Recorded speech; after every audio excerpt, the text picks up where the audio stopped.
But my mutation is strong. Can overwhelm his plot armor. I assimilated Batman. I am the god of plot armor. In the meantime, I use a syringe that I kept in my utility belt to collect his blood. I've collected from All Might before too. I want to do some tests. Spider sense again. Bakuga? Using the Machi cocoon that still surrounds Deku. I hit the incoming Bakugu. Shin. He is sent along with Midoriya flying into a wall. The Machi cocoon falls apart. But now the two are stuck there. Look how cute you two are together. Good thing I'm using my visual change to make the black Machi. The sight of the two of them covered in white stuff would haunt me for years to come. Now I'll take your quirk, Bakugu. I say, approaching. He widens his eyes and tries to fight. But my Machi has already hardened, so it's pretty hard to escape. Especially if I don't give him time to do this, by kicking his solar plexus. I have to say I'm a little disappointed. I expected more from you too. I grab him by the hair and start stealing his quirk. In fact, this is just normal. I am stronger than them, I know everything about them, I set the trap. There's no plot armor that can save them. It's almost unfair. After removing his quirk, I resolved to annoy Bakugu a bit. He always got on my nerves and I never understood how anyone could like him. My Neta is better than him. How do you feel now being quickless? Karma is a bitch, huh? I say, watching his eyes widen. I can almost feel him reaching for his quirk, using it anyway and failing. The desperation in his eyes is something I want to burn into my mind. Not because I'm a sadist, but I want to see the result of my actions up close. What I'm doing here tonight is for my benefit only. And when you do something for your own benefit, you usually hurt someone else. I will live with it. I will not shirk blame or responsibility. But I won't stop what I'm doing, I have to keep moving forward. WIT back, you bastard. I'm gonna kill you. You're shithead. Slimy villain motherfucker. He starts to move and scream. Well, there's a way you can get your quirk back, I say seriously and notice him paying attention to me. I get closer to his face, I say in his ear. You can always take a swan dive from the roof of some building in hope of reincarnate with some quirk next life. I return the words he says to Deku at the beginning of the story. Watching his eyes widen in horror and as the entire fight escaped his body, I start to get up to face my next opponent. It would be better if you were passed out, Kirishima. I tell the young man who tries to tackle my body. But I didn't even budge a centimeter. Not that I'm belittling your effort, but you need to be aware of your own level. A hero can't retreat if someone is in need. He reply, I like you. I will take you quirk to let you valorous spirit live in me. I respond by aiming my hand at his head. But something collides with my hand. A feather. And then several feathers collide with Kirishima, taking him out of my reach. I hear Midoriya and Bakugu being saved as well by these flying feathers. But I do not interfere, as they are of no further use to me. My eyes are focused on a bigger prize. Finally, a top pro hero arrives. I was expecting someone like you, Hawks. Huge fan, by the way. I say to the winged hero as he floats around holding the 4 young men I just defeated with the feathers he removes from his own body. Oh, is that so? I'm always happy to meet a fan. But I can't say that right now, you know? He speaks relaxedly as he carry the youths out of my sight. Many blocks away. This hurt my heart. I say exaggeratedly, but I completely understand. Do you want to fight now? Or are you waiting for reinforcements? I ask. Actually, I'd like you to surrender peacefully. And my reinforcements have already arrived, he says relaxedly. I know. I say, jumping to dodge the kick that was aimed at my lower back. I was nearby, so I came hopping the fastest I can. The chocolate bunny woman screams after repositioning herself from her missed kick. Well, that will be fine. I need practice in real fights anyway. Mirko POVD. More than 10 minutes have passed since I arrived and I started fighting this guy. Hawks guy are interfering with my fight and more heroes have arrived over time. I don't need to form a group with these weaklings. But this guy is strong. Incredibly strong. He doesn't seem to be using any quirks. Maybe a strength enhancer or something? But technique-wise, this guy is a fucking masterpiece. At least he's better than me, even if I hate to admit it. And he seems to be getting better. The feathers of the Haas guys couldn't even touch him, and he defends against all my attacks perfectly. But he doesn't fight back. That doesn't sit well with me. Since I arrived, I haven't felt an ounce of bloodlust coming from this guy. I can't get a direct hit, even with dozens of heroes interfering with support. Nothing seems to reach this guy. Why don't you fight back, huh? You can surrender already if you're not gonna fight. I scream in frustration after he deflects another kick from me with an arm motion. I'm trying to see the future, huh? What type of bullshit are this guy spouting? What type of bullshit are you spouting? I can't help but ask. Well, you guys are my training dummies. I'm using hawk's feathers to try to see the future. And you to get hard. Not in sexual way. He says, quickly correcting himself. This guy's is pissing me off. Is like he is not a villain. Despite that's exactly what he is. My head hurts. Fuck this. Take this fight seriously. It's already dawn too. Let's end this. He talks, and that's when his whole behavior changes. My instincts are warning me like crazy that this guy is dangerous. That I should run. Fighting those traitorous instincts, I grit my teeth and crouch, preparing to pounce. I will defeat this guy even if it kills me. Let's test the new power I just acquired. One for all. Hector POV interesting. Fighting outnumbered is harder than I thought. Not that I'm seriously fighting back. This is too good an opportunity to train hockey. I feel myself improving dramatically. And the percentage of assimilation increased too. But fighting a coordinated group is really tricky. It reminds me of Ains from the anime Overlord. When he fights that group that invaded his tomb. He just goes physically. But he can't finish them because of their coordination. Even being many times superior in status. I remember seeing somewhere that a 1v2 fight is not as simple as just double the difficulty. In fact, each more enemy you're up against increases the difficulty many times over. And I'm fighting at least 20 pro heroes. The irritants are the ones who support from afar. But the real problem is him. Pux. He is good. Every time I make a big gesture with my hands, 3 or 4 feathers are trying to dig into my limbs. He attacks and covers for allies. Nice job, Hux. I have a new respect for you. This is a hero who has trained for years to perfect himself. In this regard, the ones from Marvel are lacking in some way. They don't plan on becoming heroes. They just become. Do their best and hope for the best. I wonder how many innocent people died for heroes who made trivial mistakes. It doesn't show in comics, cartoons, and movies. What except Gwen Stacy? But things go too well for Marvel heroes who don't have any formal training. I don't know if in my world they will have this plot armor. I will improve myself so I don't make mistakes. But I've seen enough. I'm satisfied. Time to end this. I start to feel one for all coursing through my whole body. 100% already. Naturally, I'm leagues above Deku. Looks who is back V. Midoriya Izuku POV. This can't be happening. One for all was stolen. It's my fault. I failed All Might. I'm sorry.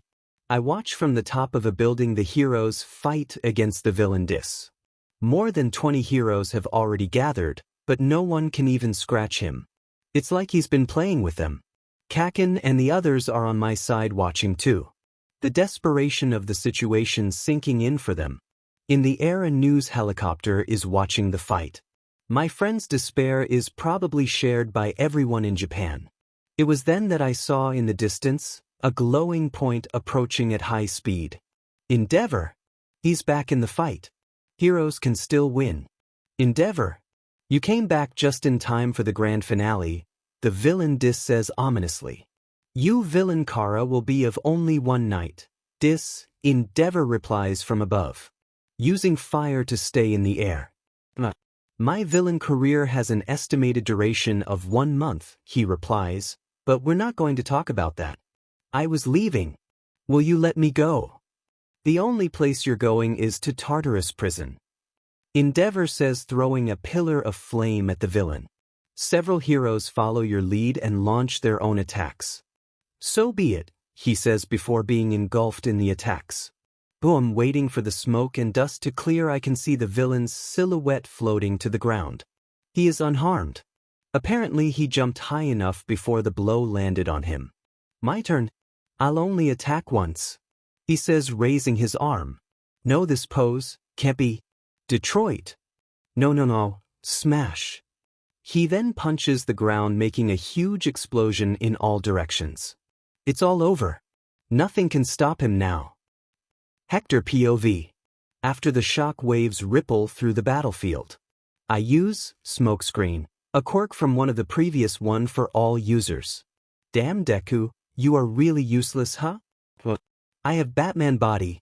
I'm cheating. Using the smoke cover, I go around collecting the quirks of nearby heroes. I take Mirkos.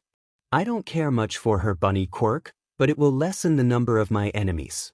And I can always give it to some subordinate in the future. I have taken from everyone but Endeavor. I already have Todoroki, and I'll go after Dabi later. I'll let people think they have a chance of defeating me as long as Endeavor exists. That's why I'm backing off. I still have a month to go. Having stolen All Might's quirk will likely alert some nations across the globe. He's too important. But the chaos is good for my actions. And there's no need to search for them when they are coming for me. My time is limited. There's no need to me to be sneaky. I am already the strongest. Feathers, you're so good, Hawks. Hawks POV. Even with the smoke-obstructed view, I can still feel the villain's location. I trained enough to be able to feel the slightest vibrations and changes of air with my feathers. I send the feathers to obstruct his path. But he disappears out of nowhere. I lost him. Where did he go? He is Deetras de Ti, imbecile. I hear his voice between my wings, before he grabs my face and I fall unconscious. An, let's see who can get the reference. Today the heroes lost. 3 days later, after Kamino Ward incident, at the press conference, All Might talks about the Kamino incident from days ago. But Japan is still waiting for a statement from the UA about the harm done to their students. I listen to the TV in the hospital waiting room before shifting my attention to the tablet in my hand. I'm learning robotics and about virtual intelligence. Advantages of the year being 2183, it had at least some progress. Even though the advent of quirks has changed the focus of science, there are many people with quirk intelligences, so many fields have progressed, especially those concerning to heroes. Nanotechnology is something I'll study later, but it's basically focused on support items for heroes. Everything here revolves around the dichotomy between heroes and villains. But I didn't stop watching just because my study is more interesting. And seeing All Might doing his 90 degrees bow apologizing. Teach, the guy sacrificed his whole life for these people. Now he's humiliating himself this way. Irks me a little. Maybe because I'm the one responsible.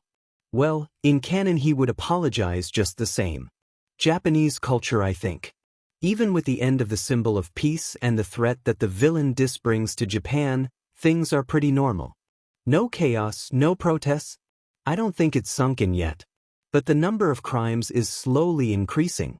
And disapproval towards heroes rising. Well, I'm secretly taking care of villains. They are quirks that no one will miss anyway. And keeps things balanced a little. And I'm here in public. Advantages of covering the face. The guy who starts all this chaos is here in plain sight. I'm after my next target. Dr. Shiga Maruta, to the public, or Kyudai Garaki/Daruma Ujiko, the scientist of All for One. I've been calling the hospital to make an appointment with the good doctor, but he was apparently unwell. Probably shocked by the death of his boss. But old habits die hard. He maintained this public identity for years. He will come back to work eventually, and today is the day. Wayne-san, the doctor is waiting for you. Room 4, please. A nurse with a clipboard comes to announce. She has tree leaves for hair and brown skin. Thank you, Nurse-sen, I reply smiling and heading towards room 4.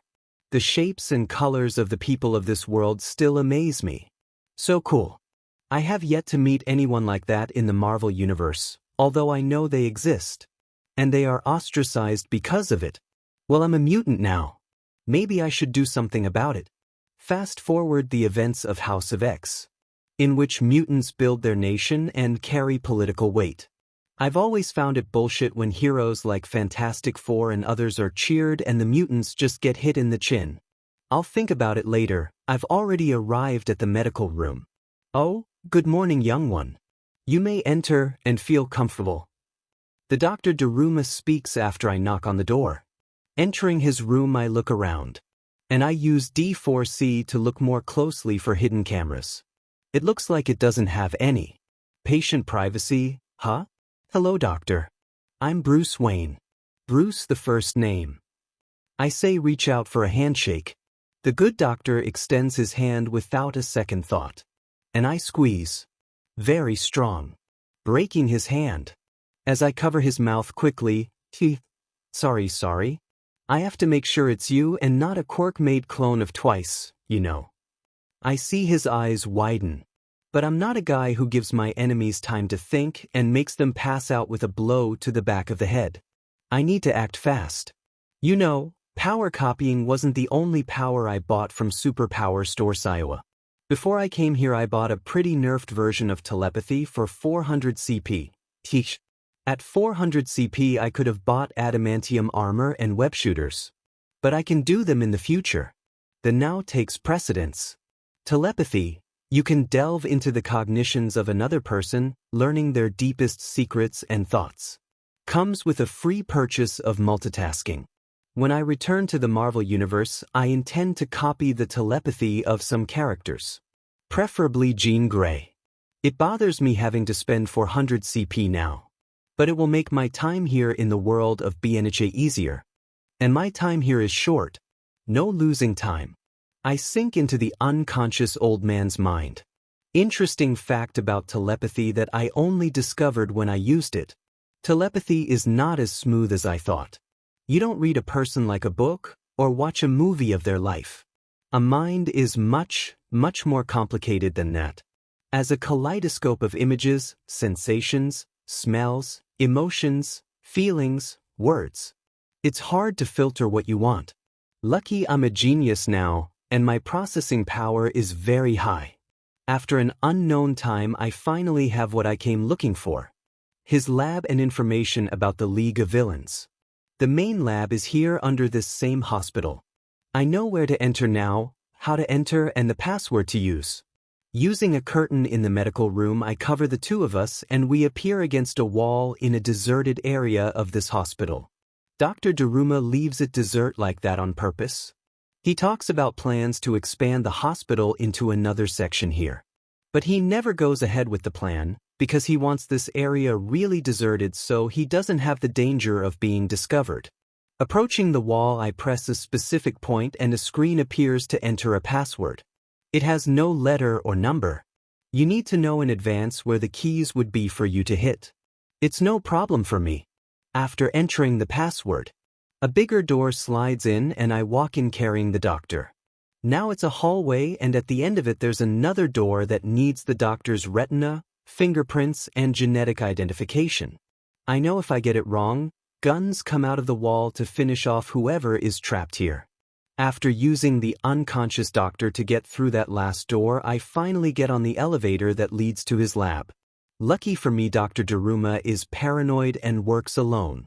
Nobody will stop me. And looking at his memories, he doesn't have any active Nomu in the lab. I'm pretty early on in the plot of this anime.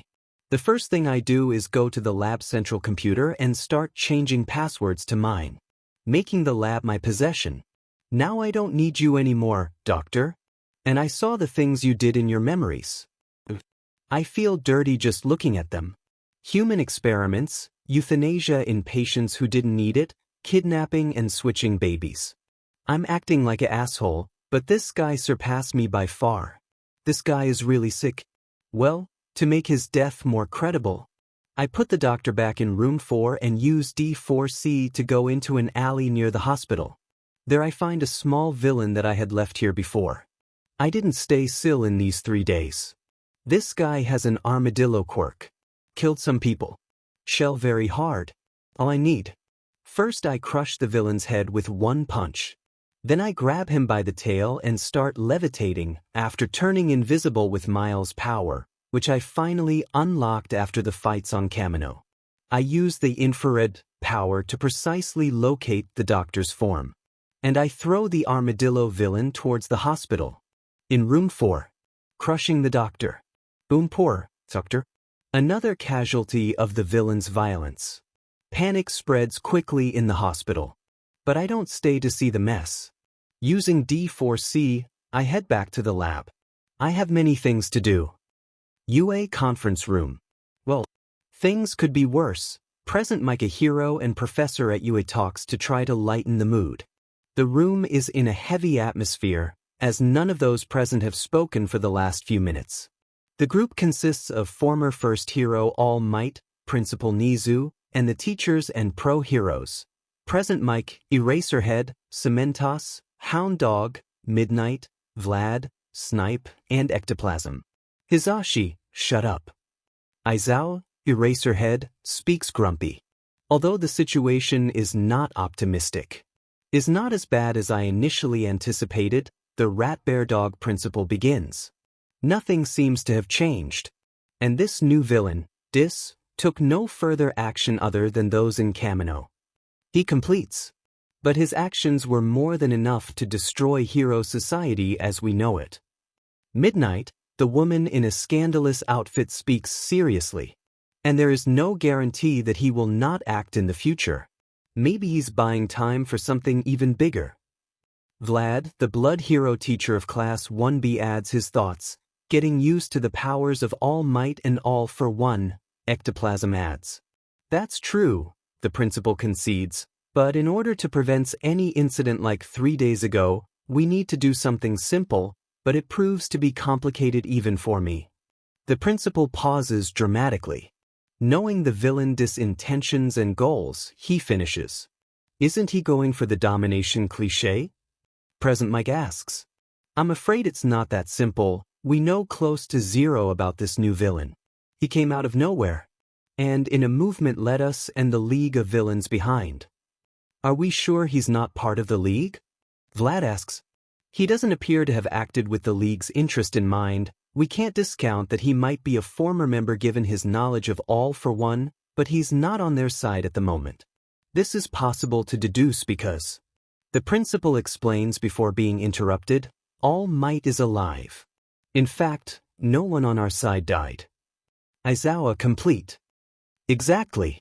Despite him taking the quirks of some heroes and students, none of them died. In fact, none of them were seriously injured. Nizu says, it may sound strange, but I didn't really feel any bad intentions from Dis. Despite his actions, I think even the threat on my life was a bluff. All Might speaks his thoughts. This matches the reports from Hawks and Mirko. He didn't fight back for most of the fight. And when he did, he aimed to the ground. Only with the shock waves. And he backed off even though he had the upper hand. The director speaks. And why does it even matter? Vlad asks. Because we can predict his next steps. Autopsy on the villain All for One showed that Dis did not kill him, but removing the life-sustaining quirks from him is what ended his life. He didn't kill heroes. He seems to be using heroes as training dummies. The principal speaks while showing images and videos of the villain. It seems like his goal is to get stronger. For the sake of getting stronger. Get stronger? Present Mid asks a little incredulously. Yeah. It seems his actions were born out of a pure desire to grow his personal strength. He doesn't appreciate much the lives of villains, by the way. The images shift to the corpses of several people throughout the region near Muzutafu, Kamino, and Jaku. All dead. These are villains. They died in the last 3 days. Dis is the one who probably killed them. How do we know that? All Might asks very uncomfortable. He doesn't like the fact that One for All is in the hands of someone capable of getting their hands bloody like that. Some of these villains no longer have their mutations. And the MO, it's almost the same for everyone. 2 bullets of the same caliber to the heart and brains. Fast and merciful killing, the principal replies. He looks like he's on some self-improving journey. I look at the map. The range of his activities is increasing. Now if we study his pattern, we can predict its next steps. Especially if he's after people with powerful quirks, Aizawa adds again. It would be good to warn all pro-heroes and schools of heroes. They are like treasure chests to him. Midnight says he may have only aimed for villains, but we don't know when he'll turn his eyes to our side of society. True.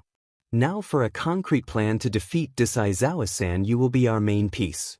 The principal begins by addressing Eraserhead. Eraserhead only nods. His students have suffered in the hands of this villain. He will do the right thing when he takes action. I really wants to end this arc. I already know how it ends. Some people are confused about MC actions, right? Well, I predicted this. I can only say to read till the end of the arc. But if you guys don't want, I can't force you guys. Till next time. Stay well, y'all. World of Heroes and Villains. Part 3 Disclaimer. I own nothing.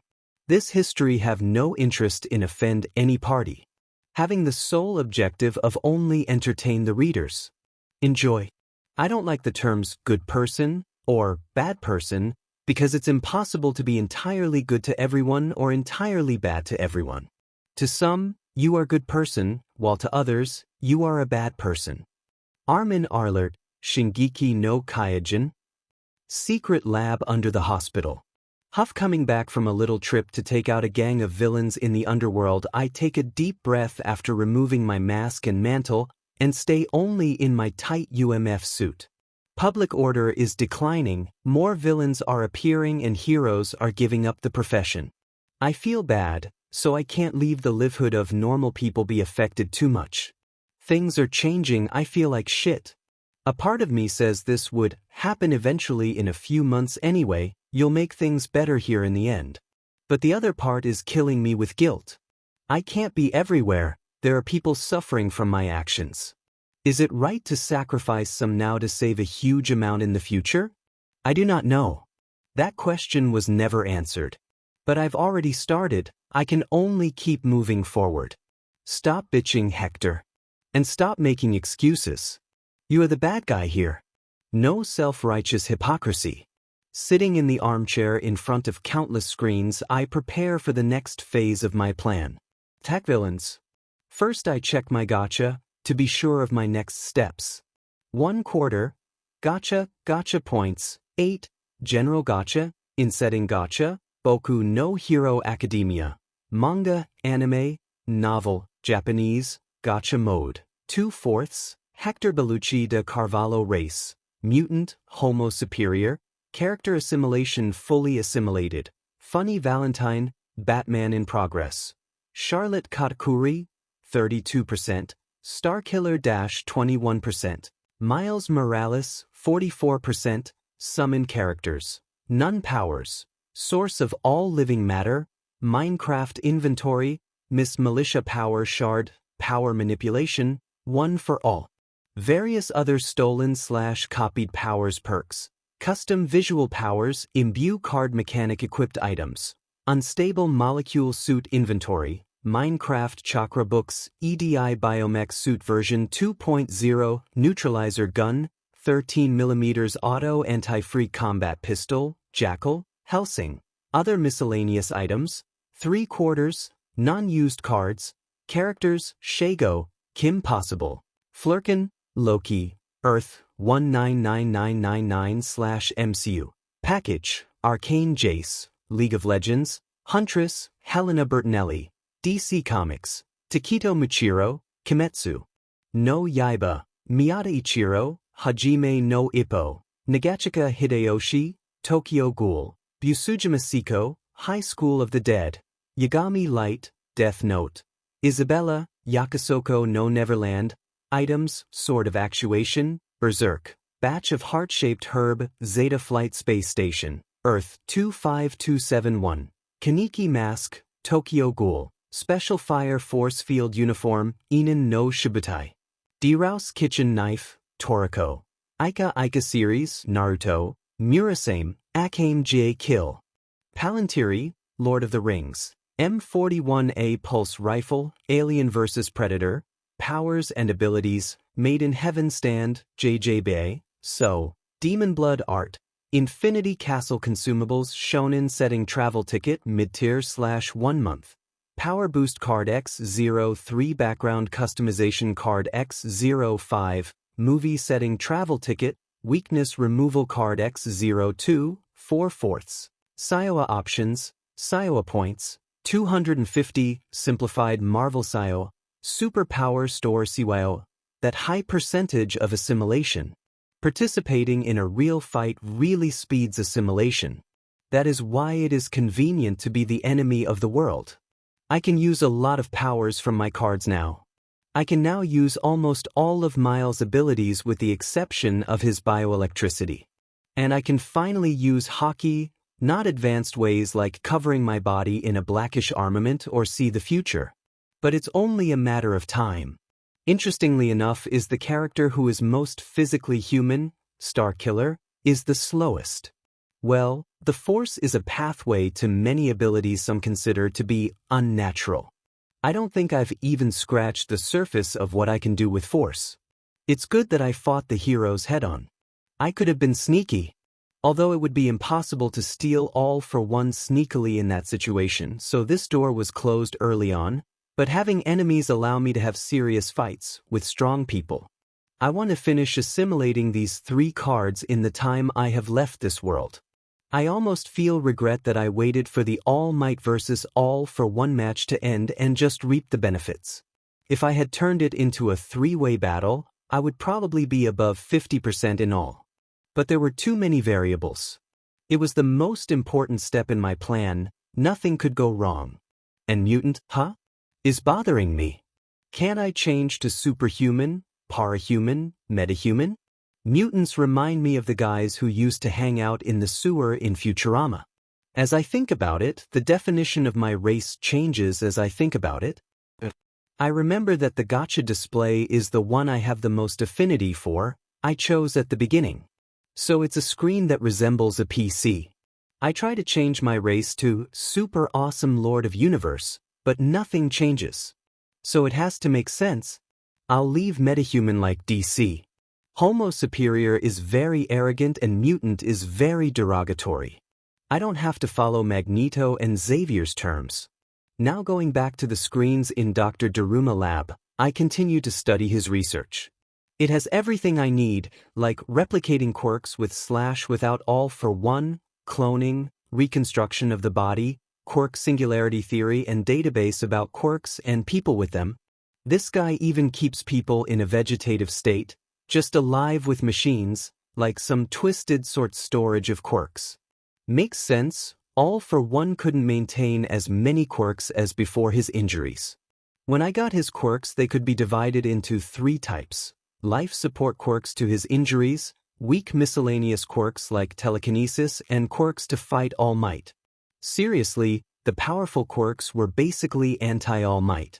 Shock absorption, regeneration, air cannon. The guy can create a build against a specific enemy. And that's what made me come to this world in the first place. I don't have Batman's resources, for now, to build weapons against my foes. I know many Marvel characters, I know many of their weaknesses. Now with the right preparation and power, I will have the upper hand. My powers are like my utility belt now. I don't need to take a pellet of smoke scene, I can make it now. I don't have much raw power to go up against the stronger ones. But if I fight smart, I have a chance to win. At least I know I won't lose. Speaking of my power manipulation power, it is really overpowered, but it has limitations. Mainly in the similarities and differences between stealing and copying a power. First of all, the two have the similarity of the need to me be very close to my victim, no skin-to-skin contact needed, just an inch apart is enough. It's probably the limit of my bioelectric aura, the thing that everyone has. But the difference is that stealing is much easier and faster. It's like a metaphor. Like stealing or copying a painting. To steal a painting, all you have to do is reach out and grab it, right? But to make a copy, you need to replicate the painting step by step. Redraw, paint, and more. I tested it and took a minimum of 1 minute to copy a weak quirk, without stealing it from the original user. It wasn't something I can do in battle.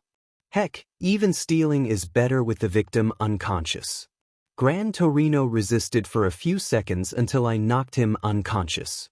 My power is like a big tree in the center of a forest. I can simply steal another tree and plant it around the central tree, power manipulation, or I can take a seed and grow it with time. By the way, when I meditated and entered my inner world, many new stars had appeared in the night sky. They represent my new powers. And there's a star like a sun that signals my power manipulation above the pillar of light. And there was also something interesting which had me worried a lot at first, but it will end up being an advantage. There's also the fact that my gacha in setting has changed. Now shows being it means that if I roll a gacha here, it will give me things from this universe. But I didn't gain even a single gacha point while I was here. So to use this new feature, I would need to accumulate gacha points in my origin universe. Use my travel ticket for a strong universe, like Dragon Ball, and use my gacha there. A lot of work. In the future, maybe I will do it. Well, back to my plans. Today I will deal with 2 groups of villains. First, using the identity of Dr. Daruma, I send a message to Kurogyri from the League of Villains. The bait is set. Now I will act to get some OP quirks and saves a little girl. I finally confirms where she was, and I needed to be careful to not have her taken hostage. Let's go. Shai Hasaikai Compound Third-Person POV. This is Yakuza hideout belonging to the Shai Hasaikai, 8 Precepts of Death, is a large residence disguised as business office buildings. The upper floors and the outside of the hideout are decorated like a traditional Japanese residence. The residence is completely gated off and requires someone to buzz in to gain entry. Past the gate is a large courtyard filled with trees that leads to the main entrance. Right now, on the surface, all low-rank Yakuza members are unconscious and trapped by a dark substance. All quirkless now. Entering the residence, a secret passageway was completely forced open, giving way to tunnels and more tunnels that extend many meters underground. If you go through these tunnels, you will find more low-level Yakuza unconscious and without their quirks. Now in a more open place, 13 people find themselves in a tense situation. The place seems to have suffered from several attacks. The terrain has changed a lot from its original design already. 11 of these people are obviously part of the same group, but only one of them is conscious. The leader of Shai Hasaikai Overhaul, Kai Chisaki. Everyone else has already been defeated by the other group. The other group is basically one person with an extra child. The villain who recently appeared and has already made waves across Japan, finds himself on the opposite side. He is holding in his left arm a small girl with pale blue-gray hair and red eyes, with the striking feature of a small horn on the right side of her forehead. See, Eri-chan. I'm really strong. I'll get you out of here after defeating all these guys. There are so many delicious things for you to eat outside. And songs. And cartoons. I'll tell you a story. I will also teach you to control your power, don't worry. I copied it. I know how to use it now. The villain discontinues talking to the petite girl named Eri, ignoring his opponent's glare. In fact, the whole fight was like that. He didn't stop talking to her for even a second. Even as he dodged attacks and fought back. Even though he didn't get a response. He just talked in a calm and carefree voice. And that annoyed Overhaul a lot, who could only look at his 8 Precepts of Death, his assistant and general manager be all defeated. Even trying to help, nothing worked. Even trying to affect Eri psychologically didn't work, because Dis wouldn't let Chisaki words be heard because of his incessant chatter. An interesting fact is that no one has died so far just because of Eri. Dis wants Eri to see her captors defeated, but doesn't want her to see them killed. He doesn't want her to learn that the thing to do against an enemy is to kill. Eri is kind and young and doesn't know much about the world.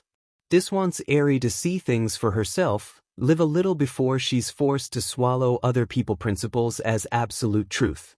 She is at an impressionable age after all.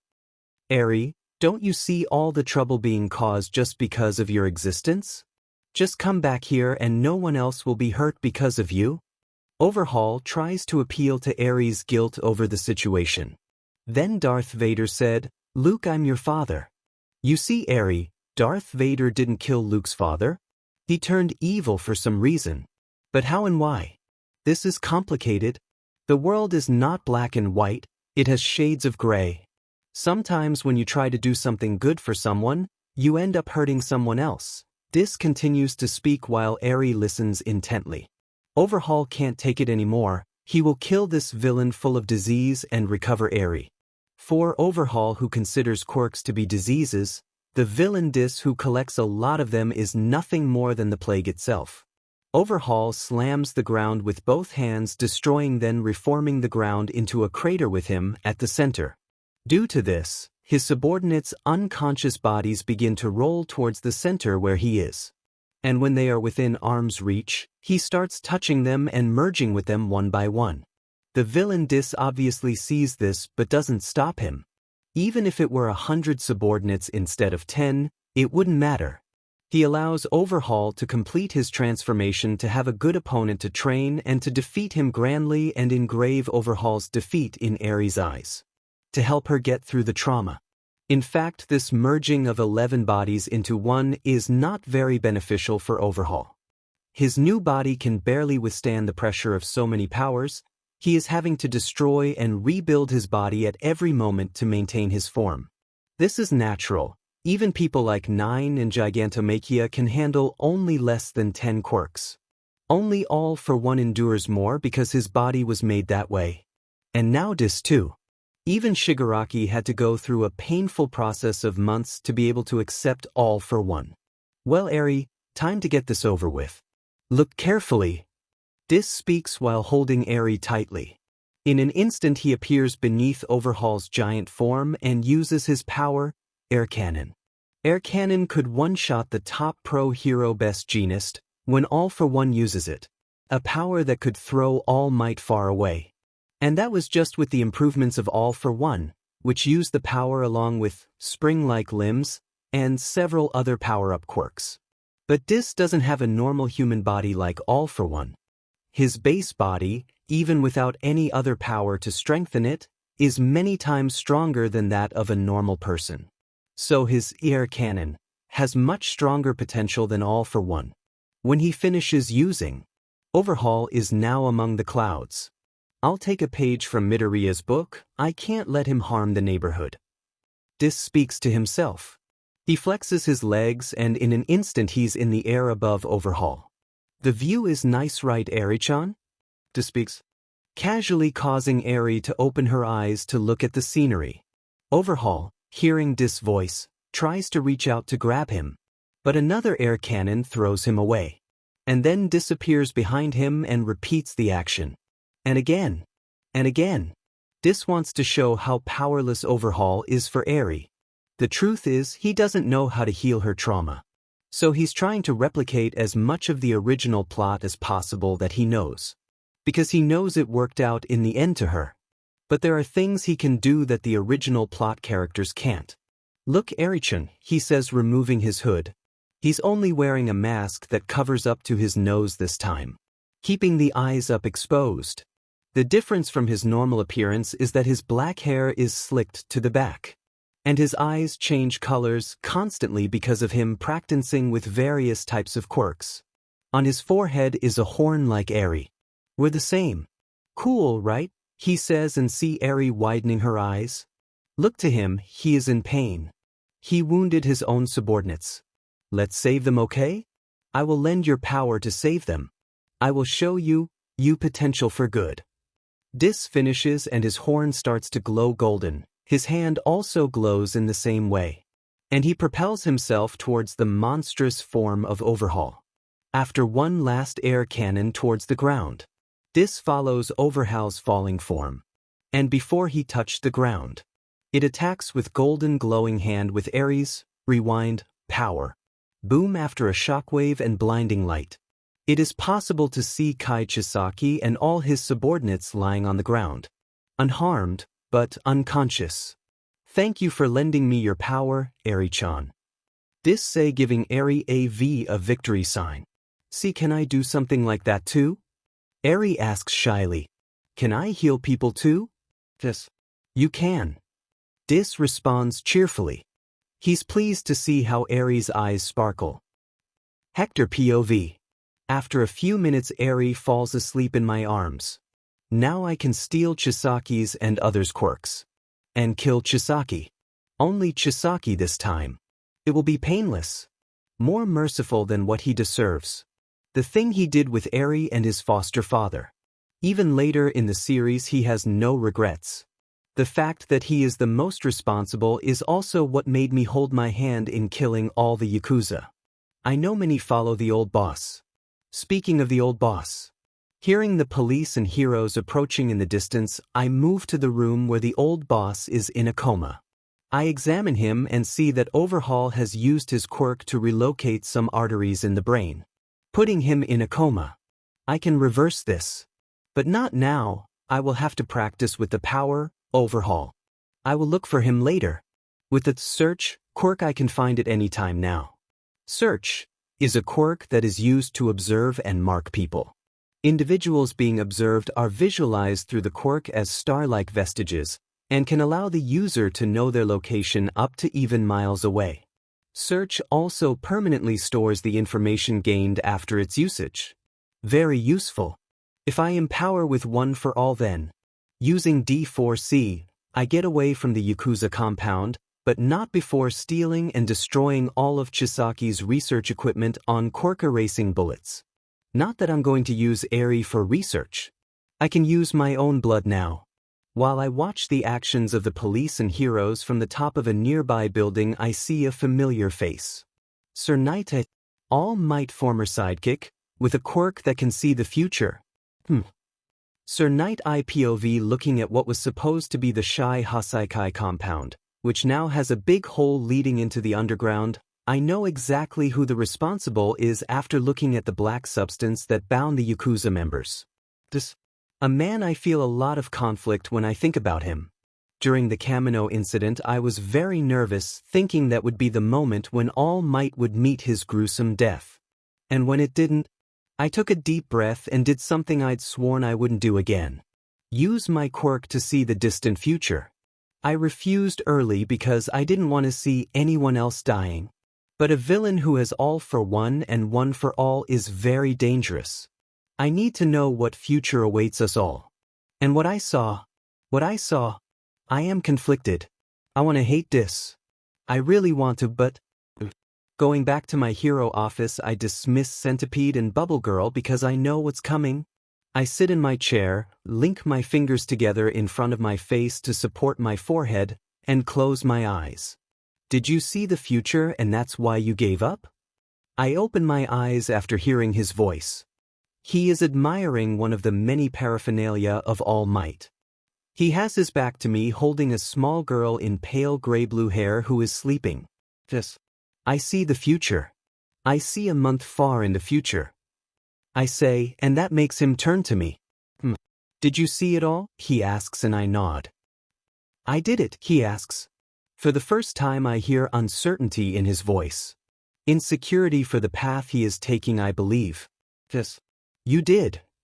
I reply with another nod. I see his shoulders relax slightly. He approaches and removes his hood. I see a young face covered in a half mask, black slick back hair, and eyes that change color constantly, blue, purple, red, yellow. I believe it's him using various quirks. Constant training, huh? So will you let me take your quirk? He asks looking into my eyes. Yeah. You can copy it. I answer, passing his little test revealing that I know he can copy quirks too. All right, give me your hand. He says extending his hand. I also extend mine. I know his power doesn't need to have contact with the victim's head. But before our hands touch, Dis dodges to the side when a Mirio fully naked appears from a wall, punching where Dis was previously. Sir, are you all right? Mirio screams worriedly. I sigh. I know this is going to be complicated. Togata Mirio POV. On the way to the internship to Sir Nighty Hero's office, I get a message from Bubble Girl saying that Sir dismissed us all for today. This is weird. Sir and I had scheduled a special training and he didn't text me. Something is wrong. Accelerating my pace, I arrive into Sir's agency and hear an extra voice inside his office. I recognize that voice. From days ago on TV. The villain Dis is attacking Sir. By his quirk probably. Throwing myself against the wall, I enter the office. Identifying the villain's figure, I throw a punch in his direction. But he easily dodges it. Sir, are you all right? I ask, but he just sighs. And I feel something is weird. Because I don't feel the tense atmosphere of a fight here. And Dis is without his hood. Mirio, no need to fight. Dis is here to receive my quirk, Sir says. What are you saying, Sire? I'm confused. This is a villain. The man who destroyed All Might and stole his quirk. Is Sir being controlled? Calm down, Mirio. I'm not being controlled. This is only for the best. And we can't defeat him anyway, Sir says. But we can't give up. Heroes don't give up. I say, Sir is strange today.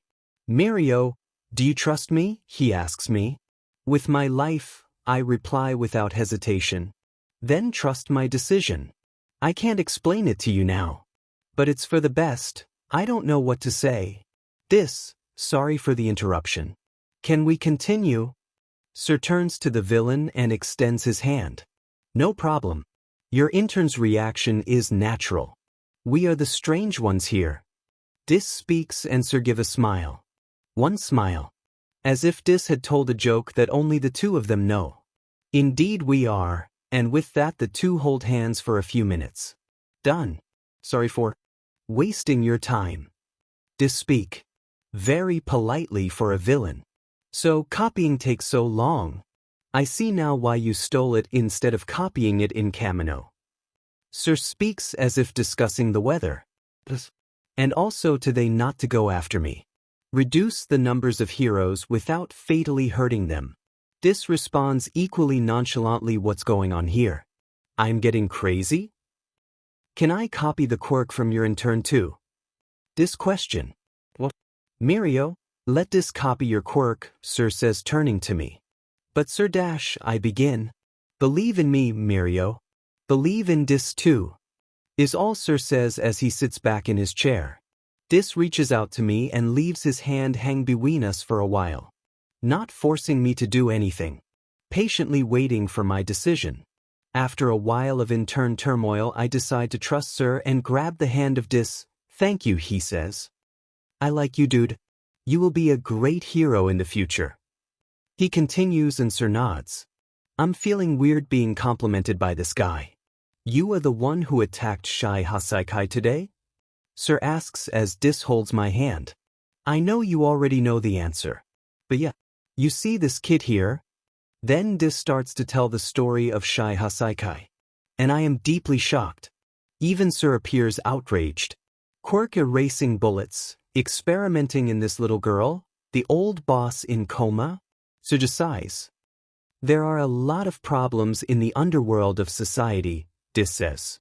And I hate to agree with him, but this kid was suffering so much just a few blocks away and I was ignorant of it. I squeeze my hand hard in frustration. Sometimes the world doesn't need a hero, it needs a villain. Dis says, quoting from somewhere apparently. After that he lets go of my hand. Looks like he finished copying my quirk. Do you want to leave Eri under our protection? Sir asks Dis, not now. In the future? At the moment I can help her control her quirk. And as proof of that, he makes a small horn like Eri-chan's appear on his forehead. I understand. Well, allow me to ask something. Sir speaks and then gets serious. Shoot. Dis responds without hesitation. How bad would things normally be? Sirs, I don't understand what he's talking about. Well, Dis starts scratching his cheek, apparently unsure in what to answer. For starters, you would be dead. What? Sir looks into Dis' eyes. The two stare at each other for a while. But Sir is the first to close his eyes and sigh. So I owe you my thanks, I guess? No need. I know you don't like me because of what I did to All Might. All I'm doing is my selfish nature. Relax. Dis says dismissively. After he says that he heads to the door saying his goodbyes. When he leaves I turn to Sir. What's going on, Sir? I don't understand any of that. I say honestly. Mirio, don't tell anyone about what happened here. Sir says seriously, but Sir dash, Mirio? I just shut up and nod. Mirio, I know you are feeling conflicted. Believe me, I am too. I tried not to like Dis. I try to hate him until... But... Sir begins. Did you see anything in the future? I ask the obvious conclusion. He is our best chance, is the only thing Sir responds. We were silent for a while. Dis. Ha. From there Sir starts to laugh. For Sir, the smile is the most important part of the hero's profession. To him to laugh because of Dis. I really feel conflicted. Dis is a funny guy. Hee, Sir says before leaving the office. I stay alone. Dis made Sir laughs. What kind of person is he? Eden. Haha, I fucking knew it. All reactions of you guys. Anyway, like I said early, anyone is my guest to leave. I remember reading the Bakuman manga a few years ago. There was a part where the young authors received letters from fans and changed the story following fan suggestions. To please them, the editor said it sucked. And he taught a lesson that people don't want to read predictable things and their suggestions. So it's not worth changing anything. And so following the editor's advice, I will not change my direction of the story so much.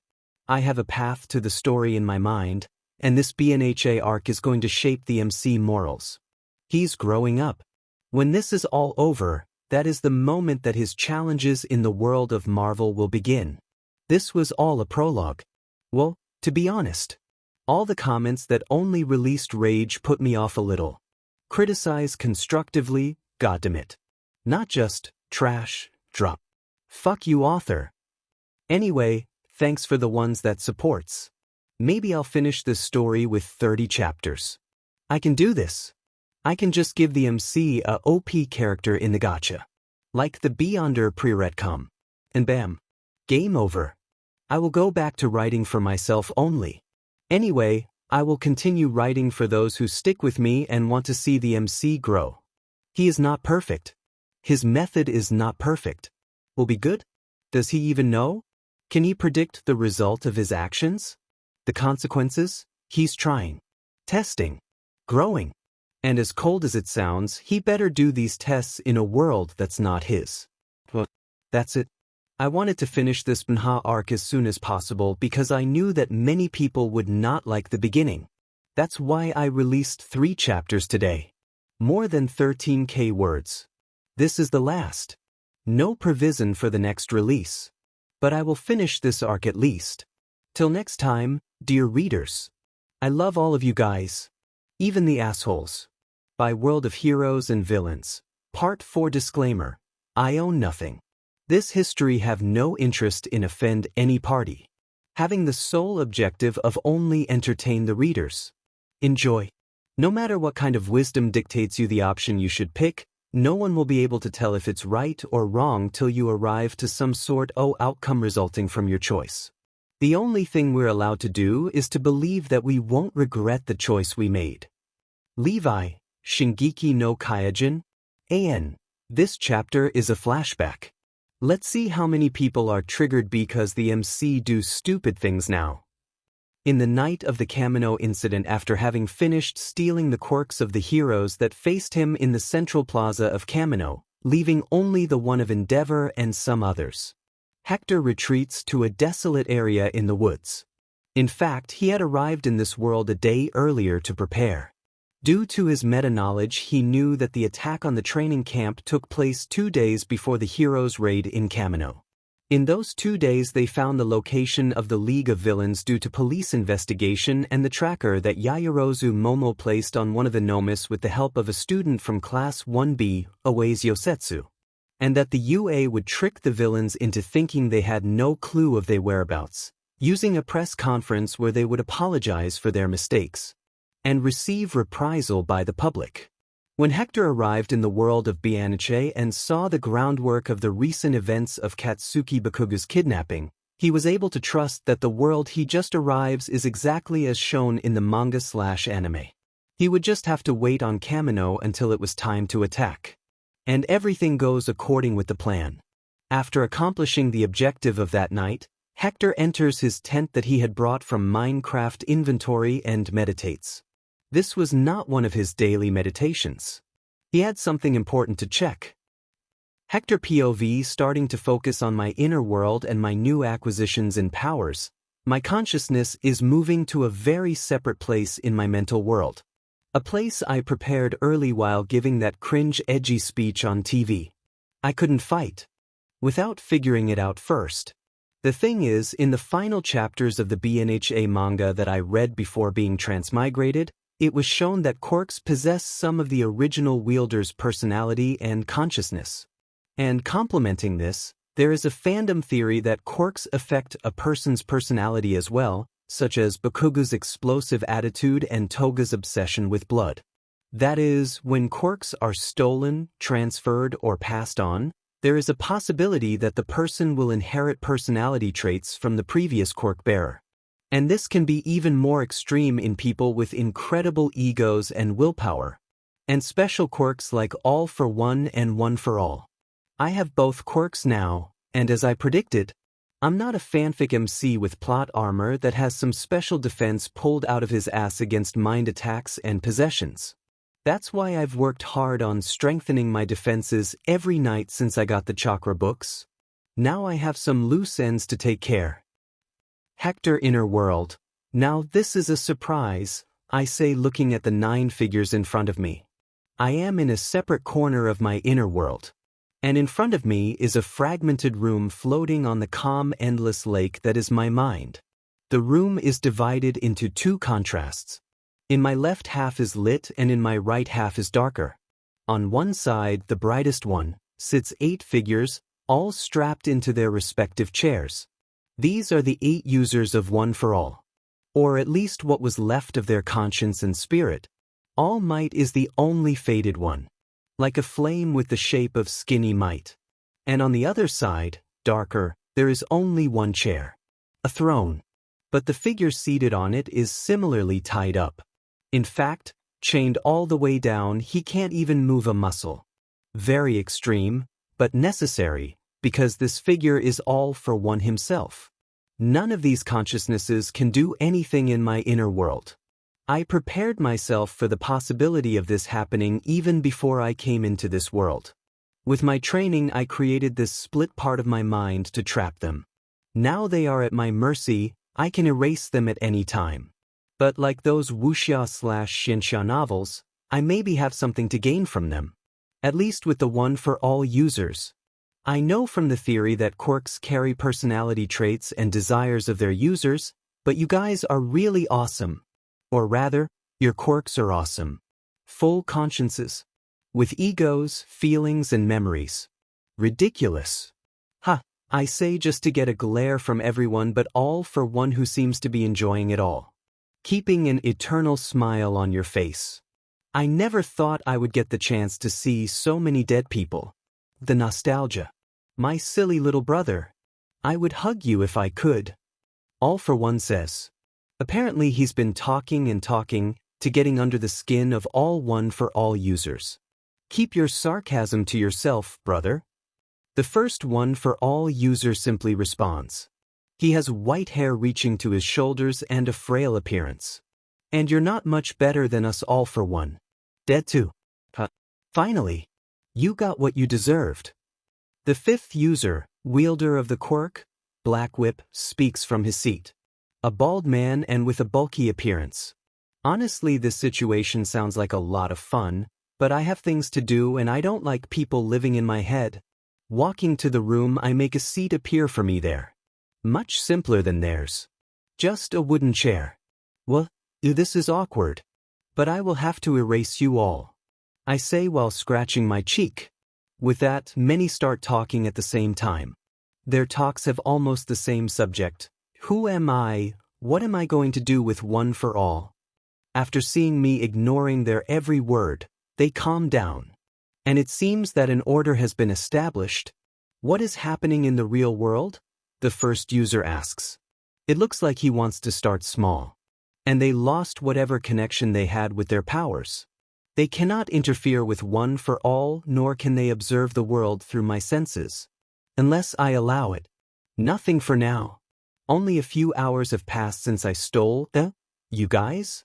But I predict that in time chaos will set in the world, after all the two great symbols of this society divided between heroes and villains have fallen. I answer truthfully. What is your objective?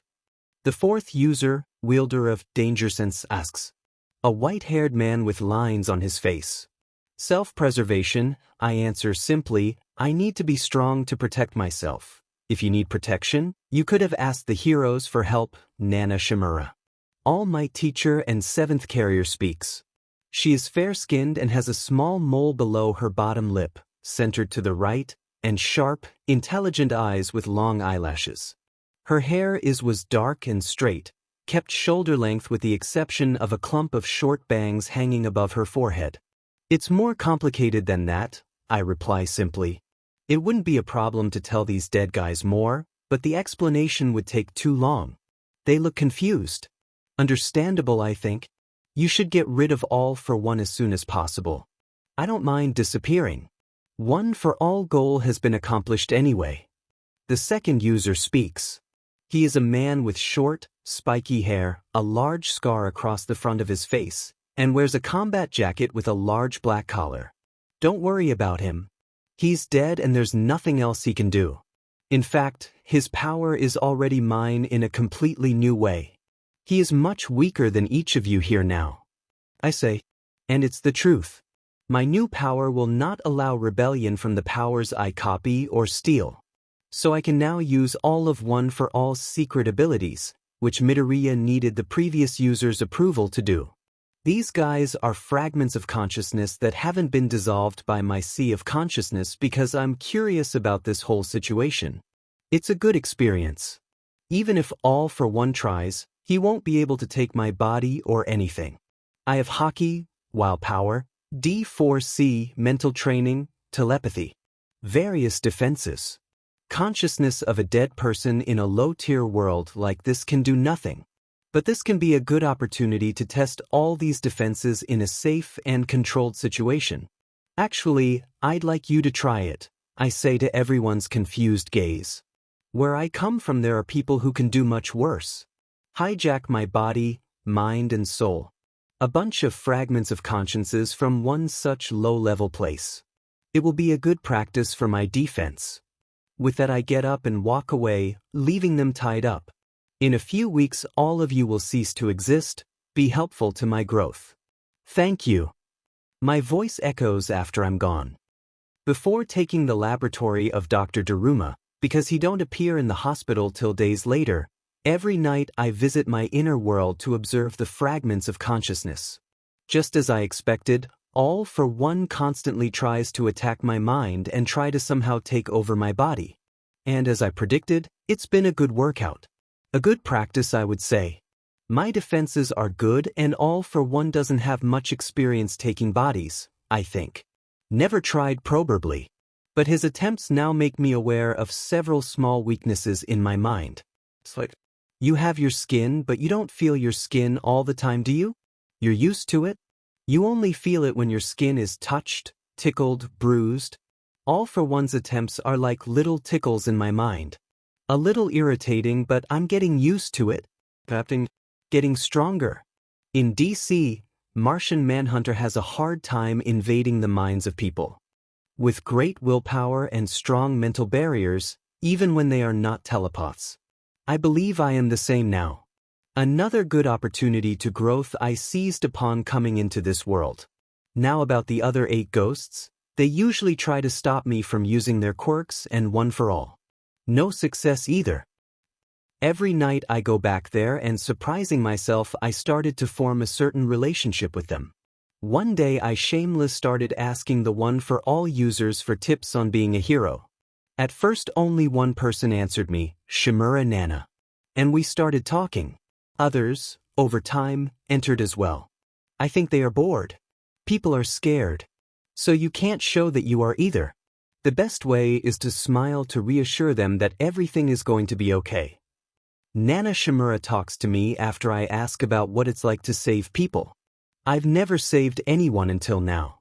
But what if I want to cover my whole body with my costume? How can I smile at them? I ask honestly. Oh, you'll have to transmit it in another way. Gestures, your tone of voice.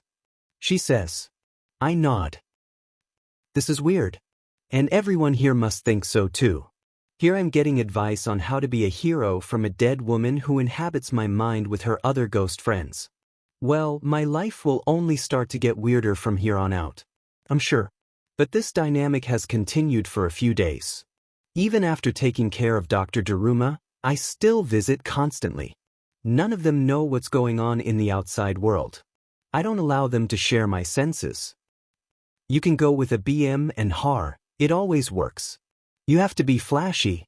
For people to recognize that you are arriving even before you arrive. It will give the villain a pause and lift the morale of the people on his side. Banjo-san, the Black Whip, user excitedly talks about heroic entrances from his chair. It doesn't have to be flashy. As long as your intentions are sincere, then you will eventually reach people's hearts. The Quiet Ensan, the user of Smokescreen, gives his advice about the acts you perform being a hero. He has dark hair who wore a high-collar jacket, and is fairly quiet due to his attire obscuring his mouth. He was the one who passed one for all to Shimura-san, so he easily entered the conversation circle. I cannot receive formal education on how to be a hero during my stay in this world. It's one of the consequences of my choices and the path I'm walking. So I thought I'd take advice from professional heroes who are living in my head. The funny part is that I also asked All for One for advice when he stopped trying to take over my body. Advice on being a leader of a great organization. But his teachings are usually meant to annoy the One for All users too. To be a great demon king, you have to know how to utilize everyone around you. Everyone, no matter how small, can have a use. For example, I remember that a long time ago I found out the location of one of these losers because an old lady told me. I had removed a quirk that was to her grandson's detriment. And she felt grateful too. All for One speaks from his side of the room. I roll my eyes at his speech. Obviously, he never misses an opportunity to try to get under the skin of the One for All users, and many of them take the bait, becoming an argument. You don't even have the scruples to leave a little old lady out of your schemes? Bastard! Banjo-san is the first to shout. You speak as if I manipulated her. It hurts me. I helped her in a way that you people who only know how to punch others can't, and she thanked me on her own. What's the problem with that? All for One says, smirking. I resolve to wipe that smile off his face. He pisses me off too, and if I had to choose a side, I would choose One for All. So I say, I already took care of your good doctor All for One. It brings attention back to me. And All for One gets serious. Dr. Daruma or Kyudai Garaki. So many names. My body is meditating in his lab right now. Thank you for your hard work all these years. All your years' efforts are mine now. They will be very useful, believe me. You are very good to me, sensei. I say sarcastically. He does not answer. Tell me, Hector. Shimura starts. What are you going to do with all that you're getting? Quirks, knowledge. If it was anyone else here I wouldn't answer, but Shimura-san grew on me. Well, I don't intend to rule the world if that's what you're worried about. I just want to stay stronger to protect myself. I answer. Aren't you strong enough already? Banjo-san asks. You simple-minded people can't understand. When you have the power to take everything you want, you do just that. It doesn't have to exist some big reason or purpose. You do what you do, take what you take. Because you can. There's no one who can stop us. So, why not? Why do we have to be constrained by the codes, laws and dwellings of people who can't imagine the world as we see it? Right, Hector-kun? A world that is ours to take. Who, all for one, speaks ominously. First, don't lump me together with you, bastard. I have literally zero reason to be a villain like you. I answer. Second, I don't have the luxury to be arrogant like you. But eventually you'll see things the way I do. In a world where no one is your equal, where the natural state of things it's with you at the top, and everyone else below you. He answers me smiling, with a know-it-all attitude, which annoys me a little. Not even close. You know nothing, all for one. You have no idea how ridiculously small you are. I won't become arrogant like you, it's not my thing. I can act arrogant for people to think I'm an idiot who underestimates everyone else, and they themselves underestimate me. But I sure as hell don't have the luxury of being arrogant, not considering from where I come. I reply, thinking of the dangers of my world. I have an idea. Normally I wouldn't, but it can be a useful experience as well. Wants to know? Why don't I show you? In less than a month you all will disappear anyway. I think you guys are the only ones I can have a conversation about this in this world. They seem confused by my speech. If you want me to tell you, I will. But I warn you, your worldview and your very being of yourself will change. I warn seriously, but everyone seems interested. Even the second and third users of One for All. Alright, don't say I didn't warn you all. Tentacles of water made from the great lake in my inner world began to move towards them. Some try to resist, struggle, but all of them are powerless in this world. Each received a tentacle on the forehead. Even all for one, I want to destroy his arrogance. And see how an egomaniac like him reacts. And they began to see the images that I allow. Nothing personal. Just to give them an idea of my motives. Where did I come from? The power levels of my world. That I have seen them through manga pages. The information is very little. I didn't give any knowledge about myself, about the future, or anything like that. Nothing will change, they won't exist when I return to the Marvel Universe. I'm also curious to know what people would think if they found out they were fictional characters for someone else. I will summon fictional characters in the future. It's inevitable. I want to have experience with the situation. I want to know how they will react. Good people and bad people. And I'm in this world to do tests. After a few minutes, the water tentacles retreat. Everyone is shocked and shaken by the revelation. Surprising me, the first to open his mouth is all for one. And his reaction is unexpected to say at least. Ha! So the theory of infinite universes is true. And are we that low? Your world is really dangerous, Hector-kun, he says laughing. I understand your concerns about surviving now, Hector. But was it really necessary to take the quirks of the heroes? The first user, Yoichi asks. But all for one answers before me. Don't you understand, silly little brother? This man in front of you comes from a world far superior to ours in terms of power and everything else. Why should he care?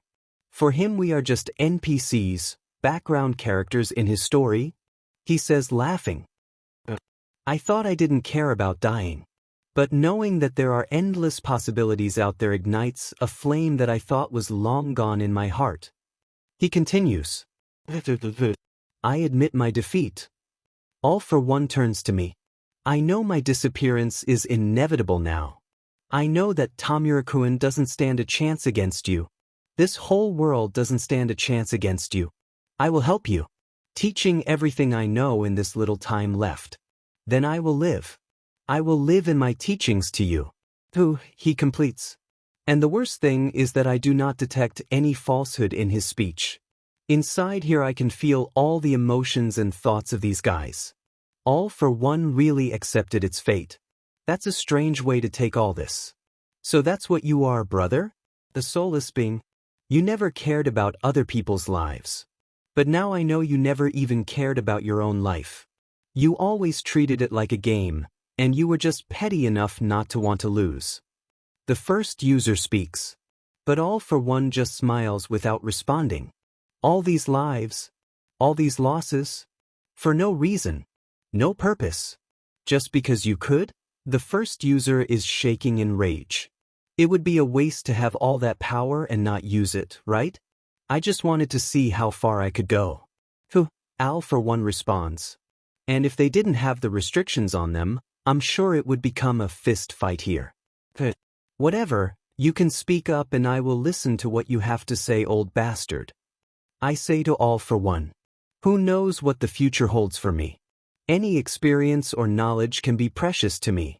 Hector, Shimura-san looks outraged. Sorry, Shimura-san. But this guy has remained the king of the underworld for over 100 years. With a power similar to mine, anything he says could be useful to me in the future. I tell her. And relax, it's not like I'm going to accept everything he says as an absolute truth. Or as a rule I must follow, I say to calm her down, but she doesn't seem to like this situation at all. Too bad I decide my path here. I can't convince you, but let me talk about the other side then. I can help you see that not everything needs to be resolved with clandestine methods, she says after a while. No need to counterbalance, Shimura-san. Relax, that's I'm the one using this old villain and not the other way around. But if you want to teach me, I will not refuse. I say, and All for One just keeps smiling to itself. They take this better than I expected. No existential crisis or denial. I'm disappointed. Anyway, with that, I started to be the pupil of the users of One for All and All for One himself. Talk about a strange, unplanned situation. Shimura-san also convinced me a bit not to kill all of the shy Hasaikai. To be more merciful, that taking away the quirks would be enough. I followed in part, because it is the pure truth. But I killed Chisaki, even against her advice. All for One has really stopped trying to take over my body. But I never let my guard down with him in any way. When you control an underworld empire from the shadows, you have to make your subordinates fear you. But it's not good to go around showing your strength all the time, trivializing your existence. All for One starts talking as I listen. He's talking to me about how to maintain an organization without even having contact with his subordinates. If you want to keep your identity a secret, or if this organization is disposable, it is good that you keep a minimum of direct contact with it. Use a proxy, someone you trust, to carry your orders and wishes, he continues. But wouldn't that cause eventual insubordination? I ask. And you better let it cause it first. Let discontent grow, your subordinates underestimating you, some even doubting your existence. Let thoughts of rebellion arise. For you to cut everything with one movement. It ends cruelly. It's not good to be ruthless all the time with your cute pawns. Your time is too precious to take care of any little problems. So you need to think about the moment that you will be the most cruel and ruthless. Do they never think of defying you again? To embed in their minds and bodies that you are an absolute existence. Above them. He continues. Machiavelli, huh? I mumble. Exactly, he says excitedly. When your organization grows, it will have all kinds of people. Bad apples too. Traitors, incompetent people. Wait for them to give you a reason. And you eliminate them all as an example to others. He continues. No one will blame you. Your might will make it right. You may have killed friends, lovers, their family, but in their minds, they will only think that those who challenged you were the fools, the wrong ones. And they will try hard not to be next, he ends. I see. I look at the user's side and I see that many of them are disgusted. What? Doesn't mean I'm going to do as he says. Just a reference. I say, shrugging my shoulders. I don't like it. Hector, Shimura-san, the person I have the best relationship in here speaks. The one I trust the most. She was the first to accept my side. And she doesn't talk about how I should do things. She advises me, saying the bad consequences of my actions. I don't listen to everything. But I learn a little. I am young and inexperienced. I understand this much. Until now I used my superior strength to defeat enemies. I won't always have that advantage.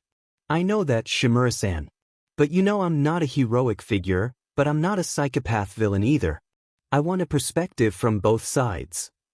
I reply to her. She just sighs and doesn't say anything else. She understands my situation. Over time I released one for all users from their restrictions. They can get out of their chairs now. Minus all for one, he's still stuck. And he doesn't seem to care.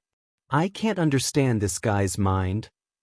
In the afternoon after the Shy Hasaikai raid, and after a little time with Eri, in less than an hour I will finishing off your grandson Shimura-san, I tell her. After taking care of the Shy Hasaikai, I will now end the League of Villains. She looks at me. Can't you just take his quirk? She asks hopefully. You know his is too far gone in the madness of wanting to destroy everything. I reply, he's no more special to me than the others he's killed. I complete and see her just closing her eyes resignedly before I leave. World of Heroes and Villains. Part 5 Disclaimer. I own nothing. This history have no interest in offend any party. Having the sole objective of only entertain the readers. Enjoy. Telling the truth is not always the right thing to do. Tom Shredfield, Taboo Tattoo. Shortly after meeting Sir Night Eye, and before goes take care of the League of Villains, returning to the lab with Eri in my arms, I see a small problem. This is a laboratory. Eri has been suffering in a lab for a long time. What to do? Finding an empty room, I start throwing in things that will give it a more homey vibe. It's lunchtime yet. I think I'll take Eri out to eat. I don't care if they see me without my costume. They won't recognize me, only Eri maybe, and they can't follow me if I want to teleport. And I'm so strong it's not funny anymore. I no longer wear my Thor suit, because I'm in this world to train and test my limits. I can't cheat any more than I'm doing. I need new clothes for Eri. With long sleeves. Hide the scars. When I train with Overhaul, I will fix this. If you sleep now, you will not sleep at night. I say, waking up the little girl. She blinks in confusion. Eri, listen to me. I'm going out to buy you some clothes. It will only take a few minutes. I want you to be strong and stay here watching that cartoon until I get back. And when I come back, we're going out to eat, right? I talk to her, keeping eye level. Are you really coming back? She asks, holding my mantle tightly. Certainly. Pinky promise. She looks at me confused. Doesn't she know about pinky promise? I thought it was common in Japan. She really lived sheltered? Pinky promise is like this. You hook your pinky finger with someone and you have to keep your word. I say, teaching her how to do it. I'll be back to take you out to eat. Trust me, okay? She nods now. After one last look at her, I quickly retreat. The faster I buy her clothes, the faster I will be back. 27 minutes later, I'm at a family restaurant in civilian clothes.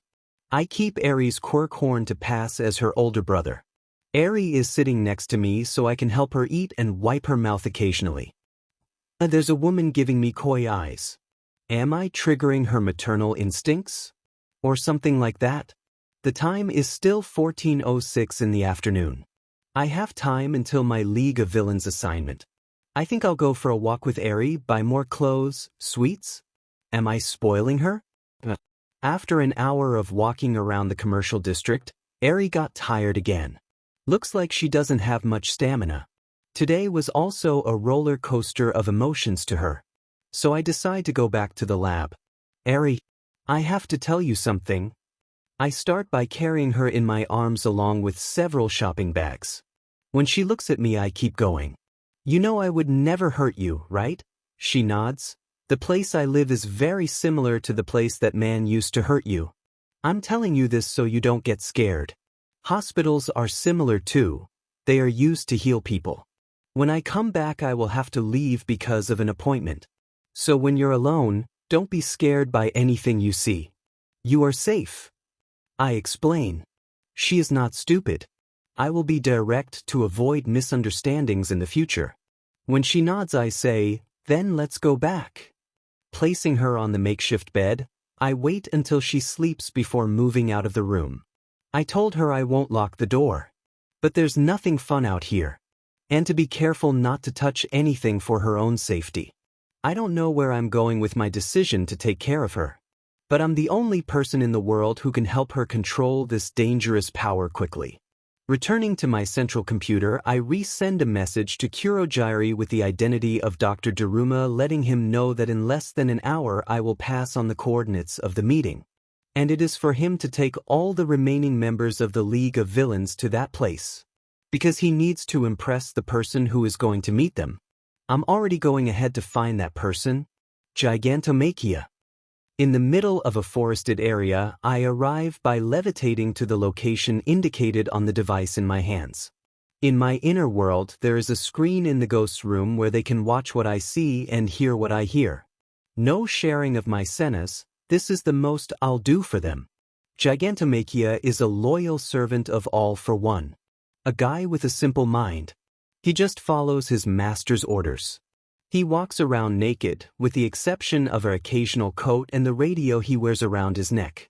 And in that radio is the tracker that Dr. Daruma put on him. He is one of the characters with the most quirks in the series. He is definitely in the top 10 strongest. Now my goal beyond the League of Villains quirks is Gigantomachia himself. Gigantomachia place. Clicking the button on the device I used to locate Gigantomachia, I hear a noise coming from underground. The device controls Gigantomachia's radio, and I press the command for All for One's voice comes out and tells Gigantomachia to wake up. Floating in the air. I see a naked man over 3 meters tall, dark brown hair and with several protuberances on his back getting out of the ground. The radio around his neck repeating, Machia, wake up, with the voice of All for One. He looks around and spot me. You are the one that kill Master. Daruma told him that complicates things. But it's still within my expectations. In an instant he grows to 25 meters in height. His head just a few meters below my feet. I know his height limit from the manga, so I'm already above his reach. Surprising me, he jumps up and tries to grab me. That's good agility, but jumping will only give me advantages, you know. Before he reaches me, I already move up. And I drop an air cannon towards him. Boom, he is crushed into the ground. But he gets up, unharmed. I took it easy, but that's good resistance. It's no wonder he singled out virtually the entire community of heroes of Japan. They had to put him to sleep with drugs to have a chance. Before he starts attacking me, I speak. Gigantomachia, calm down. I killed All for One, yes. But I am his successor. I say, Hector inner world. Several tentacles of water form around the room where All for One and the One for All users stay. They all move incredibly fast and slam into All for One's immobile form, making him wince in pain. What's happening? Will Hector finally erase this guy? Banjo asks. But nobody has an answer. Real world, this smell? You have the smell of Master. Gigantomachia says shocked. Think with me, Gigantomachia. All for One wanted a worthy successor because of his injuries. I am the man who defeated him and stole his power. I talked to him, I am his successor now. I say grandly. I'm using All for One's consciousness fragment within me to bring the villain's unique aura out, as if I'm wearing All for One. Gigantomachia proved to be quite sensitive to this in the manga. I will use All for One to earn Gigantomachia loyalty and then slowly pass that loyalty to me. Gigantomachia will be my first subordinate. With the background customization card. When I came to this world, I noticed differences in gacha. The first was that gacha in setting changed from Marvel to Beanichit, and the other was the possibility to use the background customization card in the opposite way. I can recruit and transform characters from this world, from the world I travel. In summon cards. The only requirement is that they accept. And the restriction is that I can't assimilate them when they become cards. Just resummon them. The moment they transform into summon cards, the gacha will imbue the loyalty that all summons cards have on the character I turned into a card. But he will have to accept. The character needs to accept is a very big requirement. Only people who have no connection to the world they live in, or have a very different way of looking at life, or are simpleton like Gigantomachia would accept having loyalty implanted in their minds like that. If I win Gigantomachia's loyalty, I will take him to the world of Marvel as a card. That wasn't an original goal, but I decided to take it further when I saw the possibility and awareness of All for One trapped in my inner world. When I saw this new background customization card feature, I thought of many useful characters, like Mei Hatsum, Inventor Genius, Toga Himiko, Twice, Mirko, and even Dr. Daruma. But I finally decided only on Gigantomachia. Hardly others would accept. And Dr. Daruma is pure evil. When I come back, I'll be part of the mutant, metahuman, community, and it's a heavy taboo to experiment on mutants. Dr. Daruma just wouldn't care. It would be more trouble than it's worth. That's why I only take research from him. I'm pretty smart too. I can replicate everything he CA do, I'll just have to sacrifice my own time. Tell me, Gigantomachia? Who do you think would be the perfect successor to All for One? The answer is someone who can defeat him in his own game. Someone who has already proven himself capable of overcoming and surpass him. I say, and I can feel him focused on every word I say. Fascinated. This is easier than I thought. But I also need to put the last nail in the coffin. I was All for One's chosen in death. I say, picking up a smartphone. Why don't you take a look at the successor he chose in life? And check for yourself which one of us is the most worthy. I say, pressing the button and sending our coordinates to Kurogiri. Unknown place, provisional headquarters of the League of Villains, Kurogiri POV Ping, Shigaraki Tamura. The doctor sent the coordinates. We can go retrieve Sensei's gift. I say to the entire League of Villains group. I look at Shigaraki and see him scratching his neck. His behavior has become more erratic since Sensei's death by the new villain Shigaraki Tamura is impatiently taping his foot. So let's go, I don't want to wait any longer. Let's take what the doctor sent and finish this Shigaraki says, getting up. Since the incident on Kamino he has been this way. And my advice to wait in this hideout previously prepared by All for One didn't help him. He wants to do something. Gathering the rest of the League of Villains, I prepare to open the portal using my quirk. Everybody is here. They consist of Dabi, Spinner, Himiko Toga, Mr. Compress, Magna, and Twice. Some of them may be having second thoughts about joining the League, but many have nowhere else to go. And it's not like the League ended with the fall of All for One. I still have in my possession several accounts, contacts, and properties left to me by Sensei. And mostly, besides Shigaraki Tamura, All for One always had 3 sidekicks who weren't arrested after his fight with All Might 5 years ago. Myself, the doctor, is the only one we're going to get now. Gigantomachia. That man is a force of destruction. It will be useful in the future. But he is difficult to deal with. His heightened loyalty to All for One could be a problem now that it has fallen. I can only hope that Shigaraki will live up to the expectations All for One had in him.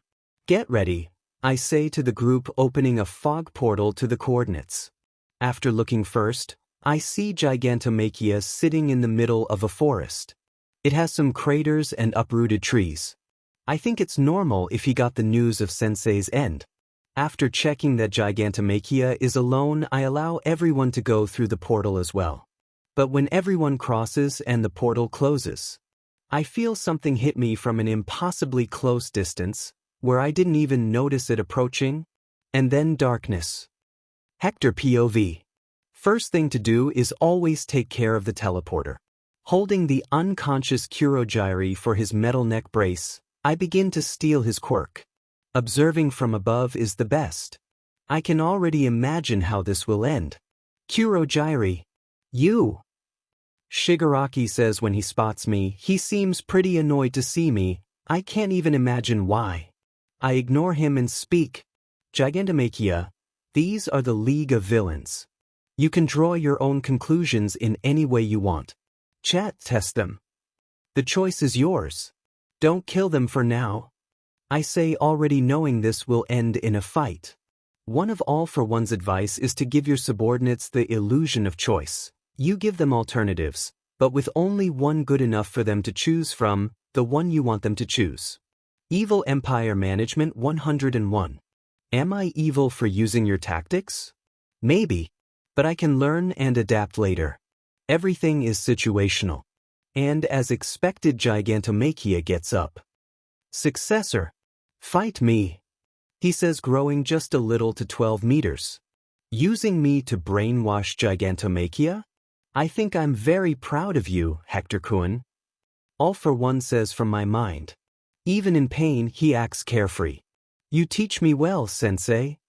I say sarcastically. Aren't you worried that you'll have no more use for me after today? I ask. This is something I'm already prepared for. He says with the same infuriating calm expression as always. The League has no chance. Banjo-sen comments watching the fight. And it's true. Nothing works in Gigantomachia. Not Dabi's fire and not Tamura's decay. Why does decay not work? Is it because Gigantomachia is too dense? Because he doesn't give it time to take effect? Tamura hasn't freed himself from his psychological problems, so he's pretty weak. He barely destroyed Eraserhead's elbow when he invaded UA. And to say that the others are outmatched is the understatement of the fucking century. They can do nothing. Oh, this is unexpected. In their desperate moment, a rock ended up hitting twice, causing him to bleed. It made him have the confirmation that he was the real one, the original Babaigawara gene, overcoming his trauma. Now he's creating clones in incredible numbers. But, boom, Gigantomachia grows a little bigger and blows hard.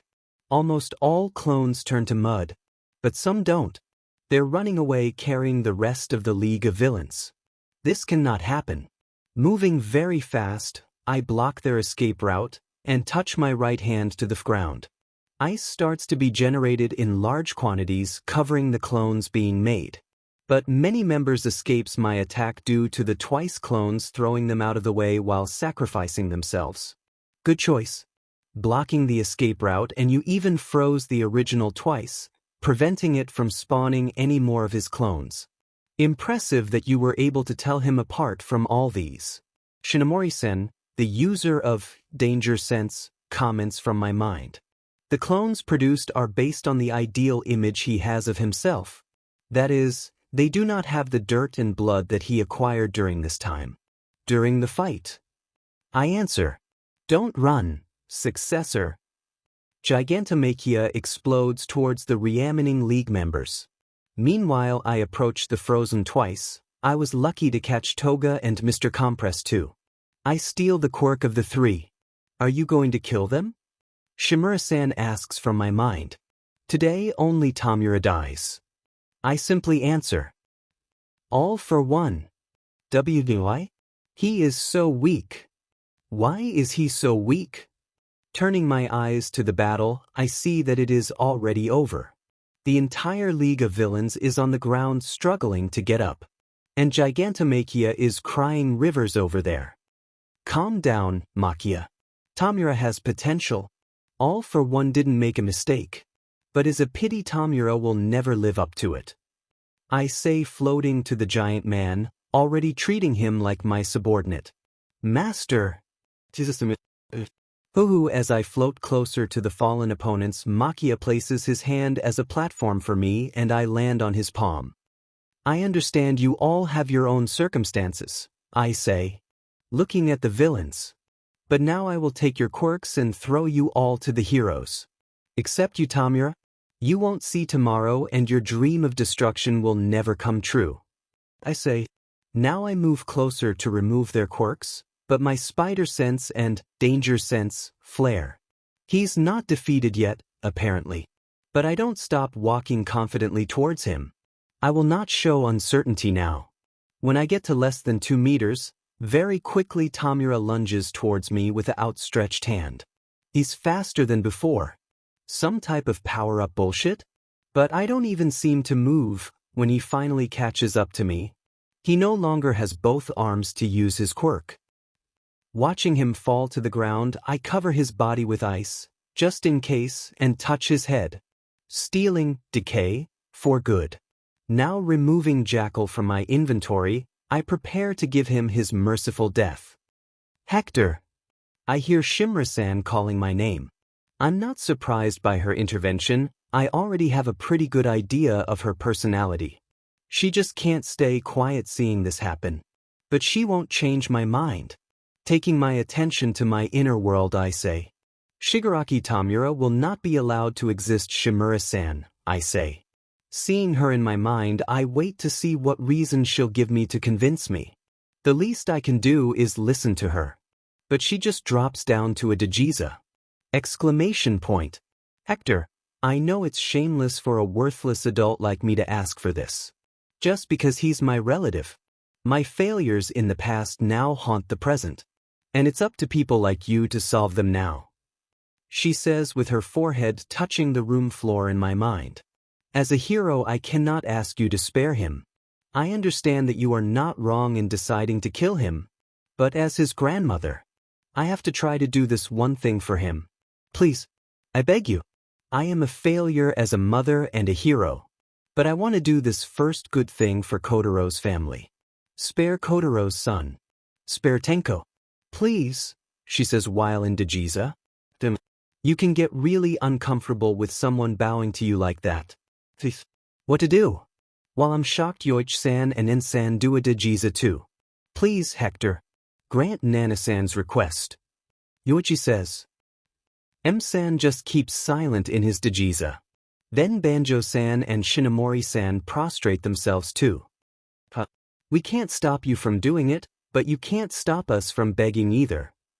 Banjo-san speaks in his usual loud attitude. If I don't support my juniors in this, I will still be more of a failure as a former user of One for All, Shinomori-san says simply. You know that you all want Shigaraki Tamura spared just for your satisfaction, right? He will be imprisoned for the rest of his life. The second carrier speaks. But, if you want to give him a chance, I will believe him too. He ends up prostrating himself. The third carrier followed shortly thereafter. One chance, huh? It reminds me of what my grandfather said. Ugh, all former users are in Dejiza now. And when I feel that All for One is going to do some unwelcome commentary, I shut his mouth with the mental chains. Teeth, there's a way. I say, running my hand through my hair. Everyone pays attention to that. A way that can satisfy all of us. I don't guarantee the future. And honestly, it won't be much different from killing him. But we'll give him a chance. But remember, I won't be here forever. You may be leaving problems for this world. I hope you are aware of the risk. I say. Everyone nods gravely. Whatever. I don't have any personal vendettas against him, and it won't be my problem. I say while returning my attention to the real world. The time in my inner world and in the real world are different. Speed of thought is much faster. So during all this conversation, not a single moment has passed out here. Well, Shigaraki, today is your lucky day. I say, putting Jackal in my inventory again. You won't die today. I have other plans for you now. I strike his neck, leaving him unconscious. After that, I take everyone's quirk from League of Villains. And using Kurogyri's newly acquired quirk, Warp Gate, I transport them to special rooms in Dr. Daruma's lab. Why not hand them over to the police? Shimura-san asks, referring to the rest of the League. They can be used to locate me, I reply as I access the central computer to gather the places of certain people of interest. Now that I have a teleport quirk, things will be easier. The League knows keywords like doctor, laboratory, and I don't know what Shigaraki and Kurogyri revealed to them before our meeting. This might allow them to deduce the hospital I hide in. I say as I reopen a portal to where Gigantamachi is. When I killed the doctor, I don't even take his quirk. Because he would age considerably. Giving clues to the police force, I says, but All for One has the original longevity quirk anyway. If they find out where I am, it will derail my final plan. I need the lab, so they will stay with me until the day I leave. I continues, And what would be this final plan of yours? Can you talk to us? Yoichi-san asks. Something like, after I say what I will do before I leave, they are silent. Returning to Gigantamachia's place, I have to engrave my superiority in his mind. Hit the iron when it's hot. Makia, fight me, I say, stepping out of the portal. He doesn't think long before he launches himself towards me. Later in the lab, humming the Season 4 opening theme from Being Anime, Polaris. I do small tests on my body samples. Using the database of Dr. Daruma, I discreetly copy some quirks from some civilians. At first glance they are useless, but to me they are priceless. Mainly two: custom hair and crystal nails. The first one changes the user's hair, nothing like manipulation, it just allows changing the color, hairstyle and a little of the length with a lot of effort. Why do I want this quirk? Because the hair becomes a synthetic fiber with this quirk. A synthetic fiber with no trace of my DNA. That's mean no clones of myself will be made so easily. And crystal nails has a similar principle. My nails change to become a crystal-like substance. They don't even grow anymore if I don't want to. And this crystal doesn't have any traces of my DNA either. These two passive quirks will allow me to be a little more relaxed when I return to my original world. I took the opportunity and did a test on things I produce with my body, like machi and things in my Titan form. Not that I intend to use my Titan form in Marvel. It's too weak for the fights there. And I don't have descendants to use the other functions.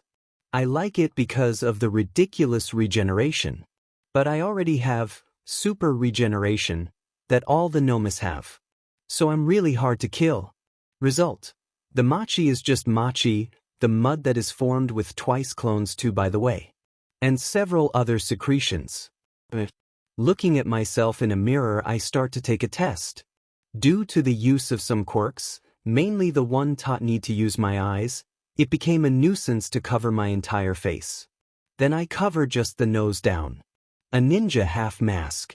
I also think it might be a good idea to reveal some information. False information in the case. In my normal appearance I have blue eyes, curly black hair, not too long, my hair goes down to my eyebrows and I wear glasses. Now in my new identity, my mask will cover the lower half of my face. My eyes will change color depending on the power I use. I think that's cool, multicolored eyes. My hair will become straight and long to my shoulders. I will use the famous Aaron Man bun, showing my sharp eyebrows. Maybe I will even be more edgy and turn my hair white. Storm of the X-Men has white hair too and makes a good contrast with my black suit. The two versions are very different. I will even grow a little in the hero/villain version, becoming very different from Hector, looking more adult. If I don't reveal anything about myself, people will try to guess. But if I falsely reveal something, they will be led to lose my trail. The difference between my two versions is like Aizen captain of the 5th Division and Aizen leader of Hueco Mundo. Similar but difficult to relate. Superman psychology. The famous change of, "Hello, it's nice to finally meet you, sir," to, "She calls me daddy too." Satisfied with the results, I go back to play with Eri. I only have a little over 2 weeks, but with Makia and Kurojire's Warp Gate quirk, I'll be able to accelerate my plans. If this world thought I was trouble, they are about to find out what happens when I really become proactive. World of Heroes and Villains. Part 6 Disclaimer. I own nothing. This history have no interest in offend any party. Having the sole objective of only entertain the readers. Enjoy. Not many can do the right thing when it counts. Kuro Yatagami? No. You have to use your whole body to swing. Not just the arms. Gotta go with an A. Banjo-san screams in my ear as I practice with the black whip among the trees. Now I'm really like Spider-Man. Even though I said I would be more proactive, I didn't move much. I taught Eri about Rewind, worked in the lab, took classes with my ghost teachers, and trained with Makia. Makia is a good spar partner. The percentage of my cards doesn't increase much after 50%, My goal of completing them before coming back looks a little distant now. You have an insane amount of powers, but you can't ignore the basics. To use all that power well, your body must be in top condition, Shinomori-san says to me. But you have excellent physical conditioning and you are a genius. As long as you don't grow arrogant and never stop practicing. I don't see any problems in the future that you will have controlling your powers, En-san tells me. Did you know that if you have to catch someone falling instead of flying towards that person directly, it's better to make a curved trajectory? Shimura-san tells me about heroics. The brachistochrome curve? I ask, exactly. You can not only descend faster, but allow you to catch with less damage to the person's physical integrity. If you take it from below and adjust your speed. She completes. I see, I say with my chin between my fingers. It's a lot to think about and take into account during these situations with so little time. And that's why you need practice. Banjo-san tells me, with practice and experience your body will move better before you even think. You think fast, it's true. But you think too much. Sometimes you have to trust your instincts and reflexes. If not, you will waste precious time, he adds. The more powers you have, the more at the moment of action indecision can take over you. Shimura-san says, a truck is heading towards a child. What do? Take the child? Stop the truck? Teleport?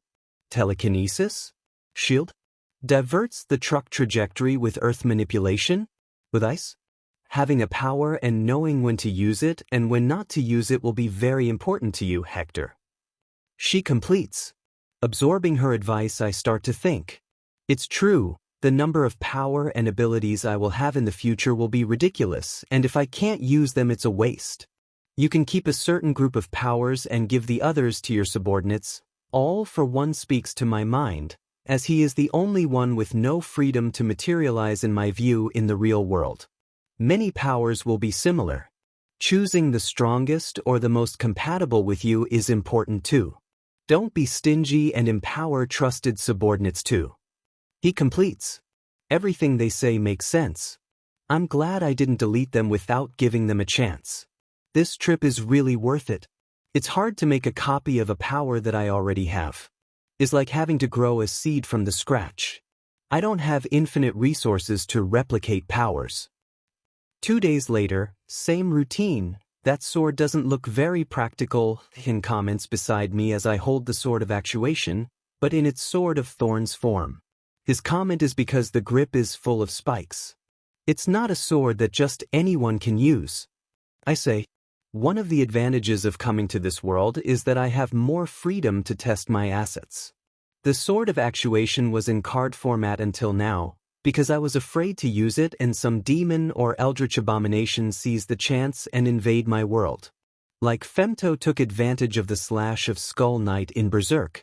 This sword has 2 forms. The first is much more normal. The Sword of Thorns, following the name, is a long sword with the theme of thorns. The sword usually wielded by the Skull Knight in Berserk. Bathed countless times in the blood of apostles, it became a magic sword. Or was it forged like that? Hard to say. Little is known about the Skull Knight background. And in its second form, the Sword of Actuation, the handle changes like thorny rosebush branches. And the blade is made up of behemoths that give an organic feel to the blade, full of eyes, noses and mouths that constantly move as if the blade were alive. It has a light blue glow, making the sword transform in my hand. I prepare to test its skills. Likes. What is this sword? So creepy. Shimura-san says disgusted. But the reaction of others. This sword. The sword. So cool. Banjo-san says. Indeed. What cool sword. En-san adds, nodding his head. I wield the sword and make a dimensional fissure appear. Stepping on it, I appear 5 meters away. Wow. Did it cut space? Damn, best sword ever. Banjo-san continues. All of one for all users are around me as I tested the sword. Does it do more things? Yoichi-san asks, strangely excited. It was made to harm magical beings and beings in their astral forms. which normal attacks would not affect. I say, magic? Like Wingardium Leviosa magic. Banjo-san speaks. More like Lord of the Rings magic with demonism, I reply. There's Harry Potter and Star Wars in this world, right? I remember Class 1B made a play as a parody. Check this, I say, taking 2 lightsabers out of my inventory. Ooh, lightsabers, wow. So cool. Nice. Quick, cut that tree. Me and all the bois love lightsabers. Can't you do something similar with fire quirks? Do you even need this thing? Shimura-san speaks. Did she really say that? Blasphemy. Women. They don't understand. Even the second and third users seem to agree. Lightsaber are a man romance and dream, Shimura, Banjo screams. Ignore her. Now cut that rock. Ensen says. No. Make the 2 clash with each other. Can you use force lightning? This one is all for one talking? Throw and pull back like a Jedi. In the corner of my eye I can see Shimura-san with his hand over her face muttering something like, boys and their toys. The next day. You've been training here every day. This seems a little different from your cautious personality, Hector-kun. Shinomori-san talks to me. With the days we'll stay together, they know me better and I know them better too. I can say that my relationship with all of them is very good. Even with All for One. Although he is still in prison, I don't let my guard down around the bastard. But he has a certain evil charisma, which makes you like him. Maybe. Because he never did anything to me directly, so I don't hate his guts like the one for all users. I'm trying to catch a big fish, Shinomori-sen, I say mysteriously. Before he can ask any more. It happens. A drone approaches my position carrying a smartphone. When it is close enough, the smartphone starts ringing. It's about damn time, Meta Liberation Army. Third-person POV Meta Liberation Army, did you find him sketch? Asks a man to another man on the top floor of a tall building. Rikia or Ridestro is a tall, odd-looking, middle-aged man with a prominently long, pointed nose and obtruding chin, as well as small, dark eyes. He has short, orange-brown hair, set noticeably far up his forehead, a widow's peak pointing downwards in the center, and he wears it swept back around his head. He doesn't have any visible eyebrows, and also possesses 2 dark moles on the left of his forehead. The man he talks to is Tomoyasu Chikazoku, or Sketch, a tall and lanky man with shiny black hair that reaches his waist, worn down with a neat fringe hanging over his eyes. Yeah. We located him by satellite. He looks like he's training in the woods 30 miles from here. He's making a lot of noise and changes in scenery, strange for someone who's hiding. Sketch responds. It's because he has nothing to fear, he's arrogant. He is individually the strongest man on the planet. Ridestro answers. Be in plain sight sometimes is the same of hiding. No one's would think in looking for him in a place so exposed like that. True. The drone is approaching. He will answer. Sketch speaks. And as expected, a voice answers the other end's call. Click. Moshi Moshi dis here. You're calling a extremely dangerous supervillain. If you want your quirk removed, press 1. If you want to submit to me, press 2. If you want to die, press 3. An arrogant voice speaks. Dis. So nice to be able to talk to you. Ridestro says calmly. And who would be the idiot? Ignoring the offenses, Ridestro responds. We are the Meta Liberation Army. We would like to invite you to our headquarters for a chat. The Meta Liberation Army? I never heard of it. Anyway, I don't want to buy encyclopedias. Bye. Click. He hung up. Sketch can see a black color spreading across Ridestro's forehead, proof that he is angry and his quirk is manifesting.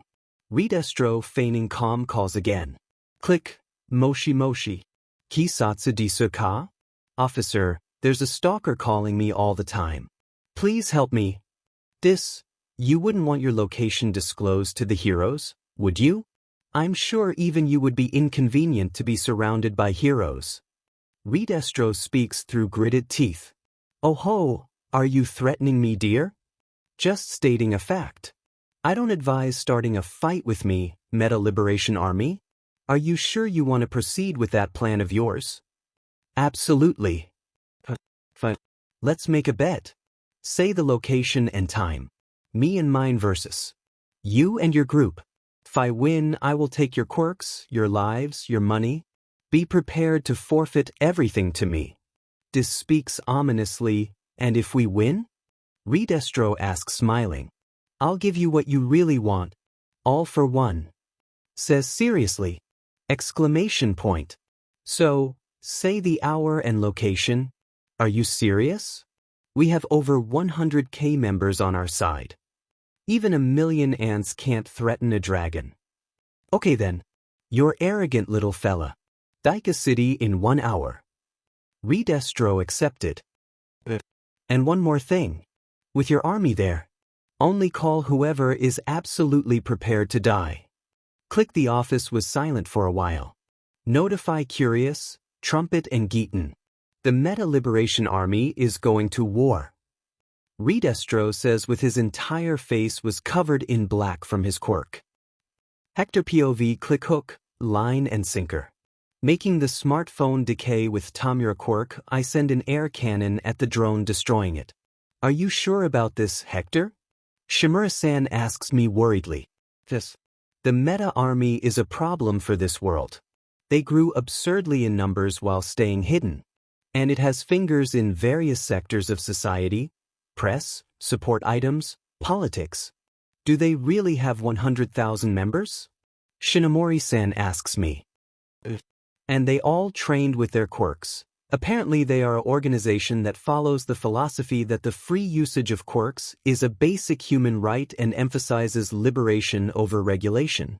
They believe that the stronger you are with your quirks, your social standing must be equally high too, I say giving a small summary of the Meta Liberation Army. Honestly, I somewhat agree with their philosophy. And I think I'm going to implement some of it when I get back to the Marvel Universe.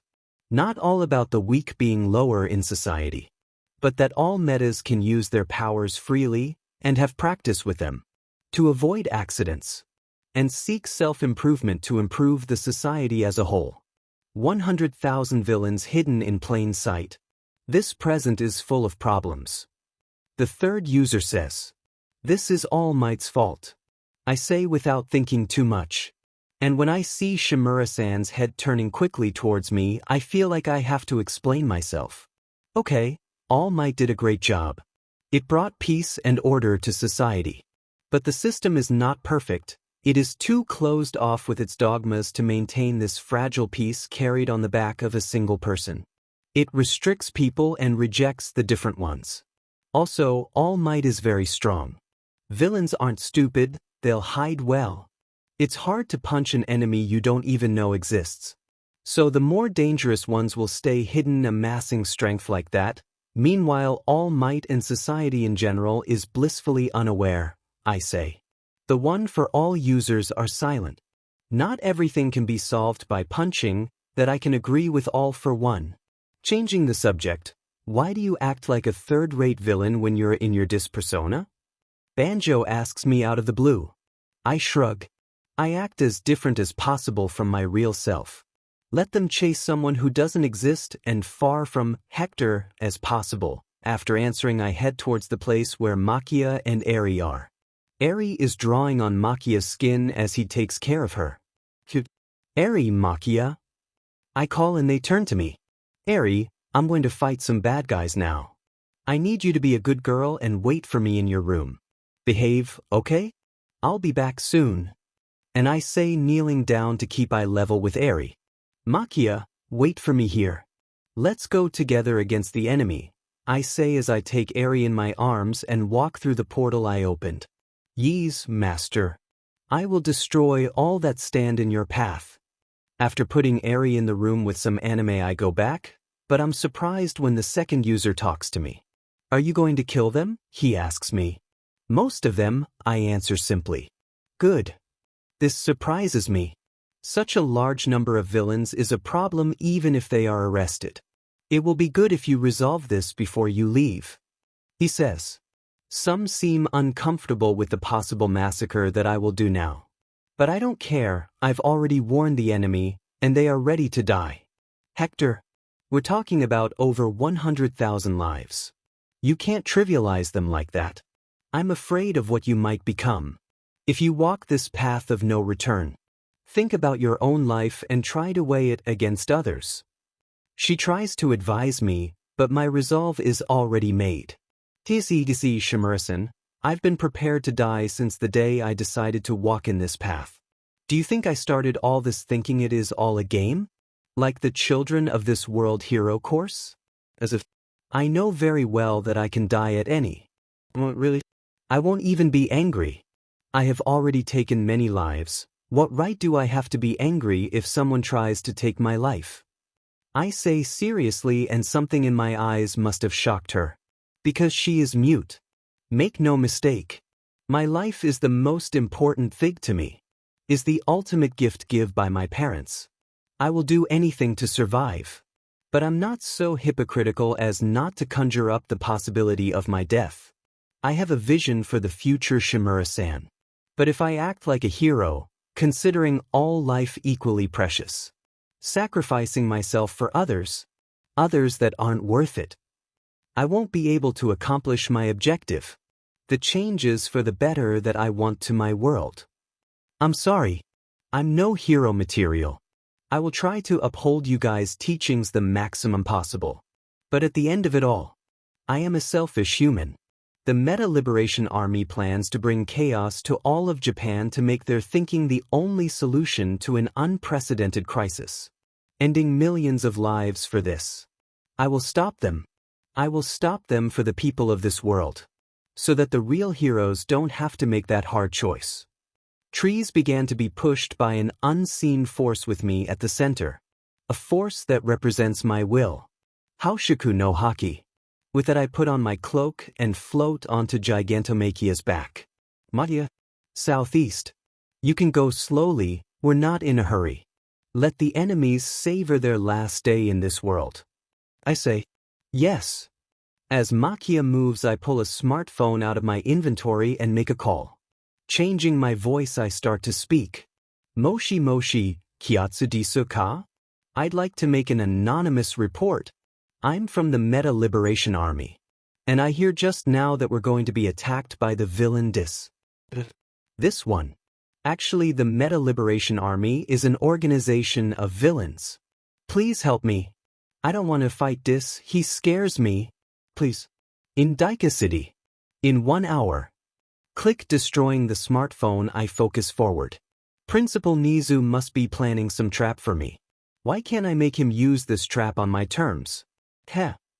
Third-person POV, we have a clue about this. Neo Mesa Tsukachi, a detective from the police force, announces as he enters an office with several other individuals. Apparently he will come into conflict with the Meta Liberation Army. This army actually appears to be a villainous organization with many trained members. Your hunch is right, Principal.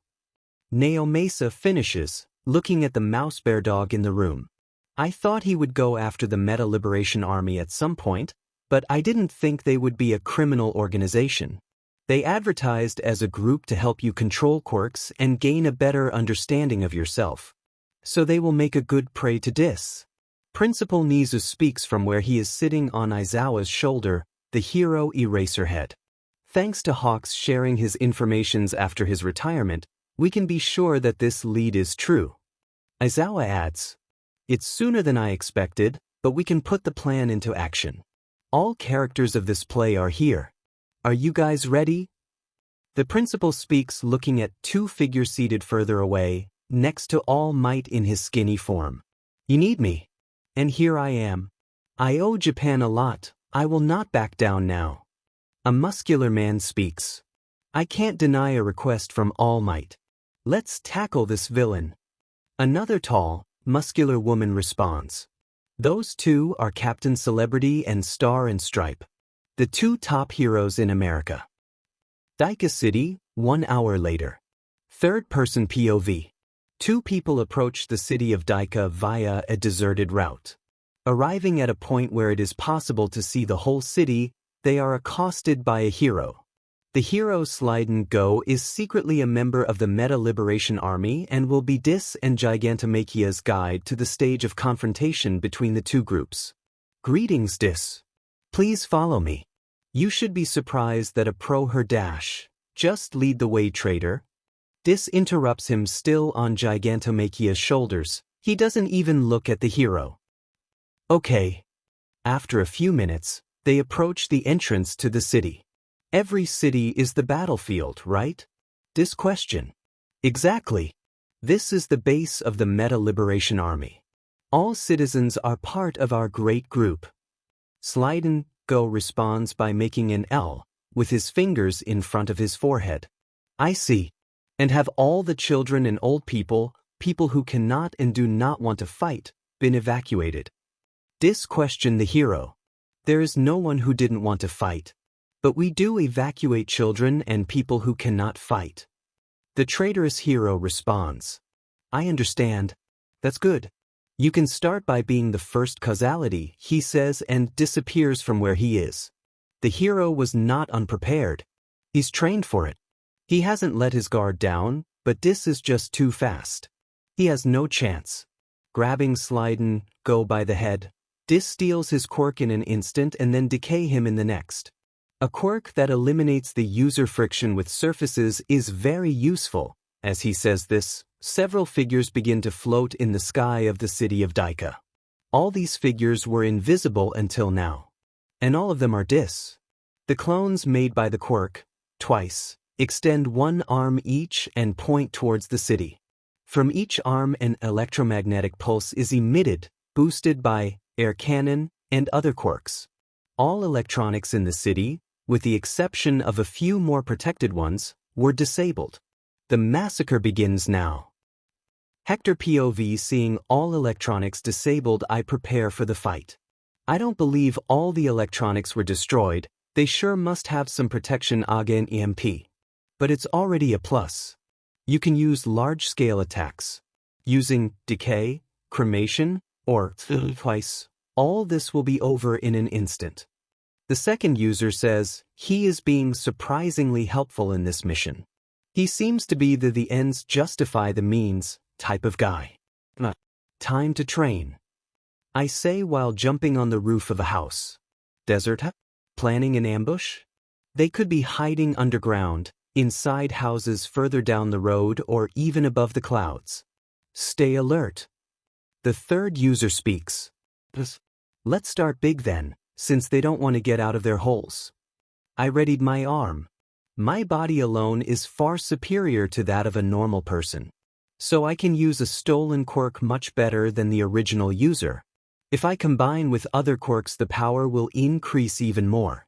And if I use one for all, using a combination of quirks, I target the Detonarat Company building, which I know from my meta knowledge is the headquarters. Let's see how strong I really am. Flexing my muscles, I aim the air cannon at the building. Boom! The air mass launched by me goes unimpeded halfway, destroying houses, uprooting trees, flattening the terrain. But a giant ice wall rises to prevent the air mass from flowing into the building. Geeton, one of the top fighters and ice user. Not that it can stop much. The ice wall is also thrown away and my attack continues its way, weakened but still continues. But another ice wall rises right in front of the building again. But this time tilted. And finally the air mass is diverted to the sky. That building appears to be reinforced too. I say, thinking that the building only swayed a little. Oh look, did the little rats come out of their holes? I talk in a condescending tone to annoy them. And more people show up. And more. And more. It doesn't stop until a mass of people get in my way between the tower. Like little ants protecting the anthill, I say, looking at them joining together. I can recognize some executives. But Redestro isn't here. Why don't I filter the weaklings first? I speak before releasing my Haushaku no Haki. It's the first time I've used it on this scale. After just one wave I stop giving off my pressure. And they start to fall. What is happening? Is this a quirk? Oi! Wake up! 2/3 of them fell. And my Katakuri card is still at 51%, even with all the spars with Makia. Let's resolve this stagnation. And I launch myself towards the massive enemies. Makia. Destroy. I say, pointing to the tower. Place. He yells and grows, and starts moving forward, ignoring all the little ants in his path. Third-person POV close to Daika City. It's amazing that so many heroes were gathered so quickly. Kathleen Bate, hero name, Star and Stripe, the top one hero of America, comments after seeing the large numbers of heroes moving to the city of Daika. They were all ordered to be 24/7 ready to be called. Principal Nizu responds. This is the greatest heroic mobilization in history. We have to win. Most of Japan's heroes, along with the police force and America's top two heroes, are coming together to face a single villain. Satellite images already point the conflict between the two groups. Tsukachi warns. Time to go. Aiden, we are approaching the conclusion. World of Heroes and Villains. Part 7 disclaimer. I own nothing. This history have no interest in offend any party. Having the sole objective of only entertain the readers. Enjoy. If you want to accomplish something, you must be prepared to dirty your hands. Remember when your mother taught you not to judge people by their appearance? The second user speaks and I nod. Forget about it. Although is not a fail-proof rule, you can guess someone's abilities with just one look. Especially if you have several quirks that allow you to get information. He says. This is true, especially here in BNHA, where appearance changes drastically to adapt to the quirks. It's not so much in Marvel, but if I can look beyond the normal sight of a human, like infrared vision and others, I might have an advantage. Theoretically, if someone notices Magneto affecting the electromagnetic fields around him, they can guess that his power has something to do with magnetism. Even if this someone never met Magneto before. The first thing I should do when I meet someone is use my powers of observation to get information. Even if I know the person. Could be some shapeshifter, illusion, or whatever. You also need to improve your fighting style. Ensan talks. What's wrong? I know all man-made martial arts. I ask intrigued, while jabbing 15 times at different opponents. Precisely on their chins. And it's Shimura-san who answers me. Sometimes fighting styles can restrict you, if you get too attached to them. For example, you can fly. There is no martial art that includes flying in its movements.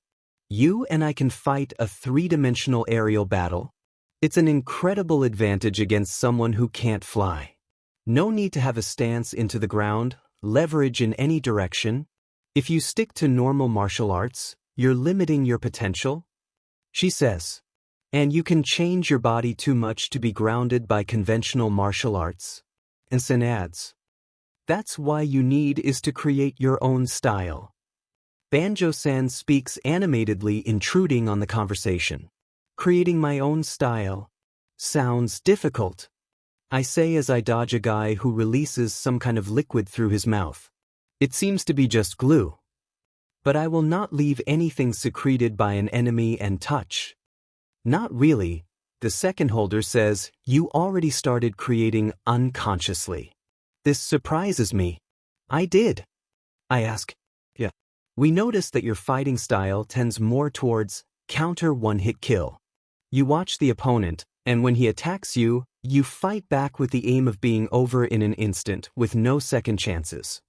Shinomori-san speaks. It seems to be true. I notice when a person throws several spheres towards me that have been ejected from the fingertips. They look like bombs, so I swing my arm to send the orbs back at the attacker. They explode almost on top of him, and I take advantage and land a good punch through the smoke. I have a huge choice of powers. So I really must have a power for every situation. Like Batman utility belt. And inflicting the most amount of damage at the start of the fight is a huge advantage. My fighting style, I start trying to visualize something. And I resolve to train observation hockey while I contemplate. The situation stays like this for about 10 minutes, until one of the holders asks me, "Why did you stop fighting back? I imagine you want to train, But wouldn't it be better to lower the numbers even further before you start training? There are at least 10,000 surrounding you. The rest seem to be focused and preventing Gigantomachia from advancing towards the tower. Shinomori-san asks me. I feel like I'm getting close to an advanced form of one of my powers. I replied absently as I dodged projectiles coming in various directions. Now I can use all forms of hockey, but I still can't use advanced forms like seeing the future. I feel like the new experience of a one-man versus army fight is giving me a good progression on my card's percentages. As I fight, I try to spread my awareness throughout the battlefield with hockey and the force. I can feel each of these guys, in the streets, in the houses, in the air and hiding in the sewers. I can feel a little of their emotions, intentions, and with that read the flow of battle. And see if I can learn something from them. Have some reference to my future fighting style. But I know there are things I can't force. Sometimes you have to go at your own pace. Huh? Oh, I understand. Stopping thinking. Clearing my mind. My fighting style. My body. My rhythm. My third-person POV. When Hector had his little epiphany, something strange happened. Hector is a smart person, so he thinks about things a lot. He considers it a good thing. But sometimes it can become a detriment to him in certain ways. That is when Hector closes his mind to just what he has at hand. With his assimilation of cards, Hector has the potential to use all of the character's abilities. And he will eventually complete it, even if he is lazy and does nothing. But when Hector wants to speed up the process, he tries to train the card's abilities, powers, and other attributes. So he tries to do similar training to the characters, or what he's seen in the fictional works of the respective world of the characters. He even tried eating more donuts to see if it would speed up the katakuri assimilation. While this thought helped him to have a satisfying steady growth, it also restricted him. After all, Hector is Hector. Perhaps he has a much better method of progressing, and his vision focused only on what he knows now prevents him from finding out other means, maybe even better means. At the moment, Hector is getting carried away by all the feedback of his powers of spiritual origins. The force in hockey. He is feeling everything around him and bathing himself in the sensations. Sometimes you can't force something. You have to wait for the right moment when all pieces fall in place and things just fit. Now he is in a state where he is growing by leaps and bounds. If he were fully conscious, he would call this state wuxia/xianxia good fortune bullshit. The percentage of Katakuris and Starkiller's cards since he started doing this has already increased by 15% each. He even unlocked a special ability from observation hockey to see other people's emotions. Kakuri does not have this ability. In the world of One Piece, Admiral Fujitora is the only one who uses this power a lot. But Hector was able to unlock it because he was given the potential to use hockey from Katakuri. Nothing stops him from going beyond what Katakuri could do. But that will be uncharted territory. He would have to rely on his own good luck and effort. This unexpected growth is due to the combination of force. The force helps the user be much more sensitive to living beings and the world around them, so the force is kind of piggybacking Hector's hockey, making it grow. Hector inner world, is he in the zone or something like that? Banjo-san asks upon seeing the state Hector is in. Unblinking eyes, he's dodging every attack by a strand of hair, getting into unnatural stances and fighting back from even more impossible and strange positions. There's no martial art in what Hector is doing. I guess so. He seems to be letting his body move by itself, using danger sense to predict attacks. Shinomori-san says. Danger sense? It seems more like predicting the future. En-san says as he watches Hector create a pillar of ice towards a house, apparently a wasted action. Only for a guy to go out the window of the house, and with his own momentum to be impaled by the ice. Or seeing him throw a fireball in an empty direction, but the next moment one of the goons of Meta Liberation Army create a large amount of ice. The fire he released exploded on the ice, generating a lot of fog, making it impossible for enemies to see. giving Hector the advantage of taking out a lot of opponents. But it seems that everything has to come to an end. When Hector is being surrounded, he just stops.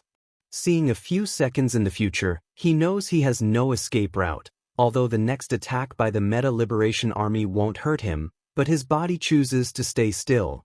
Boom! The people surrounding him exploded as he threatened to take a step. The feint that he uses. It didn't hurt Hector, but it took away his concentration, taking him out of the state of spiritual growth he was in. You really are strong and so mysterious. What are your motivations for becoming so strong? I got nothing on you. Did you have a bad childhood? Feel powerless and helpless in the past? Please, give me an interview. I will immortalize your story so it will be told until the end of times. A woman with blue skin talks excitedly. This woman is Kazuki Chitos, codename Curious. She is one of the leading members of Meta Liberation Army. She likes to do face-to-face interview with people. Because of that, she is exposing herself so much to the point of being a few meters away from the villain Dis. Even knowing that she have no chance in a direct confrontation. She plans to let her quirk her landmine to protect her by keeping Dis away from her. Things won't go in the way she expects. Can you answer me? We have a tight schedule. She starts to speak, but realizes she's falling. Not all of her. Just her head. She and her entire squad have already been killed by Dis, but before her head hits the ground or she dies. Dis holds her head and brings it to eye level, while quickly removing her quirk. Fucking thought, you messed up my grinding. Dis say, gritting his teeth before smashing her skull in the concrete. Hector POV fuck. Such good opportunity. Trying to get back to the state I am previously seems to be futile. Just like trying to get back to the dream you were having before you were forcibly awakened. The Force and Haki tuning themselves, helping each other grow. When will that happen again? Well, at least that opened a new door of opportunity. I have to test in the future. But now I'm going to take care of these guys. My mood is bad right now. Taking a quick look at the battlefield, I assess the situation. Makia is buried in ice or trying to be buried.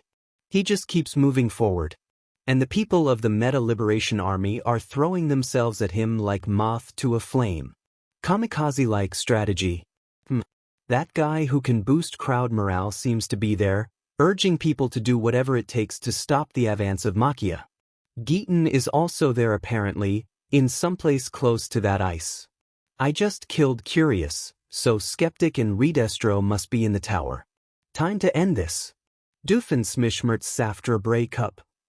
Don't let your men do all the dirty work. Come play too. I scream towards the tower and use force. My cheap Ultra Instinct state brought me more or less close to the tower.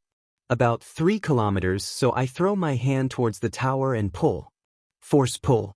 My assimilation with Starkiller is satisfactory enough. If he can pull down a Star Destroyer from the sky, I can pull a tower from some miles away. Nobody expected what I did. The tower is uprooted and starts flying in my overall direction. Makia! To me! I give the order and Makia changes direction towards me, easily getting rid of the ice and all the ants that try to slow him down. Crash! The tower falls to the ground about 20 meters away from me. I think I could pull more, but here's enough. You didn't die, right? You're the low-budget version of Hulk in this world. You couldn't have died that easily. I say to the debris of the building and the silence of the battlefield. Then I hear something moving below ground and Redestro emerges, much larger than usual and protecting Sketch in his arms. A large part of his face is already darkened, proving he's already pretty pissed off. So I do the sensible thing and ask to be sure, like a little brother. You're mad? Do not get angry. Sorry? Duct tape, glue, and spit can solve this. I say, gesturing around me. To all the destruction and dead bodies. The dark spot on his face grows even bigger. I let a few minutes go by.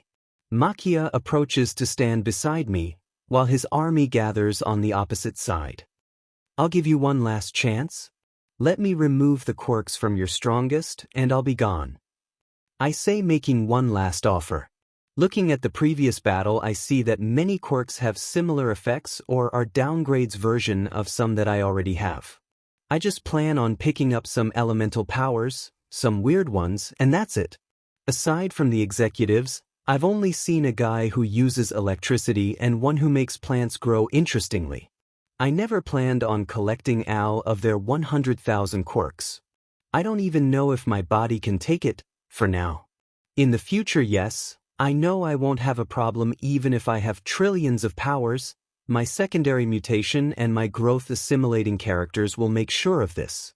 But I would need some time. Something I don't have. I need to dedicate myself to my main project, less than 2 weeks until my time here ends, and I'm still halfway through. Take our quirks is the same of taking our lives, or reason of being, or opportunity of growth. I will never subject anyone of the Meta Liberation Army to this. Redestro says. Self-righteous bullshit, I say. He just doesn't want to have his quirk stolen. Very well, just know that everything that happens from now on is in your hands as much as they are in mine. I say, getting ready. They on the other side get ready too. His mini mecha-like suit comes flying in Redestro direction. And Trumpet, the guy with a quirk to hype people, starts speaking. The enemy is before you, my friends. They're trying to take everything from us. Everything we work so hard for. Curious have been killed by they wretched hands. Are we gonna to allow this goes unpunished? No. Everyone screams, so let's win. Yeah, wake up and fight. For a better future. That's a good quirk. I notice they're getting slightly stronger. Even the guys I knocked out earlier with my Haoshoku no Haki are waking up. Very good, this quirk of yours will be very useful. I say, but without using the power of union or friendship, please? I say, disappearing. And reappearing right above Trumpet, I say, you guys are the bad guys, these things don't work that way, you know, and I just grab him by the head to steal his quirk. My powers alert me to the large amount of ice and the big fist coming towards me. Boom, surprise? I was going easy before, so you guys couldn't react to my speed, right? People are so easily fooled. I say, already in my previous position next to Makia and holding Trumpet by the hair. Will the quirk remain in effect even if he becomes unconscious or dies? Are you all still in the hype? Or did morale drop after seeing the big difference in power? I say, taking a step forward, and many taking a step back. You all look scared and shocked that you're losing. Have you never been in losing end? Did you never think that everything could be stolen from you?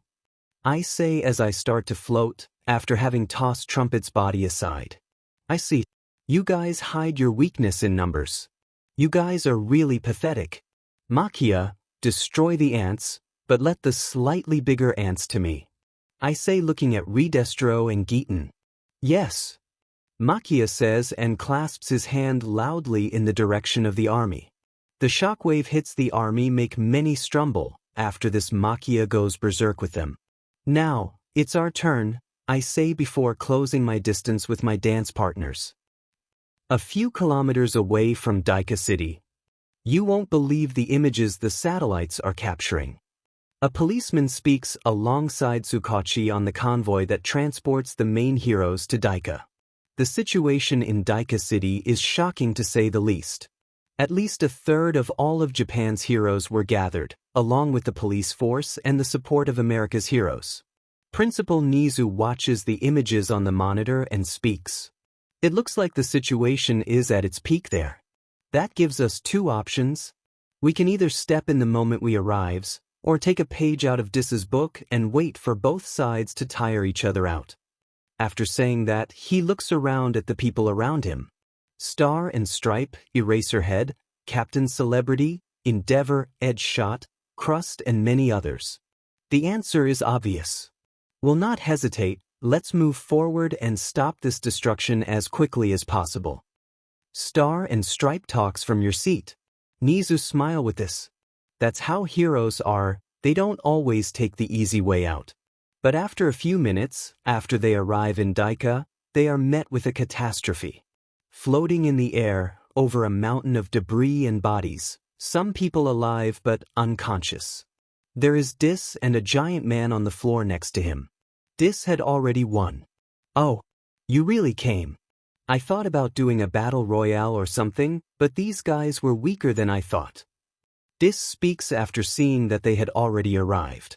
His voice traveling far, to the corner of the city where the heroes were. "Well, let's begin this final battle. I have things to do." Hector POV. I can feel the various presences of the heroes approaching, long before they can be seen. It came a lot of them, but not as much as in the manga. Looks like they didn't have time to do a bigger operation. But watching that they actually came up with so many top heroes shows that they really are desperate for a clue of myself. I kind of disappeared for them since the night on Kamino. I don't see Aizawa. He must be hiding somewhere to erase my powers. Leading the way are Endeavor, Crust, Present Mike, Gang Orca, and the lion hero Shishido. Bubbles begin to appear and take out the injured members of the Meta Liberation Army. That hero Wash is here too, huh? Not everyone will join the battlefront apparently. I turn to Endeavor. Number 1. You are ready for the battle that will decide the fate of Japan. This time I will take your quirk.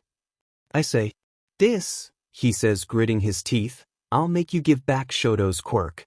"But I'll give it back anyway," I say nonchalantly. "Whatesh," he starts, but I cut him off. "Forget what I said for now. Let's fight. Makia, get out of town and just watch." I command while looking intently at the other group. I feel something is off. There's no way they could be stupid enough to think they can defeat me with just these heroes. Even though they are hiding Eraserhead for now.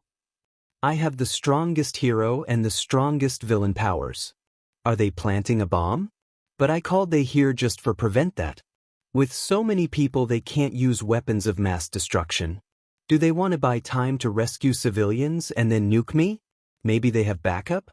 I'll leave Makia out for now, in case of unforeseen circumstances. Third-person POV. As Gigantamakia moves to the edge of town, Dis and the group of heroes continue to look at each other. The two groups ignore the efforts of the support heroes and the police force to save and arrest the people of the Meta Liberation Army. Zing out of nowhere disactivated a barrier around himself. This barrier is the quirk of one of the 8 precepts of death, Overhaul's subordinates. Looking at his back he sees that a line collided with the barrier, but after being repelled the line unfolded in the form of a hero. A sneak attack, huh? Very ninja, a shot. This speaks looking at the hero. He reaches out and prepares to launch an air cannon in Edgeshot's direction. But as he raises his arm he changes direction and points over his shoulder. To an Endeavor rapidly approaching from behind. Flash fire fist.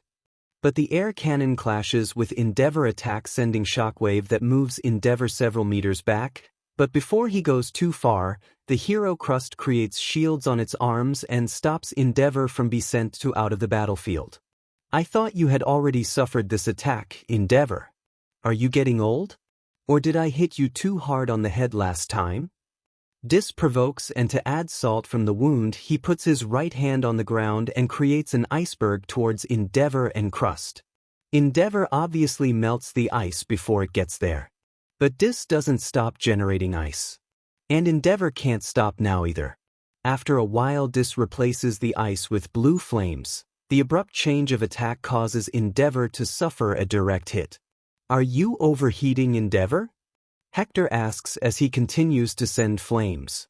Let me cool you down then, he says, and Endeavor prepares for another ice attack, but he doesn't see Hector launching any attacks. Until he feels a sharp pain in the left side of his back. Looking back he sees an ice spear stuck 2 palms above his hip. How? He asks as he heats up his body to make the spear melt. Misinformation can be dangerous, Endeavor. You think I can only generate ice because I stole your son's quirk. But I just acquired a quirk that can control ice. And for that you received such nasty attack.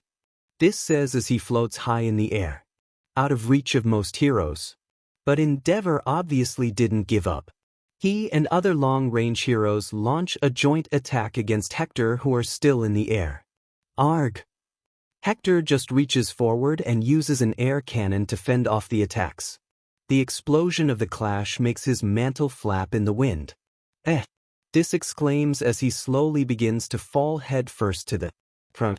This float quirk was forcibly disabled. Dis looks around calmly and sees the hero Eraserhead on top of a building along with several heroes that can support him. I see.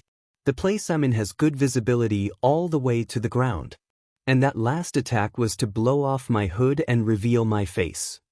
Dis mutters, I shouldn't have fought directly the attacks, just dodged. Dis continues muttering quietly he doesn't feel he's in danger, even though he can't use his quirks.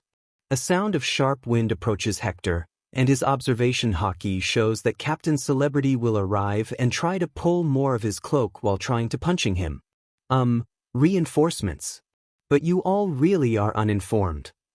Dis says before taking a spin in the air, covering his entire body with his mantle, causing Eraserhead's erasure quirk to lose its effect. Captain Celebrity rushes to attack Dis, but finds only an empty mantle. Eraser, be careful. Dis already appears behind Eraserhead, with his hand outstretched to touch his head. With your quirk, things will be a lot easier. Dis speaks just a centimeter away. But at that moment a hand coming from a place right next to Hector grabs his arm. If the villain Dis moves, his brain will stop receiving oxygen.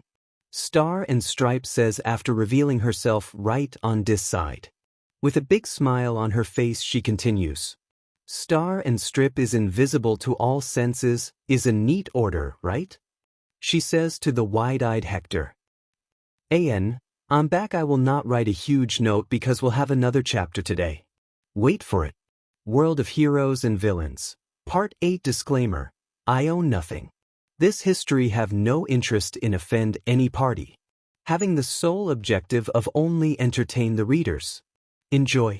Introduce a little anarchy, upset the established order and everything becomes chaos. And you know the thing about chaos? It's fair. Joker. Star and Stripe POV. We did it. Having to stand by while I watch the other heroes do everything is not really my style, but I understand the importance of the plan. Nor can I confidently say that I could activate New Order on Dis in a direct confrontation. He who has All Might's powers. But now he has been defeated. Not even All Might can escape New Order after I successfully apply it. Removing my hand from Dis's arm, I go to inform Nizu to send an Iron Maiden to transport him. If all goes well he will cooperate and return the quirks he stole, if not he dies. Anyway, the day is won. I keep an eye on the villain's still form. Eraserhead does the same, erasing his quirks. Apparently it has been proven that Erasure, Eraserhead's quirk, can even erase One for All Might's quirk, because Eraserhead erased it when the boy Midoriya Izuku apparently used it. Under New Order and Erasure, there is no way for Dis to escape. Jiawa dash. I've just been punched in the throat by no one.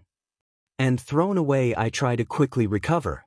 Looking around I see the impossible. Dis has his hand on Eraserhead's head and all the other heroes protecting him seem to have been flung away. Even Captain Celebrity and Endeavor who were approaching were attacked and thrown back. Eraserhead has that black mass that Dis can create around his eyes while having his quirk stolen. While kneeling I try to make an order, but I can't speak. Dis turns his head towards me. He lets Eraserhead fall to the ground unconscious. Dis's eyes are glowing red, the erasure quirk. You look confused, as if you don't want to believe what's happening right before your eyes. Dis speaks as he looks in my direction and approaches slowly. How did New Order not work? Is that the question running through your head? The answer is, you can't handle me. You can't handle Dis. You can't handle these nuts. What the heck? My brain can't process what's going on. Sorry, sir. I've been keeping this joke since the beginning. Well, Star and Stripe. The serious explanation is that I never considered myself Dis to begin with. he says after laughing a lot and taking a deep breath. I knew I would come into conflict with you eventually, so I prepared myself. Always be prepared, it's my motto that I inherited from a certain paranoid guy. This villain speaks while tapping his index finger on his temple. I would go after you even if you didn't come after me. And so I was careful to introduce myself under a false name. There was also danger that I would start to identify myself with this new name, so I picked up something ridiculous that I could never take seriously. He continues, and I feel my face forming into an expression of shock. That means yes. I know a lot about your quirk. I know that when targeting a living being with a sense of self, your understanding of the target's identity must align with their own. Honestly, in this world you are the only danger to me. I have a huge ego after all. My quirk is a national secret. How does he know so much? I must congratulate you. You hid yourself very well from my senses. But I realized you were here the moment I appeared behind Eraserhead. The villain speaks and I'm surprised. You can hide your senses, but not your intentions. He says mysteriously, oh, I kept going to Eraserhead and even pretended to fall under the power of your quirk to make you guys let your guard down. No matter who it is, humans usually let their guard down for a split second when they think they've won, right? He reaches over to place his hand on my forehead. By the way, do you need to speak out loud to use New Order? I attacked your throat because of that. I advance towards him. I can't give new orders with my quirk, but that doesn't mean I can't fight. When I removed the order to be invisible, I replaced the order that I always keep active, the one that gives me super strength to be like All Might. All Might has always been my hero. I always wanted to be like him. Now I need to rely only on my body to win. But even that determination is quickly crushed by the villain in front of me. Bam, very brave of you. I must say you are my second favorite heroine. But as an All Might fan you should know that, in this world, I am second to none physically. My opponent says as he presses my back to the ground with his foot. I can't let him take New Order. I came here with determination to make New Order self-destruct in case it was stolen. But now, with my throat crushed, I don't have that option. But I have another way. I start to discreetly open my mouth. The villain grabs my face and makes me look at him. He forces my mouth open and sticks 2 fingers in, pulling something out from behind my teeth. You are going to kill yourself. He says, strangely empathetic to someone with his personality. He is holding the capsule with instant effect poison. I can hear his teeth clenching. Is he mad because he almost lost New Order? It doesn't seem like that. But I don't have time to contemplate because he moves his hand quickly and I fall unconscious. Hector POV, she almost killed herself. If I hadn't been constantly seeing the future with my observation hockey, Star and Stripe would be dead right now. No, I'm not mad that I couldn't have New Order. I'm mad that she would be dead. I want the least amount of irreversible damage in my stay here. I took every care that no one of the good guys was killed. But I underestimated this woman's determination. Star and Stripe is a real hero. I have a new respect for her now. I get down and start copying her quirk. That's right, copying. I can't risk her doing like in the show with Tamura, and making New Order, destroying me from inside. As I'm in the process of copying New Order, I feel Captain Celebrity and Endeavor approaching. Makia! I scream as I create a barrier around myself and reinforce it with One for All, stopping the hero's 2 attacks.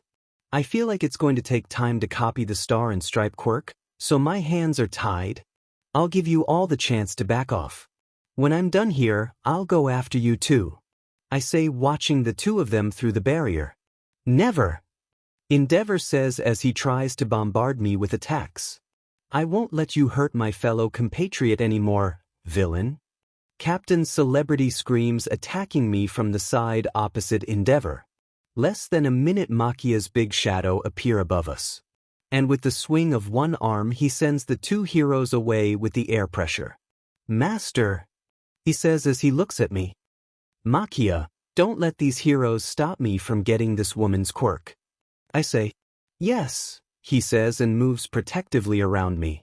Endeavor and Captain Celebrity quickly come back to attack Makia, but it's really pitiful. They barely damage the giant. Makia is really OP.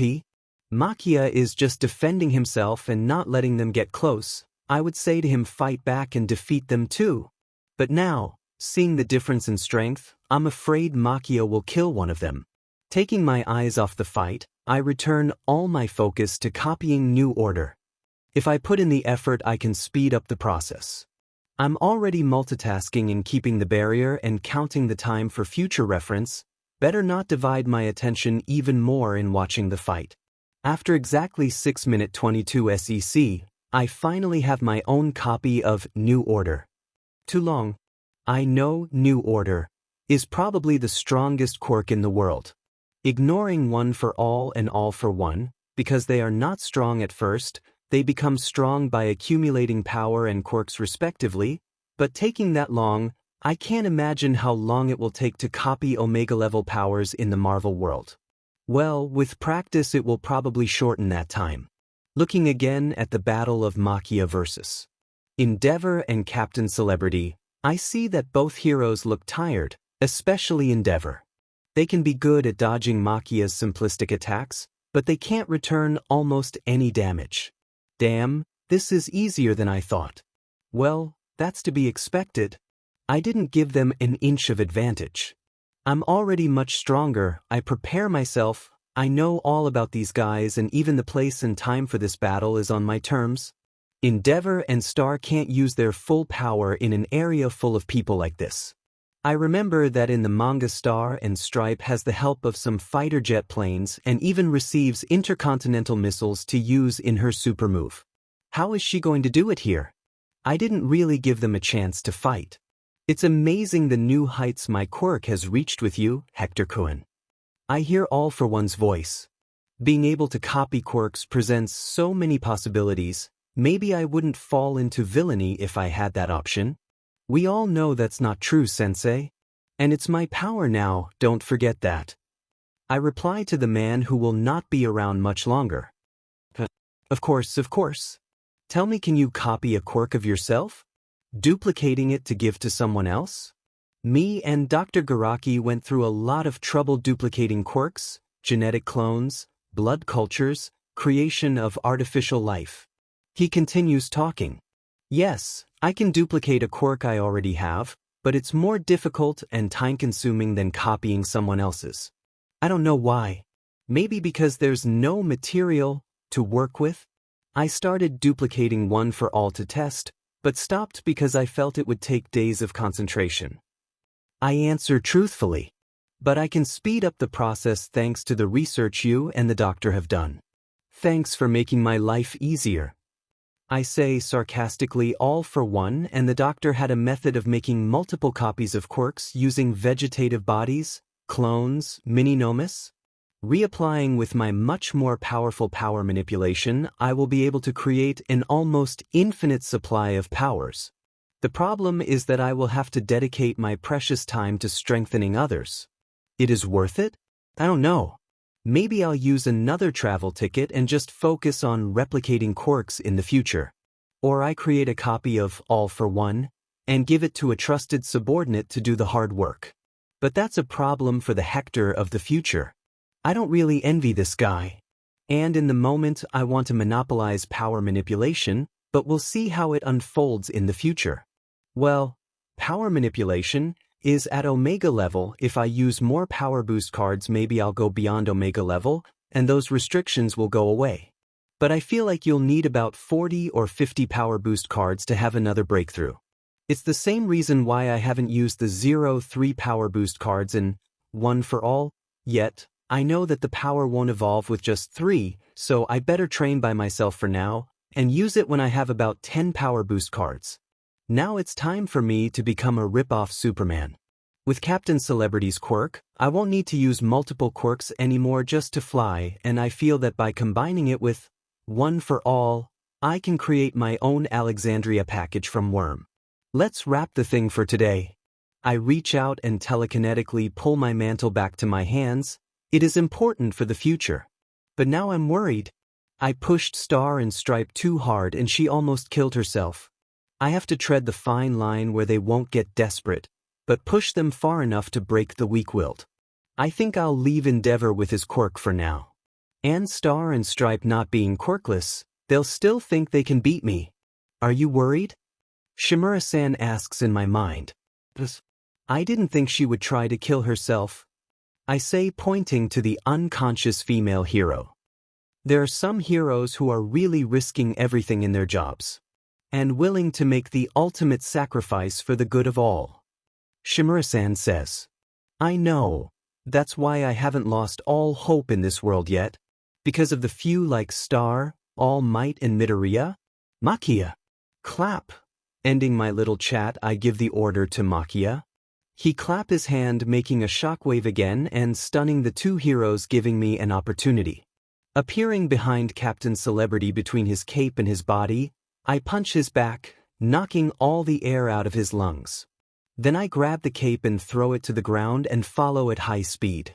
Down with both knees on his stomach. No capes. The time he can't move because of the damage is enough for me to steal his quirk. Sorry, Chris. I like you, bear it for a while.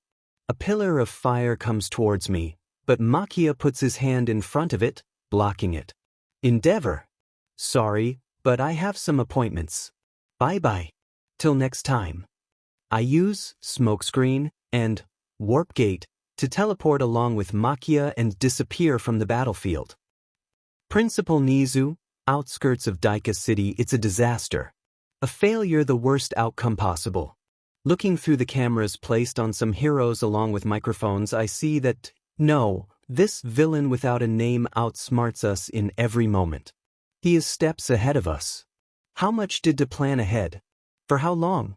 The location, the time, the reinforcements taught we have were all under his control or knowledge. Does we have a traitor? Among us? This possibility has been raised in the past. This villain just knows a lot about us. Zing Arg. Static passes through the communicator in my ear. All the electronic equipment seems to have been forcibly deactivated in this makeshift base I am. The gasps of surprise and the fingers pointed to the sky give me a clue of the reason. The villain is above us. Looking at me. He wants high specs. In an instant I see a hand in front of my eyes and then darkness. Hector POV humming the opening, make my story. I observe the items my various clones place in front of me. Gold, jewelry, expensive equipment, money. During the battle I made my clones loot the city. I'll try to get as much gold in my inventory to when I go back. It will be a good amount of funds to use in the criminal underworld. Did you happen to use Night Eye, Foresight, to predict the movements of heroes? Shinomori-san asks me as I see one of my clones throwing the unconscious Principal Nizu on the floor. Nah, Night Eye gave me his quirk in good faith, so I won't use it against heroes. This should lessen any guilt feelings he has. And I think that he only cooperated so easily, besides him seeing what I'm doing, it was to protect Mirio. I say as I create a big cloth with creation, to make a bag and get it all the loot on it. I see. Shinomori-san says, very thoughtful of you. He says I just shrug.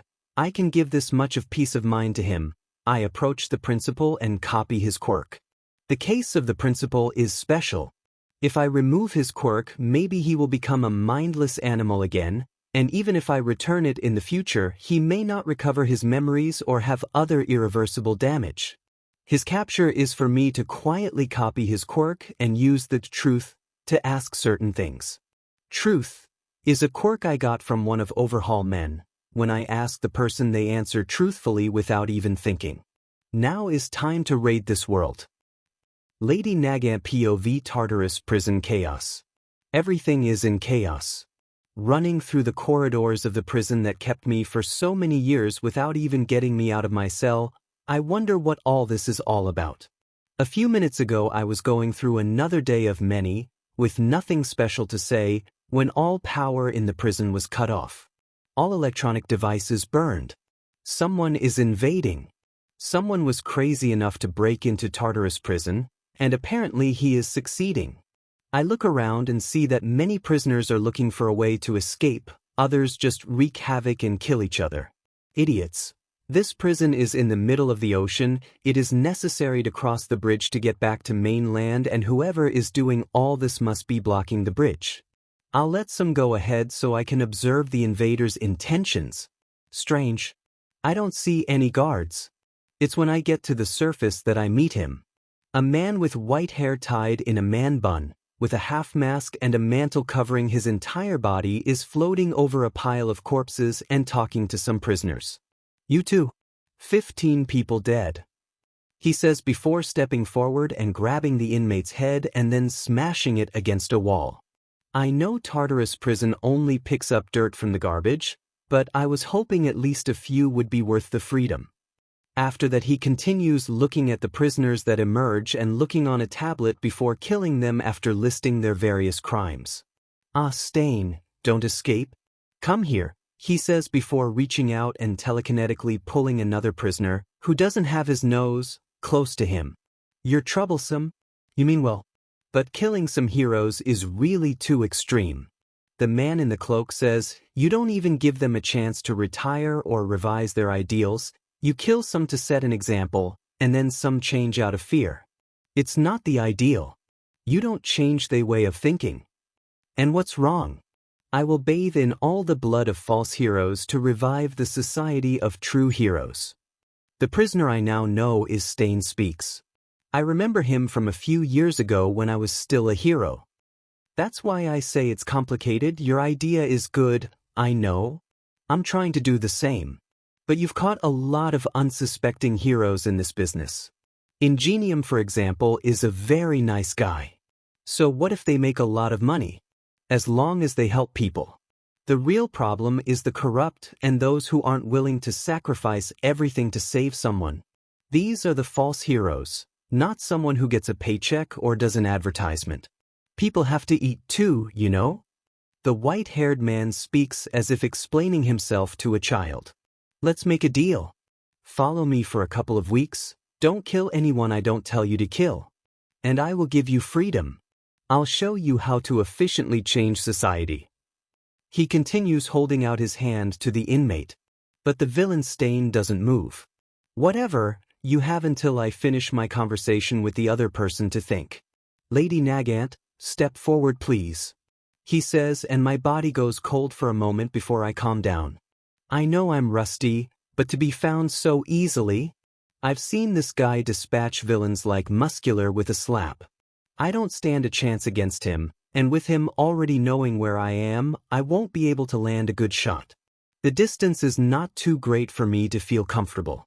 So I decide to face this guy. Nothing can get worse. Lady Nagant, Tsutsumi Kana, former heroine, lose faith in the system. Arrested after killing her superior. Tell me, do you want the downfall of the current hero system? Do you want everything bad to be exposed? To the good and evil of the hero profession be known to the world? He speaks to me. I just look back. But after I see he won't proceed, I nod. So I have a job for you, he says. So he's just another one who wants to use me, huh? A trained assassin is always useful. Do you have any experience in babysitting? Wadash. Next day, Hector POV. It's all about visualization, Eri. You have to visualize what you want to rewind. You already know how your quirk works, so you have to visualize two main things. I say to Eri next to a lizard without a tail. Lady Nagant is just a few steps away watching us with an odd expression on her face. Visualize your power being poured out of your body and being poured into your target like water flowing from a faucet into a vessel. You don't need to open the faucet all the way. It can be little by little. And you need to visualize what you want to return to the previous state. Try it. I continue and watch Eri holding out her little hands to the lizard direction. She closes her eyes in an expression of concentration and effort. Then her horn glows a little and then her hands. 47 seconds later, the lizard's tail is already brand new. She is very careful and cautious in the use of her power. She took it from me. Nice job, Eri. I grab her under the armpits and start twirling her in the air. Hearing her laugh makes it all worth it. After that I start tickling her and play around a little. Then I realize it's time for me to continue my other works. Look, Aunt Tsutsumi is waiting to the lesson. Go with her, I have some work to do. I say and lead her to Lady Nagant. With a nod and giving me an odd look, Lady Nagant takes Eri away. Lady Nagant is taking care of Eri while I do more villainous activities.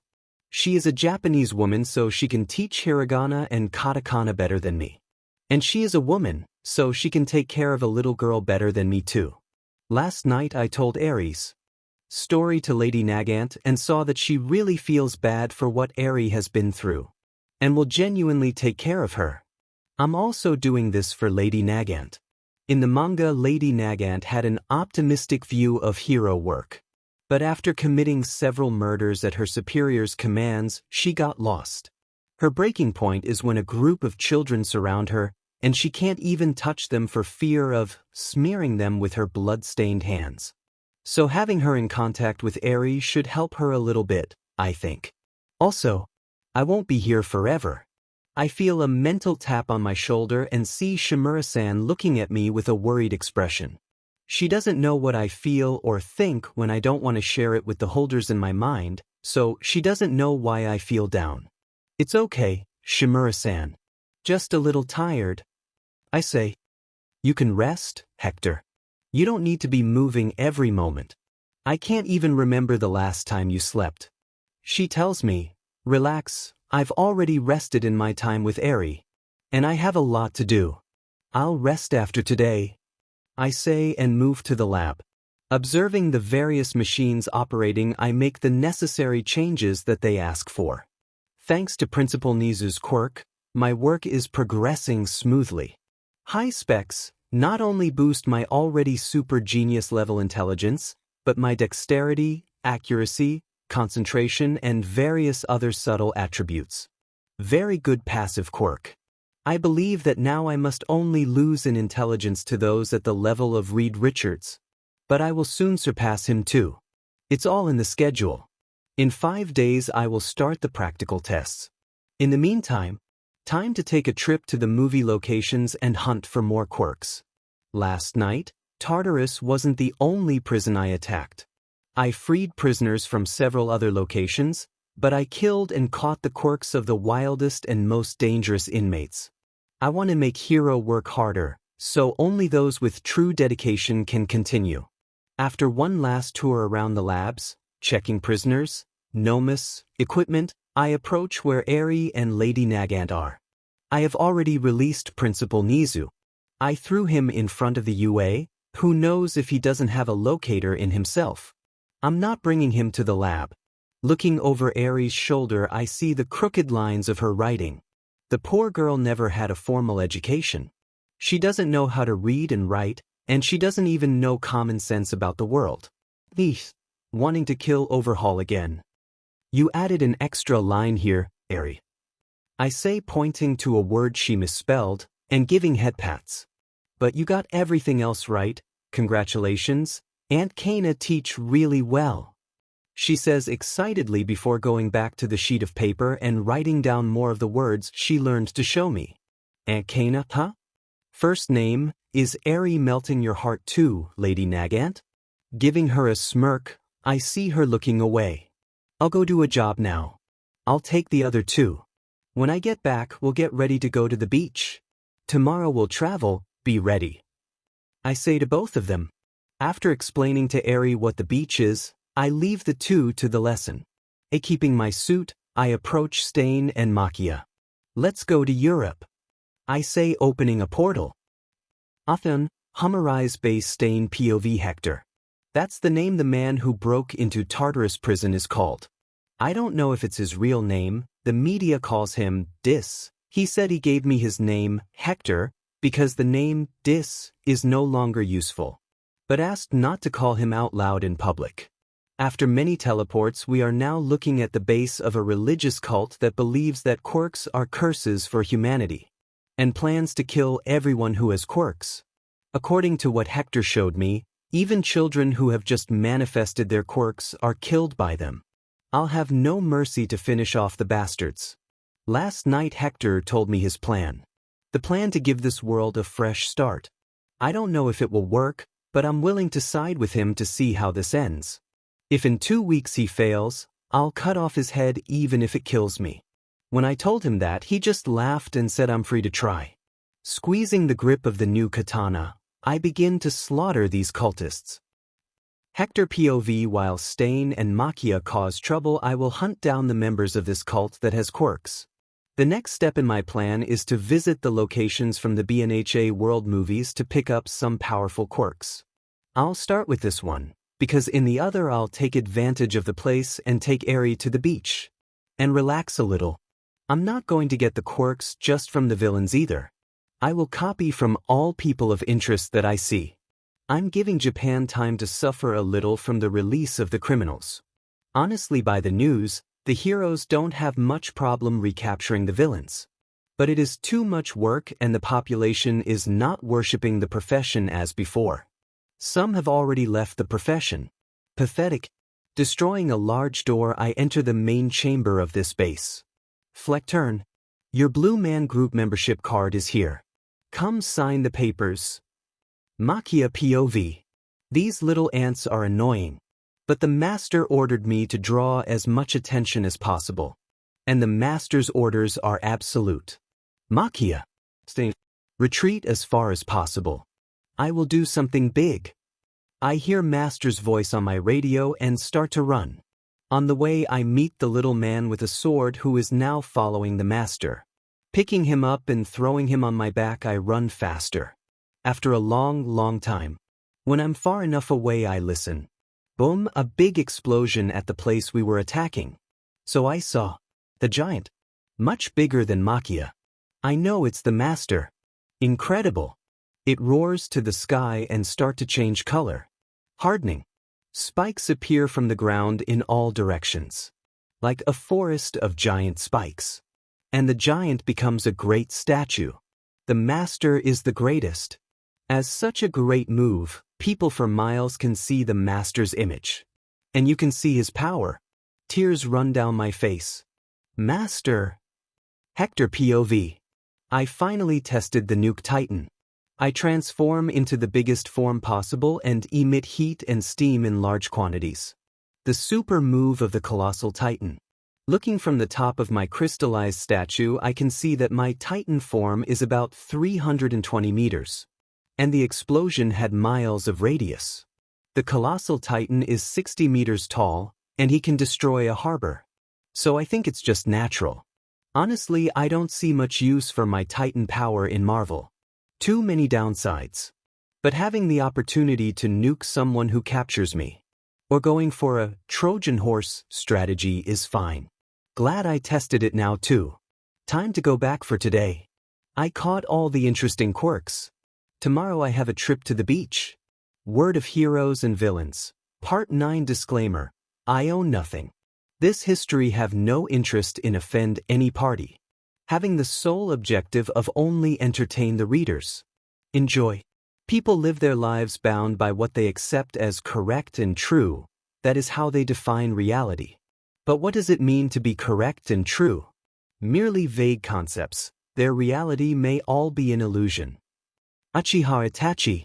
Lying on a reclined beach chair, I watch the kids play through my sunglasses. Eri and the Shimano siblings, Katsuma and Mahoro, befriended quickly after I saved their family from the villain 9. I already take care of the plot of this movie too. 9's quirks are very good. There's even a weather manipulation. Much weaker than the storm power from the X-Men, but it's something already. I also copied the quirks of the two brothers. A healing quirk and an illusion quirk, very nice too.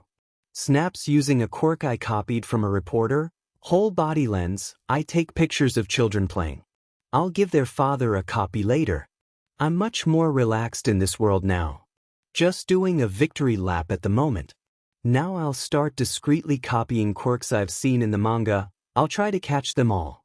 After my fight with 9, if you even can call that a fight, I just dodges everything he and his goons threw at me and defeat them with one move each. But I finally complete 100% with Miles Morales' card. Yay! After some thought I decided to assimilate Yagami Light. In theory, assimilating him will increase my intelligence and deductive ability, in addition to the process being faster, freeing the assimilation spot faster. I thought and summon him. After all, there's nothing he can do that I can't already. Batman after all. But I remembered that he is a narcissist, sociopath with God complex. We're not going to get along. I thought about making another summon assimilate him. But on the final I decided to test how much my intelligence will increase with a similar card. They're diverse types of intelligence after all. First, my theory proved to be true. With one night's sleep, his card percentage went up to 67%. Today I will finish assimilating him and will be able to use another card. And I feel like there's been an improvement in certain aspects of my mental attributes. Concentration, thinking faster, deducing better. So it's a win. I think the next will be Loki or Jace. Jace should assimilate faster than Loki, hopefully before the travel ticket runs out. But I really want magic ASAP. Decisions? Feeling something cold being pressed into my arm, I turn to look at Lady Nagant, who has brought me something to drink. She is wearing a two-tone full-body swimsuit, dark blue and pink, matching her hair. I'm the one that made it. She refused the sling one I made previously. I don't know why. I want to believe our relationship have improved in the last days. Snap snap asterisk asterisk snap asterisk asterisk snap asterisk asterisk snap asterisk asterisk snap asterisk asterisk snap asterisk asterisk snap asterisk asterisk snap asterisk asterisk snap asterisk asterisk snap asterisk. I take some pictures of her too. She glares at me. Sorry, but not sorry. Thank you, darling. I say, smirking to Canas, and she only continues to glare, and after a moment she sighs and then sits by my side. It came as a surprise to me when the Shimano family confused me and Lady Nagant as Aries' parents, But I thought it was really funny at the time and I didn't correct it. In fact, I even started acting like it was true. They think I'm Aries' father because I still keep my hair white and Aries' horn when she's around. Initially, I wanted to pass as an older brother. But since I got the muscle quirk of muscular and others, I make myself look older in my secret form. Increasing muscle mass and a few inches of height. Getting more adult. I'll use it in the world of Marvel to throw people off me even more, in my secret identity. Why are you doing all this? Excuse me? If you want I can erase the photos. Not that. Your plan, your acting, your research. Everything. Kana-san says, you could have just taken what you want and need and that's it. Is not your problem. I talk to her about a lot. Honestly, the closer it gets to the time I leave, the less I care who knows my true origins. Putting my chin between my fingers, I think a little about how to respond. My grandparents are farmers. I say. She just watches me and waits for me to continue. They live off the land. They taught me that whenever you take something away, you better give something back. Seed good karma or something. For everyone to win. The cycle of life or something like that. She just looks at me with her impassive face. I could have not cared, you're right. But I just feel like I'd regret it for the rest of my life if I didn't do what I'm doing, you know? Heroes don't always have the luxury of choosing the easy way. Too, I say as I look at the horizon. And even though I'm not a natural hero like All Might, I want to try to be a good person at least. Tell me what's better. To be born good, or to overcome your evil nature through great effort. I ask, quoting a game from before I'm transmigrated. After that we fell into silence. Words no longer need to be said. A few minutes later Aries shouts calling me to play in the sea. I stand up and extend my hand to Kana-san. Wifey, I say cheekily, there's a lot to live for yet, Kana-san. Don't give up so early. After a few seconds she grabs my hand. I want to believe that I will be able to revive the optimism she had in her youth. 7 days until the travel ticket expires. The situation in Japan is chaotic. More and more heroes abandon their posts. Even with the efforts of Star and Stripe and Endeavor, support for the heroes from the population has plummeted. BZZ, we are here in a movement on the streets in which the population asks the villainess to take over Japan and establish a new order. BZZ, strange thing happening with students of heroic courses and heroes overall. They appear to be attacked in their residences. But no harm was done to them. Victims allege they are knocked unconscious and wake up in their beds hours later. BZZT, the Prime Minister talks about the measures taken to increase security. Click turning off the TV, I refocus on what I'm doing. I'm watching a criminal that had been injected with something I've created. Immoral? Maybe, but the guy is a rapist pedophile, so... Watching the lights turn green, the first clench my fist in a small victory celebration. Success. It's not perfect, but this work can be continued after I'm gone. Congratulations, Hector. You did something amazing. Yoichi-san is the first to congratulate me. Focusing in my mind the other holders of One for All, nod and congratulate me too. Even the second and third, who don't like me very much. This is really amazing, Hector-kun. You are decades ahead of Dr. Garaki. All for One says. Looking at the man still chained to his throne, I think the time has finally come. I think it's time, sensei. I say and everyone tense. Oh, it's finally my time? Too bad. I really want to see the height that your one day will reach, Hector-kun. He says, not at all bothered by his own impending death. Any last words, sensei? I ask. He smiles and starts talking. I want to give you one last piece of advice, Hector-kun. The only limits you have are the ones you put on yourself. If there comes a day when you become discredited with the world and the people in it, it's okay to let go of those inhibitions and act as you see fit. And bring forth your true potential. You owe nothing to the world and the people in it. So you're basically saying to go ape shit in the future if things don't go my way. Sorry but no. Don't act like you can predict my future Jut because we have similar powers. I say, but he never stops smiling. Time for disappear, sensei. After that I make my mental world reject All for One. It starts to slowly disappear. Too peaceful an ending for a guy like him. But I don't personally hate the bastard. But I don't intend to become a second All for One. I learned from him. And that's it. It would be stupid not to use it. He was very helpful after all. Probably wants me to carry his legacy or something. Sorry, but like you said, I owe nothing to you All for One. Your guys will stick around for now. Enjoy, I say before turning my attention back to the real world. Holders of One for All seem relieved that All for One is finally dead. Must be a great victory to them. A century-old grudge finally solved. I can't even imagine. I decided to assimilate Jace first, and as I predicted, it's been fast. I believe that in the day of my return, I must complete it. But that leaves me with a problem. A weakness. And weaknesses disgusts me. Magic. Although I'm not completely ignorant about magic, thanks for the chakra books. But these books teach more about basics, mind strengthening, chi. It's the kind of magic that Iron Fist and the Hand use. There are no spells like Doctor Strange. So I have a huge blind spot in magic knowledge. And magic is bullshit. Serious, magic is the most bullshit power of all. And I don't think Loki's card will solve it.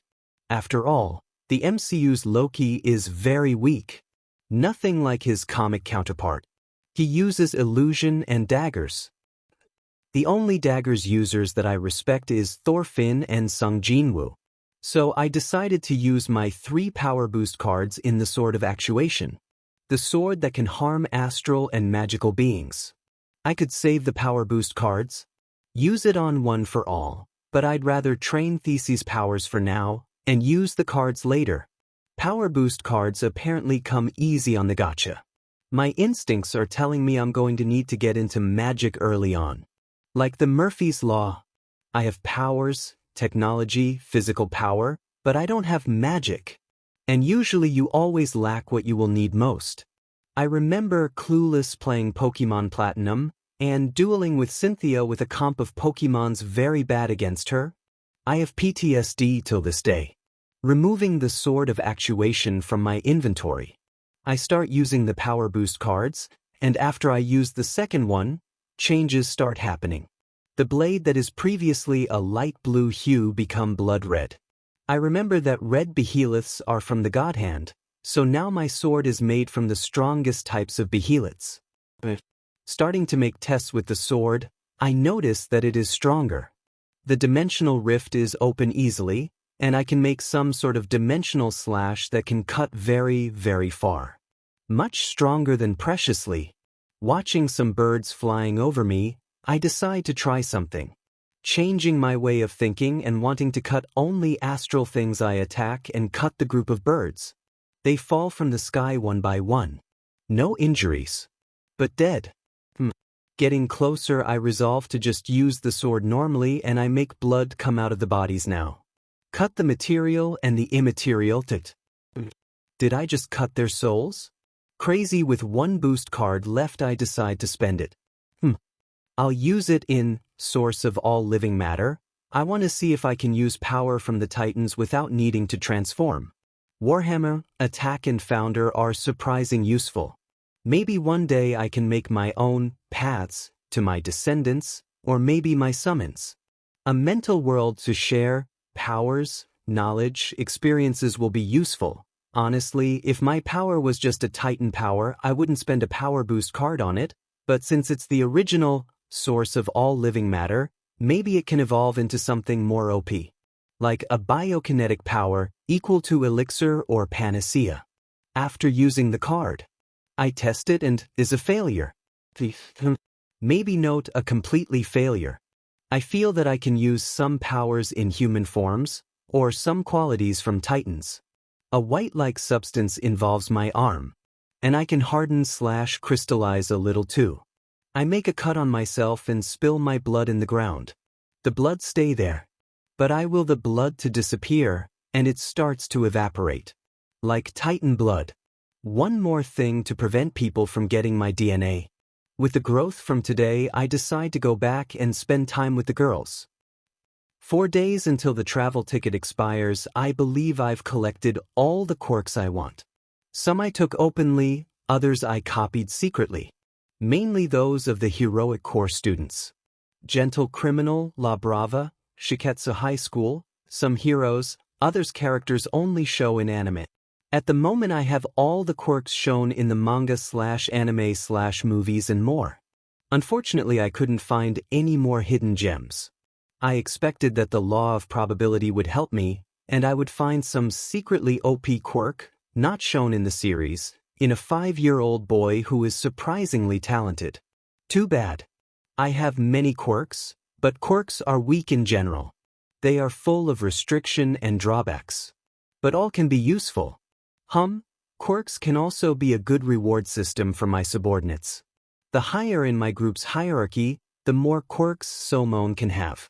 High specs, super regeneration, longevity, many quirks that I can make a package depending on the role the person has in my organization.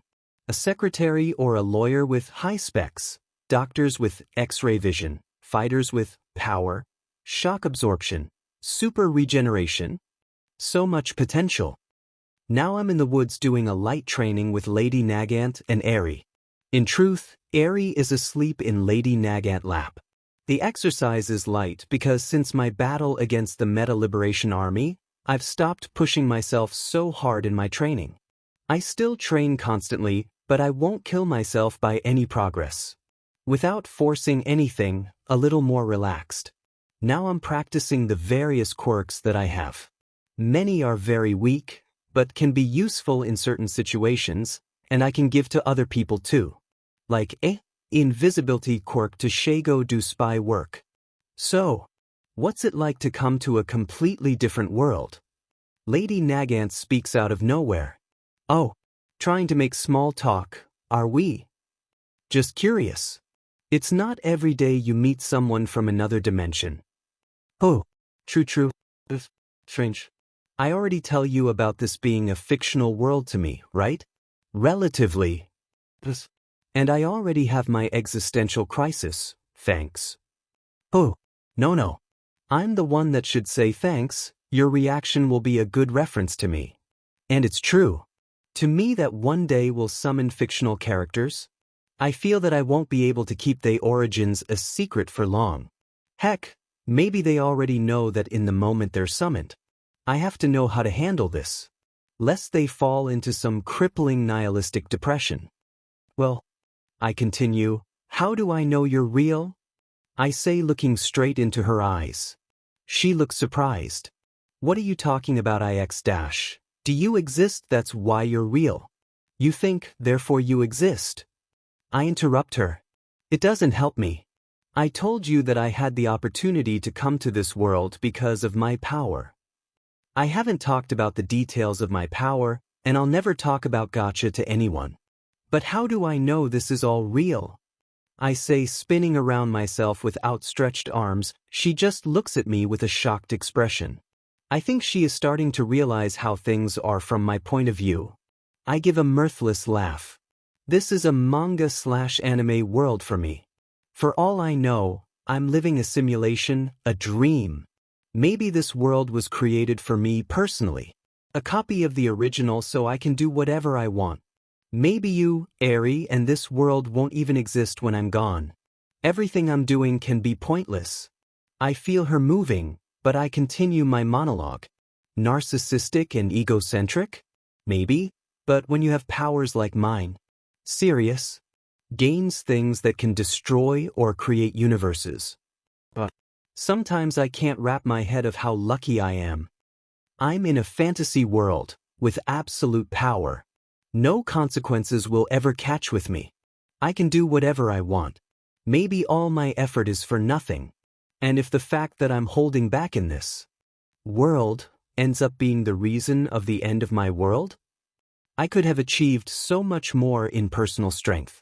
I could have surrendered to my desires. I'm trying to do something good, but I don't even know if this good thing will work out in the long run. I won't be here to see it, to make it work.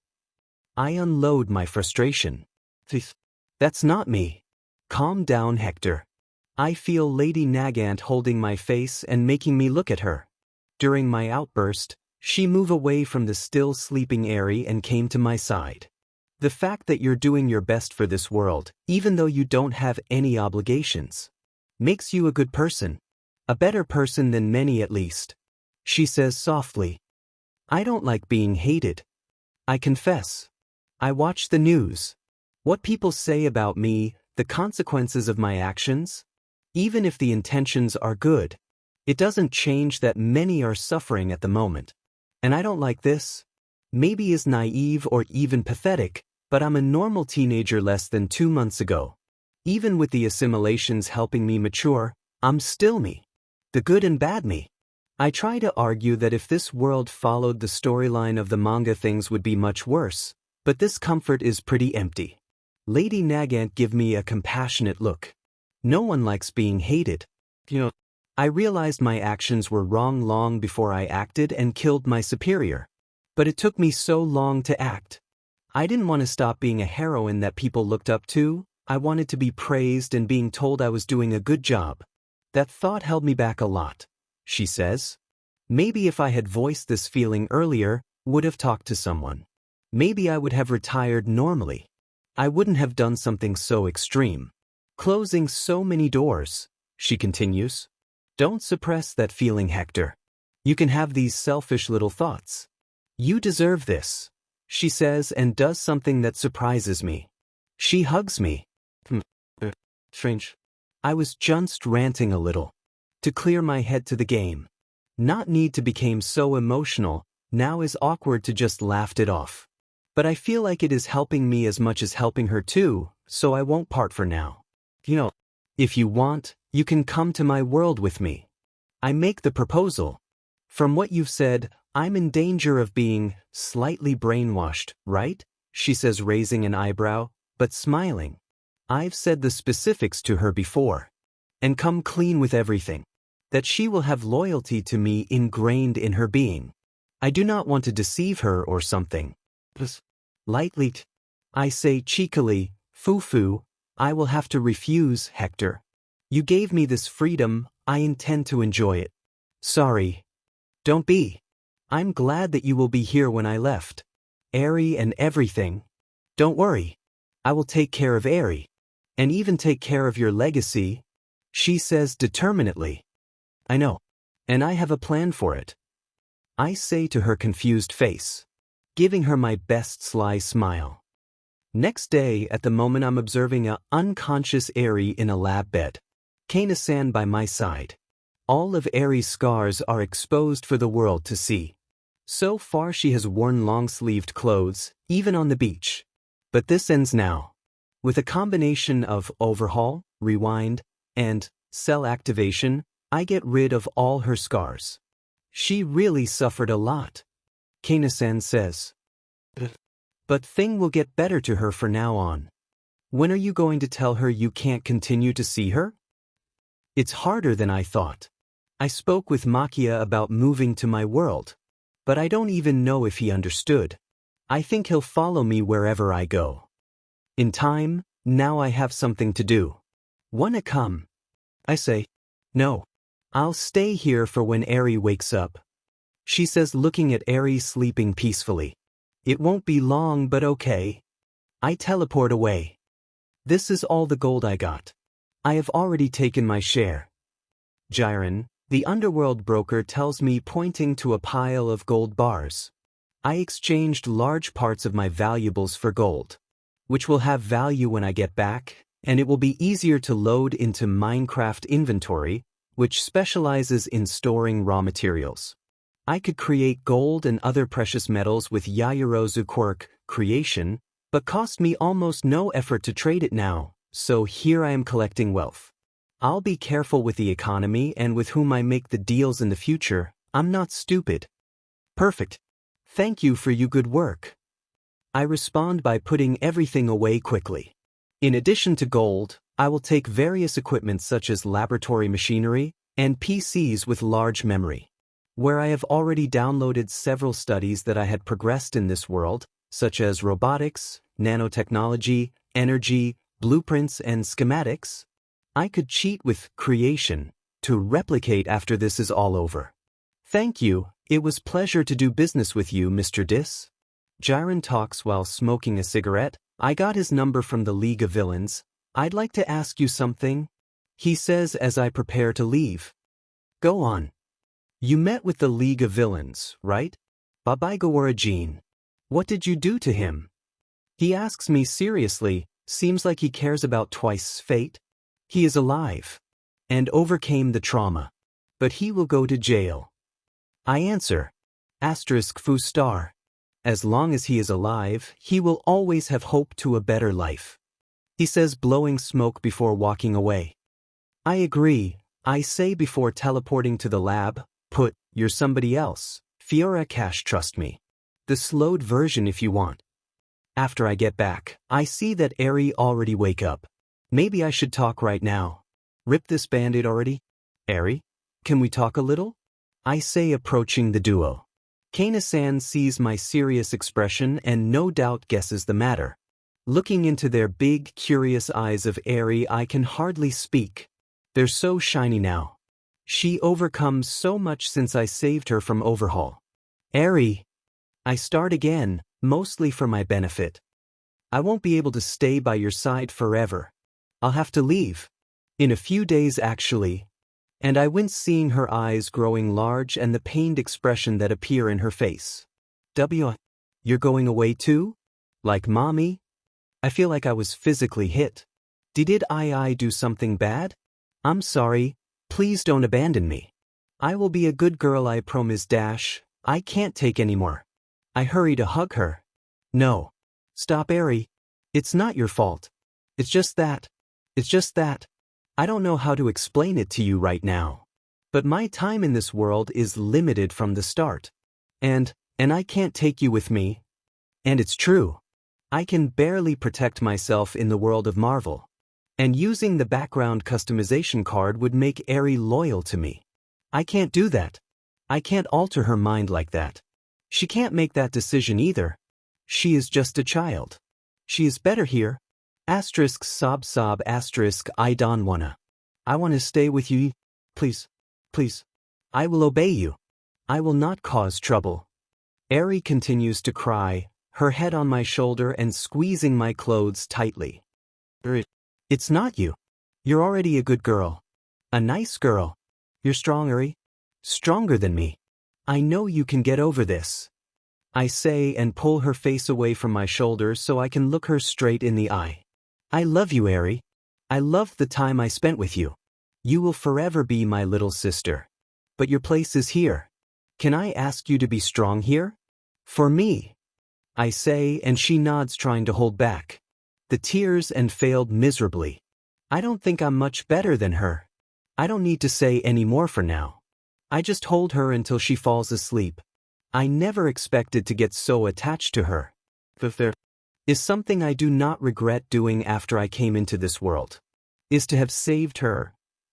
Eve of Hector returns to Marvel World. Phew. Exhaling, I finish my daily workout routine. Everything is ready. Tomorrow is the big day. I've already put everything I want to take back in my inventory. High amounts of gold, machineries and electronics, a CPU with terabytes of information, even the corpses of the high-end Nomus. So far I don't know if all my choices were correct, but looking at the current situation and how it will turn out, and compared to the situation in the manga, I would say it was and will be an improvement. You're doing your best, Hector.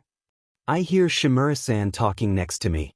I imitated that manga/anime Tsuki ga Michibiku Isekai, in which the protagonista allows that dragon woman to watch drama in his mind through memories. And I made the history I know of this world available to them. I only read till the UA Trader reveal, so I don't know what the ending would be like without my interference. But the holders believe that things will be better. Like, you caused a lot of pain Banjo-san. Shimura-san yells outraged. But it avoided much more. For example, the heroes who would die in that war. He continues. And it's true, it's a good comfort to my soul. Don't worry, tomorrow everything will be fine. Yuichi-san tells me. Knock knock'em? Kana-san? Come in, I say, and Lady Nagant enters my room in her nightgown. How is Eri? I ask. The last few days she has been sad. But I believe she will get over it. Asleep. She's getting better.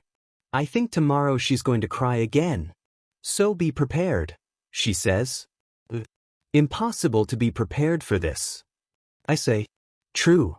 So, tomorrow is the big day. You're really going forever? She asks. Well, I don't know. Maybe there's a way I can come back. I don't know if I use my opportunity to come here again. I'll come back exactly to this world. Or go to another version from this world. I say, and to relieve the mood I continue. But, will you miss me? I thought I left enough pictures of me. You can frame them all. Yes. I'll miss you, Hector, she says seriously. She is being awfully honest right now. What is happening right now? Can't be, or it can be. You know Hector. She begins. Yes, I'm Hector, Hector Disu. I say, mimicking Kazuma. In hindsight, I feel like I got carried away by the decision of others all my life.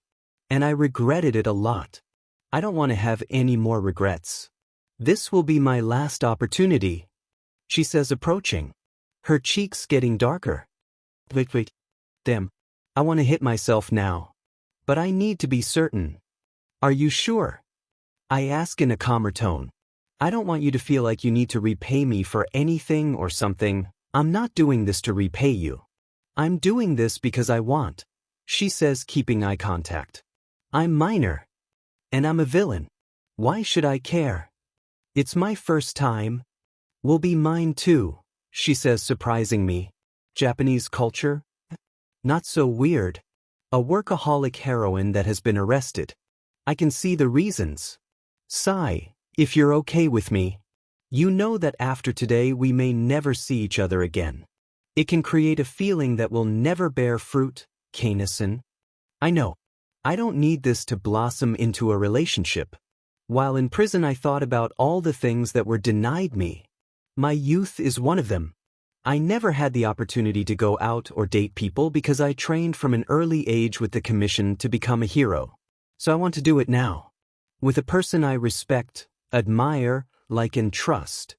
She says seriously, the blush in her cheeks still present, but her eyes determined.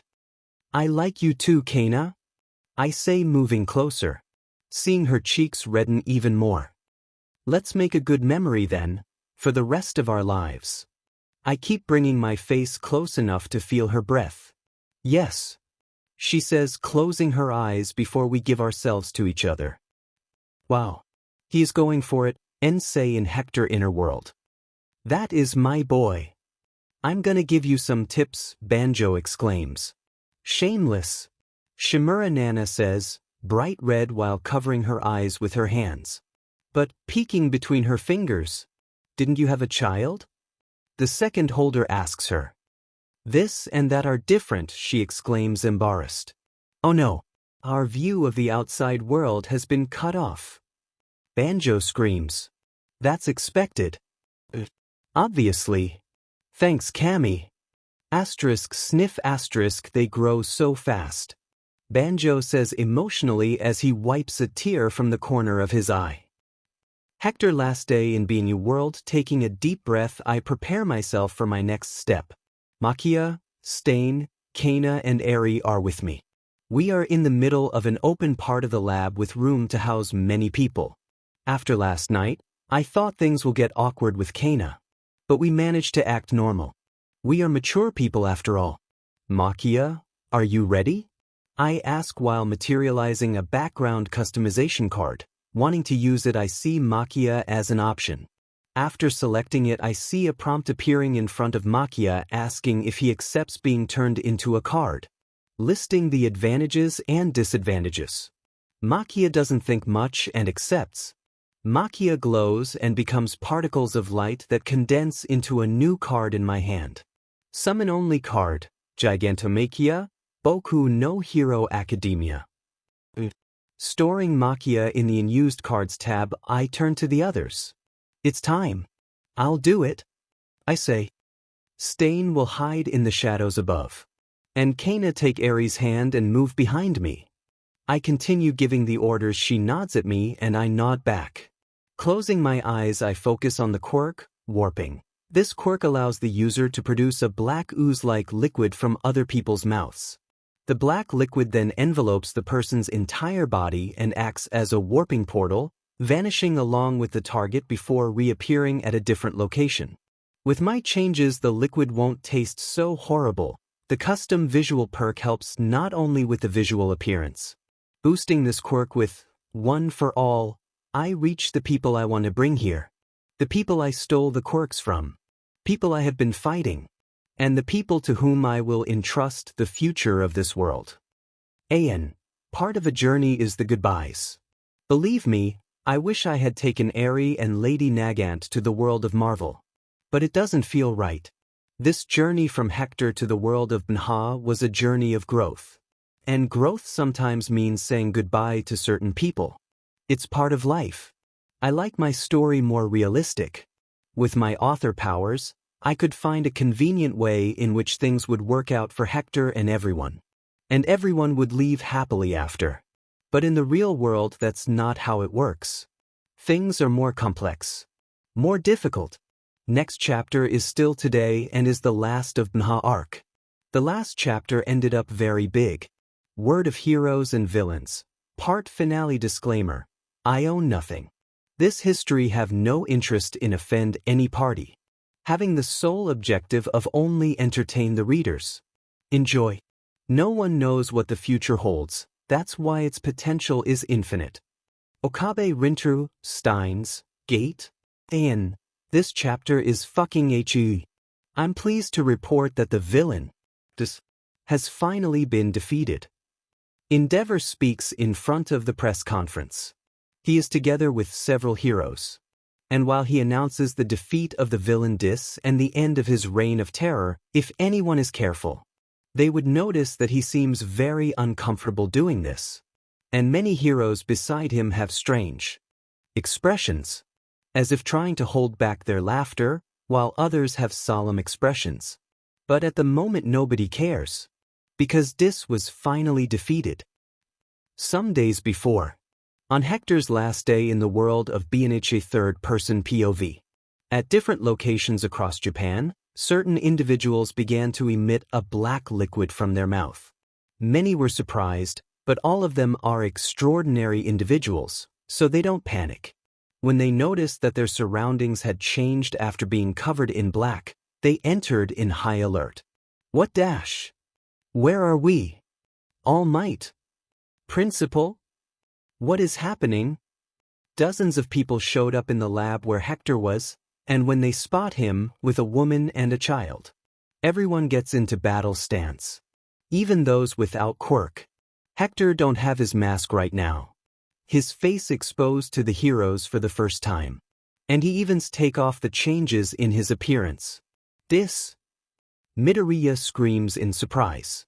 "Ha, is still funny," Hector says while covering his mouth to try to contain his laughter. "Sorry, the 5th grade is still very alive in me. My real name is Hector, by the way." Hector says as he looks at Star and Stripe cautiously to see if she wants to attack. But even if she did attack, the various powers he has would alert him long before she makes a move. Endeavor and Star begin to flex their muscles on guard. Calm. I don't want to fight. In fact, after today you will never have to worry about me again. Never. Hector says, raising his hands to placate them. Who would believe a word you say? Endeavor speaks. Give me back my quirk, you fucker. Bakugo screams, calm down, Endeavor, Night-Eye says, adjusting his glasses and getting between the two groups. Let's hear what he has to say. Night-Eye? Sir. All Might and Mirio speak respectively. Everyone seems confused by the fact that Sir Night-Eye is defending Hector. No wonder, after all these people have a bad experience with Hector. All Might, Endeavor, Gran Torino, Principal Nizu, Eraserhead, all the teachers at UA, Midoriya, Bakugo, Star and Stripe, Mirko, Hawks, the remains of the heroes who had their quirks stolen, Todoroki, Yaoyorozu, the Big Three, the teachers at AU and others. All of them are present. Hear me out, please. I've already made my promise that I won't do anything. But if you want a more realistic argument, not even all of you together can do anything against me, Hector says, suddenly turning serious. The other group tenses up, but doesn't have the intention of attack anymore. He's right. Let's listen carefully. Night-Eye give his support again. Thank you, Night-Eye. To begin with, I would like to say that in a few hours I will disappear from your life. And I'll return all the stolen quirks and a few other things, so you can relax. What? After all you've done? Do you expect us to believe that you will simply return the quirks? Endeavor exclaims. That's why I'm saying listen to me in silence and until the end. Hector speaks tiredly.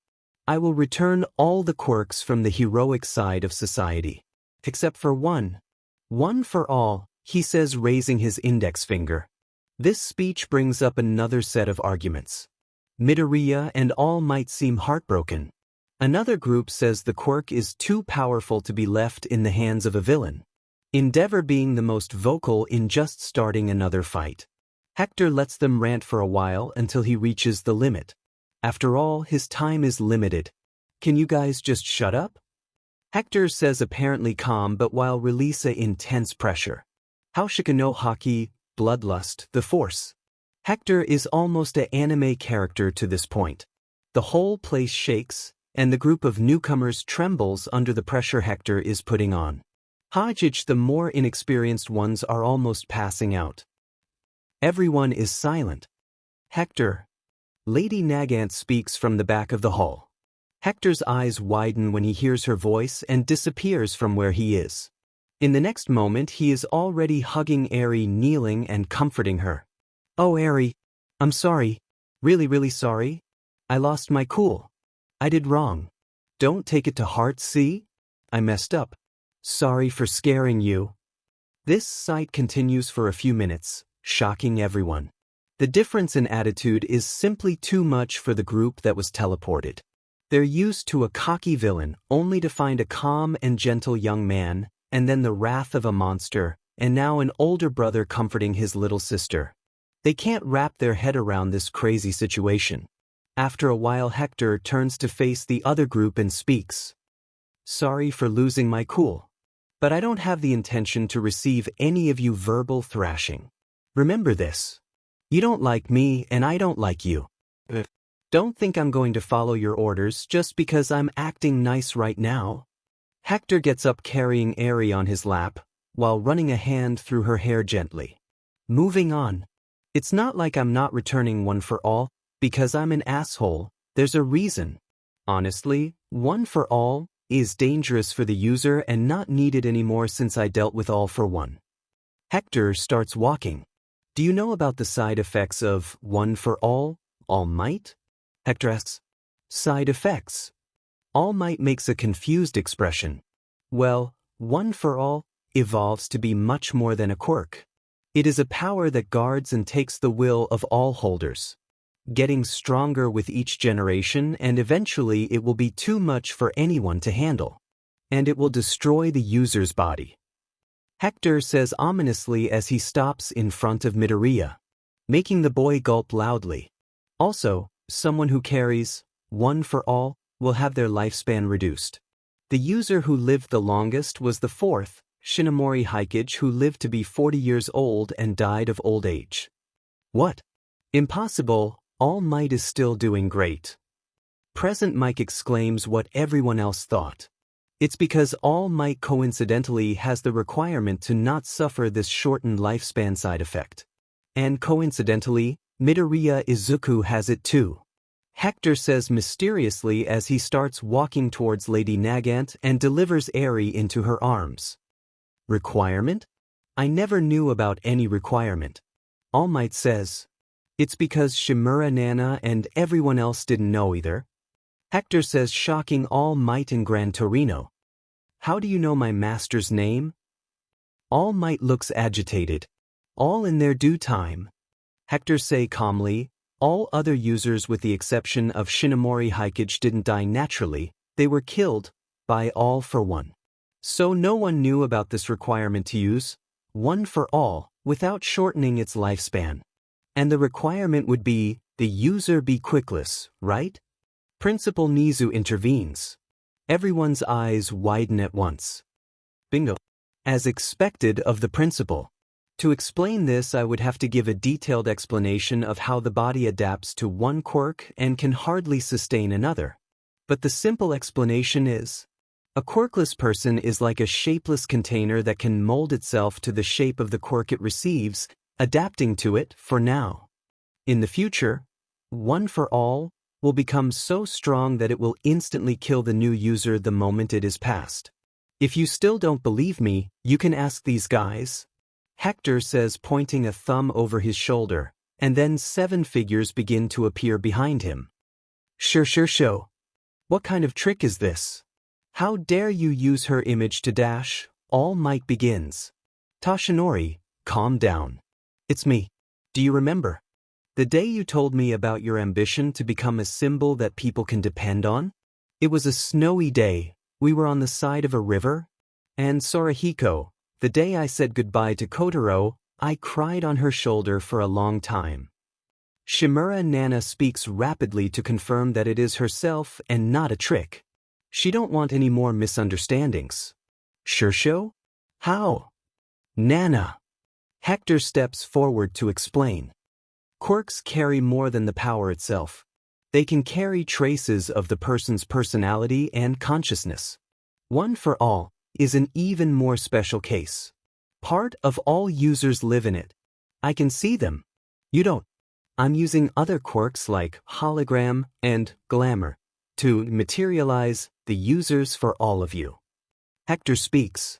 One for all is an extreme example, but all your quirks carry a little bit of you in them. Your personalities can also be influenced by your quirks, like a fiery or explosive temper. Hector says, pointing to Bakugu and Endeavor. So since I've already made copies of your quirks, I can return them. In fact, they will likely come back even better. Maybe in strength, maybe with new qualities. Here, a example Bakugu. Hector then lifts his leg and, boom, a small explosion erupts from the sole of his foot. Shocking Bakugu. You'll probably be able to do that in the future, you're welcome. Hector says dismissively, well, giving back your quirks isn't the most important thing. What I'm going to leave for you all is much bigger. Follow me. After saying that, he starts walking towards a hallway. Toshinori, Sorahiko, don't worry. You can trust him. Hector is a good person. Shimura Nana talks to All Might in Gran Torino. No, I'm not. Hector says, turning abruptly, don't be confused, I came here with the full intention of stealing all of your powers. I'm only returning them because of the fortuitous situation where I can replicate and copy them. If not for that, I'd have your quirks permanently. My other gifts and help are just for my own conscience too. After that, he keeps walking, not waiting for others to follow him. Shimura Nana turns back to the others and repeats, he is a good person. Trust him. She repeats, smiling, completely ignoring what Hector had just said, let's go. There's a lot for you to see. By the way, I might as well do that now, Hector says, turning around again and heading towards All Might with his hand outstretched. Everyone tenses at his action, but Shimura Nana just smiles and nods at All Might and he relaxes, letting Hector do what he wants. Look, Eri, I'll give you a first-hand example of using your quirk on humans. The key is to use it in a specific area. It will conserve your energy and won't affect what you don't need to rewind. While explaining this, a horn appears on Hector's forehead and begins to glow with a golden light together with his right hand that comes in contact with the left side of All Might's torso. After a few seconds, changes begin to appear in All Might's body. He appears to be much healthier. He actually regains its bulky form. I am back. All Might exclaims, doing on pose and flexing his recovered muscles. You need to be aware that I didn't just use your quirk, Eri. I used Cell Axillarian too. That's why All Might is muscular now. Using Rewind, I reversed the states of the organs that were destroyed and damaged, and with Cell Acceleration, I accelerated their recovery process by months. Now he's bulky because it's his body's natural state. You don't have one for all, though, All Might, so no changing the weather with a punch. Be happy in be capable of breath normally. When Hector says this, he walks away and turns to Night Eye. Do you want to do the ultimate test? Sir Night Eye cautiously approaches All Might. All Might, can I? He says, extending his hand and signaling that he wants to use his quirk on him. Sir Night Eye had promised himself that he would never again see someone's future too far, afraid to see that person's death. That promise began when he predicted All Might's brutal death at the hands of a villain. The fact that he's willing to break that promise and on All Might itself shows the level of faith he has in Hector and in the ability that Hector has to change the future. For him, Hector is the person who appeared suddenly in the world, and therefore he is the only one who can change the destiny already written with his actions. All Might, seeing Sir Night Eye's determination, just nods his head. With trembling hands, Sir Night Eye touches All Might and uses Foresight. After a few seconds, he draws his hand back and brings it to his eyes. You will live till old age, All Might, he says in a voice that everyone could tell he is holding back tears. What task is happening here now? Bakugu asks abruptly. Many appear confused as well. This is something that only a select group of individuals are aware of. Principal Nizu starts. Actually, after All Might's first fight with All for One, Sir Night Eye here, at the time All Might's sidekick, used his quirk that can predict the future on All Might to know what would happen to him in the distant future. Midoriya, Endeavor, Bakugu, and many others who don't know about this are paying close attention. What he discovered was disturbing. He predicted that All Might would die a brutal death at the hands of a villain within 7 or 8 years after that fight. Meaning All Might would die this year or the next. Exclamation point. All Might, is that true? Midoriya asks, stuttering and wide-eyed. Sigh yes, Midoriya Shounen. It's true. All Might responds with a forlorn expression. You weren't going to tell me? You had a lot to worry about, my boy. I didn't want to add that weight to your shoulders. After all, there would be nothing you could do. Midoriya just looks down, shaking and clenching his fists. We have no reason to be depressed about something from the past, which has apparently been overcome, right, Knight? Principal Nizu intervenes before the weather gets heavier. As I suspect, in all my life, my quirk has never failed. But Hector is different, he's not of this world. Then his actions and interference would change what I saw in the past, from the moment of his arrival. Sir Night-Eye responds with a small smile on his face. Is that why you were so cooperative with him, sir? Mirio asks. Yes. The death of All Might was just one of many things I predicted would be changed for the better with Hector's methods. What? Sir Night-Eye, did you cooperate with enemy behind our backs? Endeavor exclaims, incensed and approaching the hero who can see the future. Yes. He responds without hesitation as he adjusts his glasses. I know my cooperation with him could be considered treason, but for the chance to save All Might I would take any risk. I will accept any punishment and have no regrets. He speaks without blinking, looking at the current #1 hero. Sir. Night-Eye. Calm. Hector interrupts. First of all, this cooperation consisted only of him passing his and Mirio's quirks to me. Quirks that I refused to use against the heroes, precisely so as not to give the two any trouble, he exclaims, and everyone looks at him in surprise. Using the quirk that can see the future could give him an incredible advantage. Many were actually already thinking that the main reason Hector always seemed one step ahead of the heroes is because of the Night-Eye quirk. And now Hector says he didn't just use it to rid Night-Eye of his guilt. It's hard for these people who've spent the last month vilifying Hector to process this situation. I said he's a nice guy. He is a tsundere. Shimura Nana whispers, mischievously loud enough for everyone to hear, and receives a hard glare from Hector in return. He's telling the truth, Detective Tsukachi says. Since we got here he hasn't tell a single lie. I can vouch on this. Thank you, Hector Shounen. I still greatly disapprove of your actions, but I thank you for saving me. All Might says seriously. Oh, did I receive the Shounen honorific? And whatever. Follow me, we don't have much time. He turns around again to finally go to another room. One for all, users return to Hector's mind, with the exception of Shimura Nana, who stands very close to All Might and Gran Torino, talking about various things. Principal Nizu POV nudging Aizawa to walk a little faster until he's side by side with Hector. I, who am sitting on the professor's shoulders, can get a good look at the man who turned Japan into chaos. He's actually quite young, at the age of being a student at my school. So, Hector-kun? I begin. I noticed you mentioned that you can copy quirks. I wonder why you took the quirks from most, but left some, like myself and Star. I ask. He gives me a side glance before answering. Like I said, at first I didn't know I could copy till I steal, all for one. But there are some reasons behind my actions. First, removing the quirks would permanently lower your party's power without me having to do irreversible damage. Second, I didn't want to give out information that I could just copy a quirk so soon. He says, still looking straight ahead and walking away.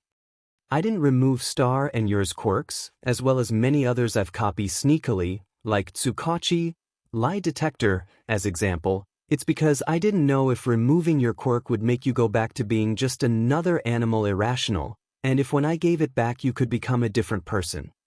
As if would reset your consciousness, you know? He goes on, and it makes sense. It scares me to think that I might lose my sense of self.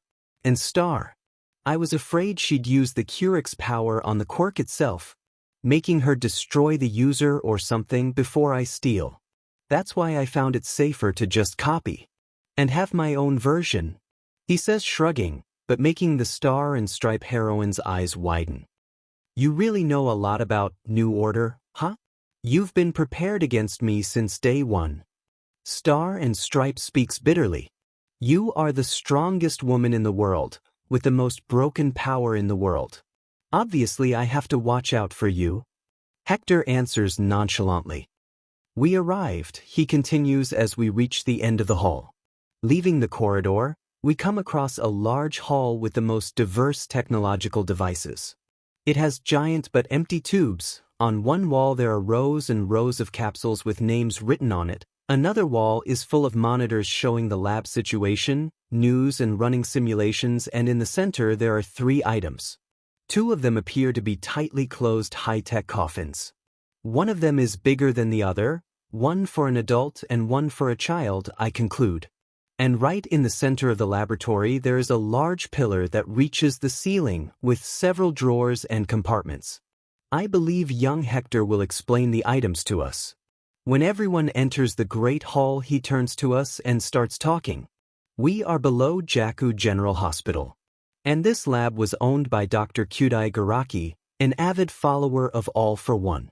Here he did various inhuman experiments and where he made copies of quirks and created the Nomus. Publicly he was known as Dr. Shiga Maryuta, the quirkless good-hearted doctor who created orphanages and clinics and did philanthropic work.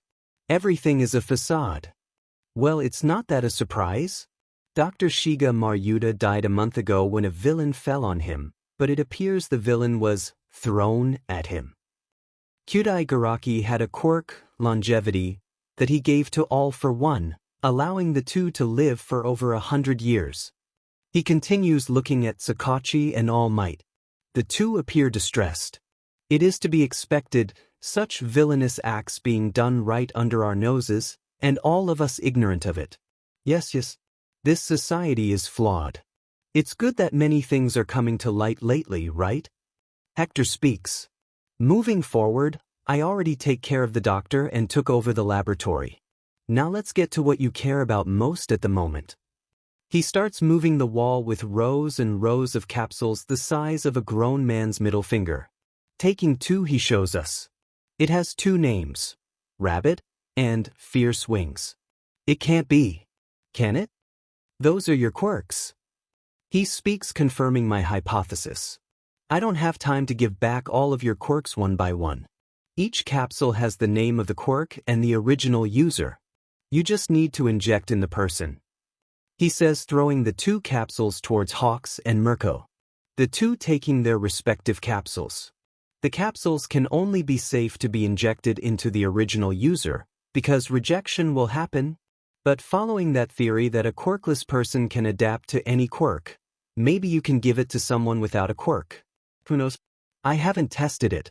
He says nonchalantly. Your quirk should manifest in a few minutes, at most half an hour. These capsules were made following the research of Dr. Garaki and the quirk erasing bullets made by Shai Hasaikai. He says, surprising everyone. The quirk erasing bullet problem was resolved abruptly, the underworld purveyor mysteriously disappearing. Now we know what happened. One more things that he did in the shadows. How many problems that we couldn't see in the light and were taken care of by this young man. I will explain later about Shai Hasaikai. He said, looking quickly in the direction of the woman I recognized as Lady Nagant and the little girl named Eri. Today's main focus is this. He speaks pointing to the pillar right in the center of the room. Are you aware of the quirk singularity theory? He asks. And the gears in my mind start to turn. Can it be? Quirk singularity? Todoroki-kun asks, but I see he's not the only one confused. I resolve to explain like the good educator I am. The quirk singularity doomsday theory. I say, bringing everyone's attention to me. This theory believes that quirks will evolve and become more complex much faster than humans can withstand, causing humanity to self-destruct. It was created, but not taken very seriously by the scientific community, 70 years ago by Drive. Kyudai Garaki! Exclamation point. Exactly. The very psychic of All for One who came up with this theory. The same genius capable of replicating quirks and creating Nomus. This theory is also believed by the recently extinct group Hummerize and others. As you may have guessed, this theory is true. We already have an example nowadays of people with quirks too strong for their own body. They are more common cases when quirks are anomalies, that is, very different from the type that would come from their parents. Some examples would be this little girl Eri and Shigaraki Tamura, or Shimura Tenko as his birth name. Many turn their eyes to the little girl, but after the revelation that Shigaraki is a relative of the Master of All Might, everyone's attention turns to her, who only expresses a sad expression on her face. By my calculations, and from the study of Dr. Kyudai Garaki's research, I can predict that people will start to be born with quirks that will destroy them at the moment of awakening in 70 or 80 years. Hector continues. Many of you must already feel your bodies suffering when you use your quirks in excess, right? Endeavor, Bakugu, Aizawa. I researched and saw that your quirk is also an anomaly, right Aizawa? Your parents don't have a quirk like erasure, and your body suffers from dry eye because of it. And where are you going with all this, Hector-kun? I ask, already guessing the answer, looking at the big pillar behind him. It's because it's related to my main gift, of course, the cure. A second chance for the whole world. He says, looking to the pillar with a light smile in his face. Hector POV, looking at everyone's shocked faces, I decide to explain. This month I worked in parallel on how to overcome the quirk singularity problem. It would take too long for me to start from scratch, so I took ownership of Kyudai Garaki's laboratory and research. It's not perfect and ideal, but it's a start. After that I turn around and press a button causing the pillar to open. At the base of the pillar there is a cocoon-like place to someone to lay. And in the various compartments there are tubes the size of the arm of an adult man. The cure is not as simple as I would like. The method is adapted from the doctor. He and All for One had a plan to give All for One to Tamura Shigaraki, but for that they would need to improve his body. Shigaraki would go through a painful 4-month metamorphosis process. I say, in which his body would be improved and adapted to contain any quirk. Basically a new step for humanity. By the way, I think All for One wanted to use the fact that quirks carry a person's consciousness to steal Shigaraki Tamura's body and gain a new life. Exclamation point. Wadash. This is not possible. All Might says, I don't know if it's possible, but All for One is special. He lived for a long time, big ego, genius intellect, strong power. Who knows? Even if he fails, he'll probably be happy to have a successor to fight the successor of One for All. I say, looking at Midoriya, who looks nervous. The gravity of the situation fall on everyone present. They were very close to being fucked up hugely by All for One, and they didn't even know it. Hector ended up getting in the way of their plans. Shimura-san says, I sigh. I know what she's trying to do. She wants me to be accepted, recognized. She doesn't want my legacy to be that of a villain, at least for this select group of you. I appreciate the feeling, but it's not necessary anymore. Anyway, about the cure. I relied on that doctor research. I say, attracting everyone's attention. This chamber will allow the person that use it to have their body leveled up to be able to adapt and resist their own quirk. Using this, I say, taking a tube. In this tube is a serum of my creation. This serum main component is my blood. I say to everyone, my power allows me to adapt and resist my abilities. So I created a serum to give this perk to everyone. I isolated my secondary mutation, the one that helps me adapt and resist, to create this low-level version of my power. It will make the body grow strong as the quirk, and lessen collateral effects of their own power. Stain and Kana have already been injected and received the benefits. Eri's dose is saved for when she grows more.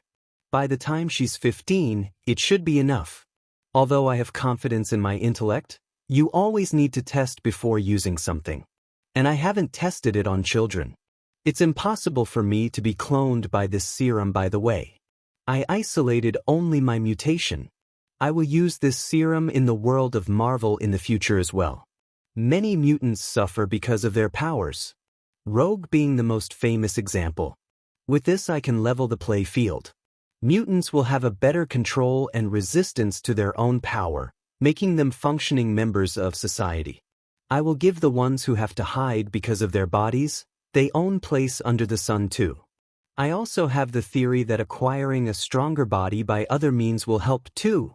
I'll see if I can combine it with the super soldier serum.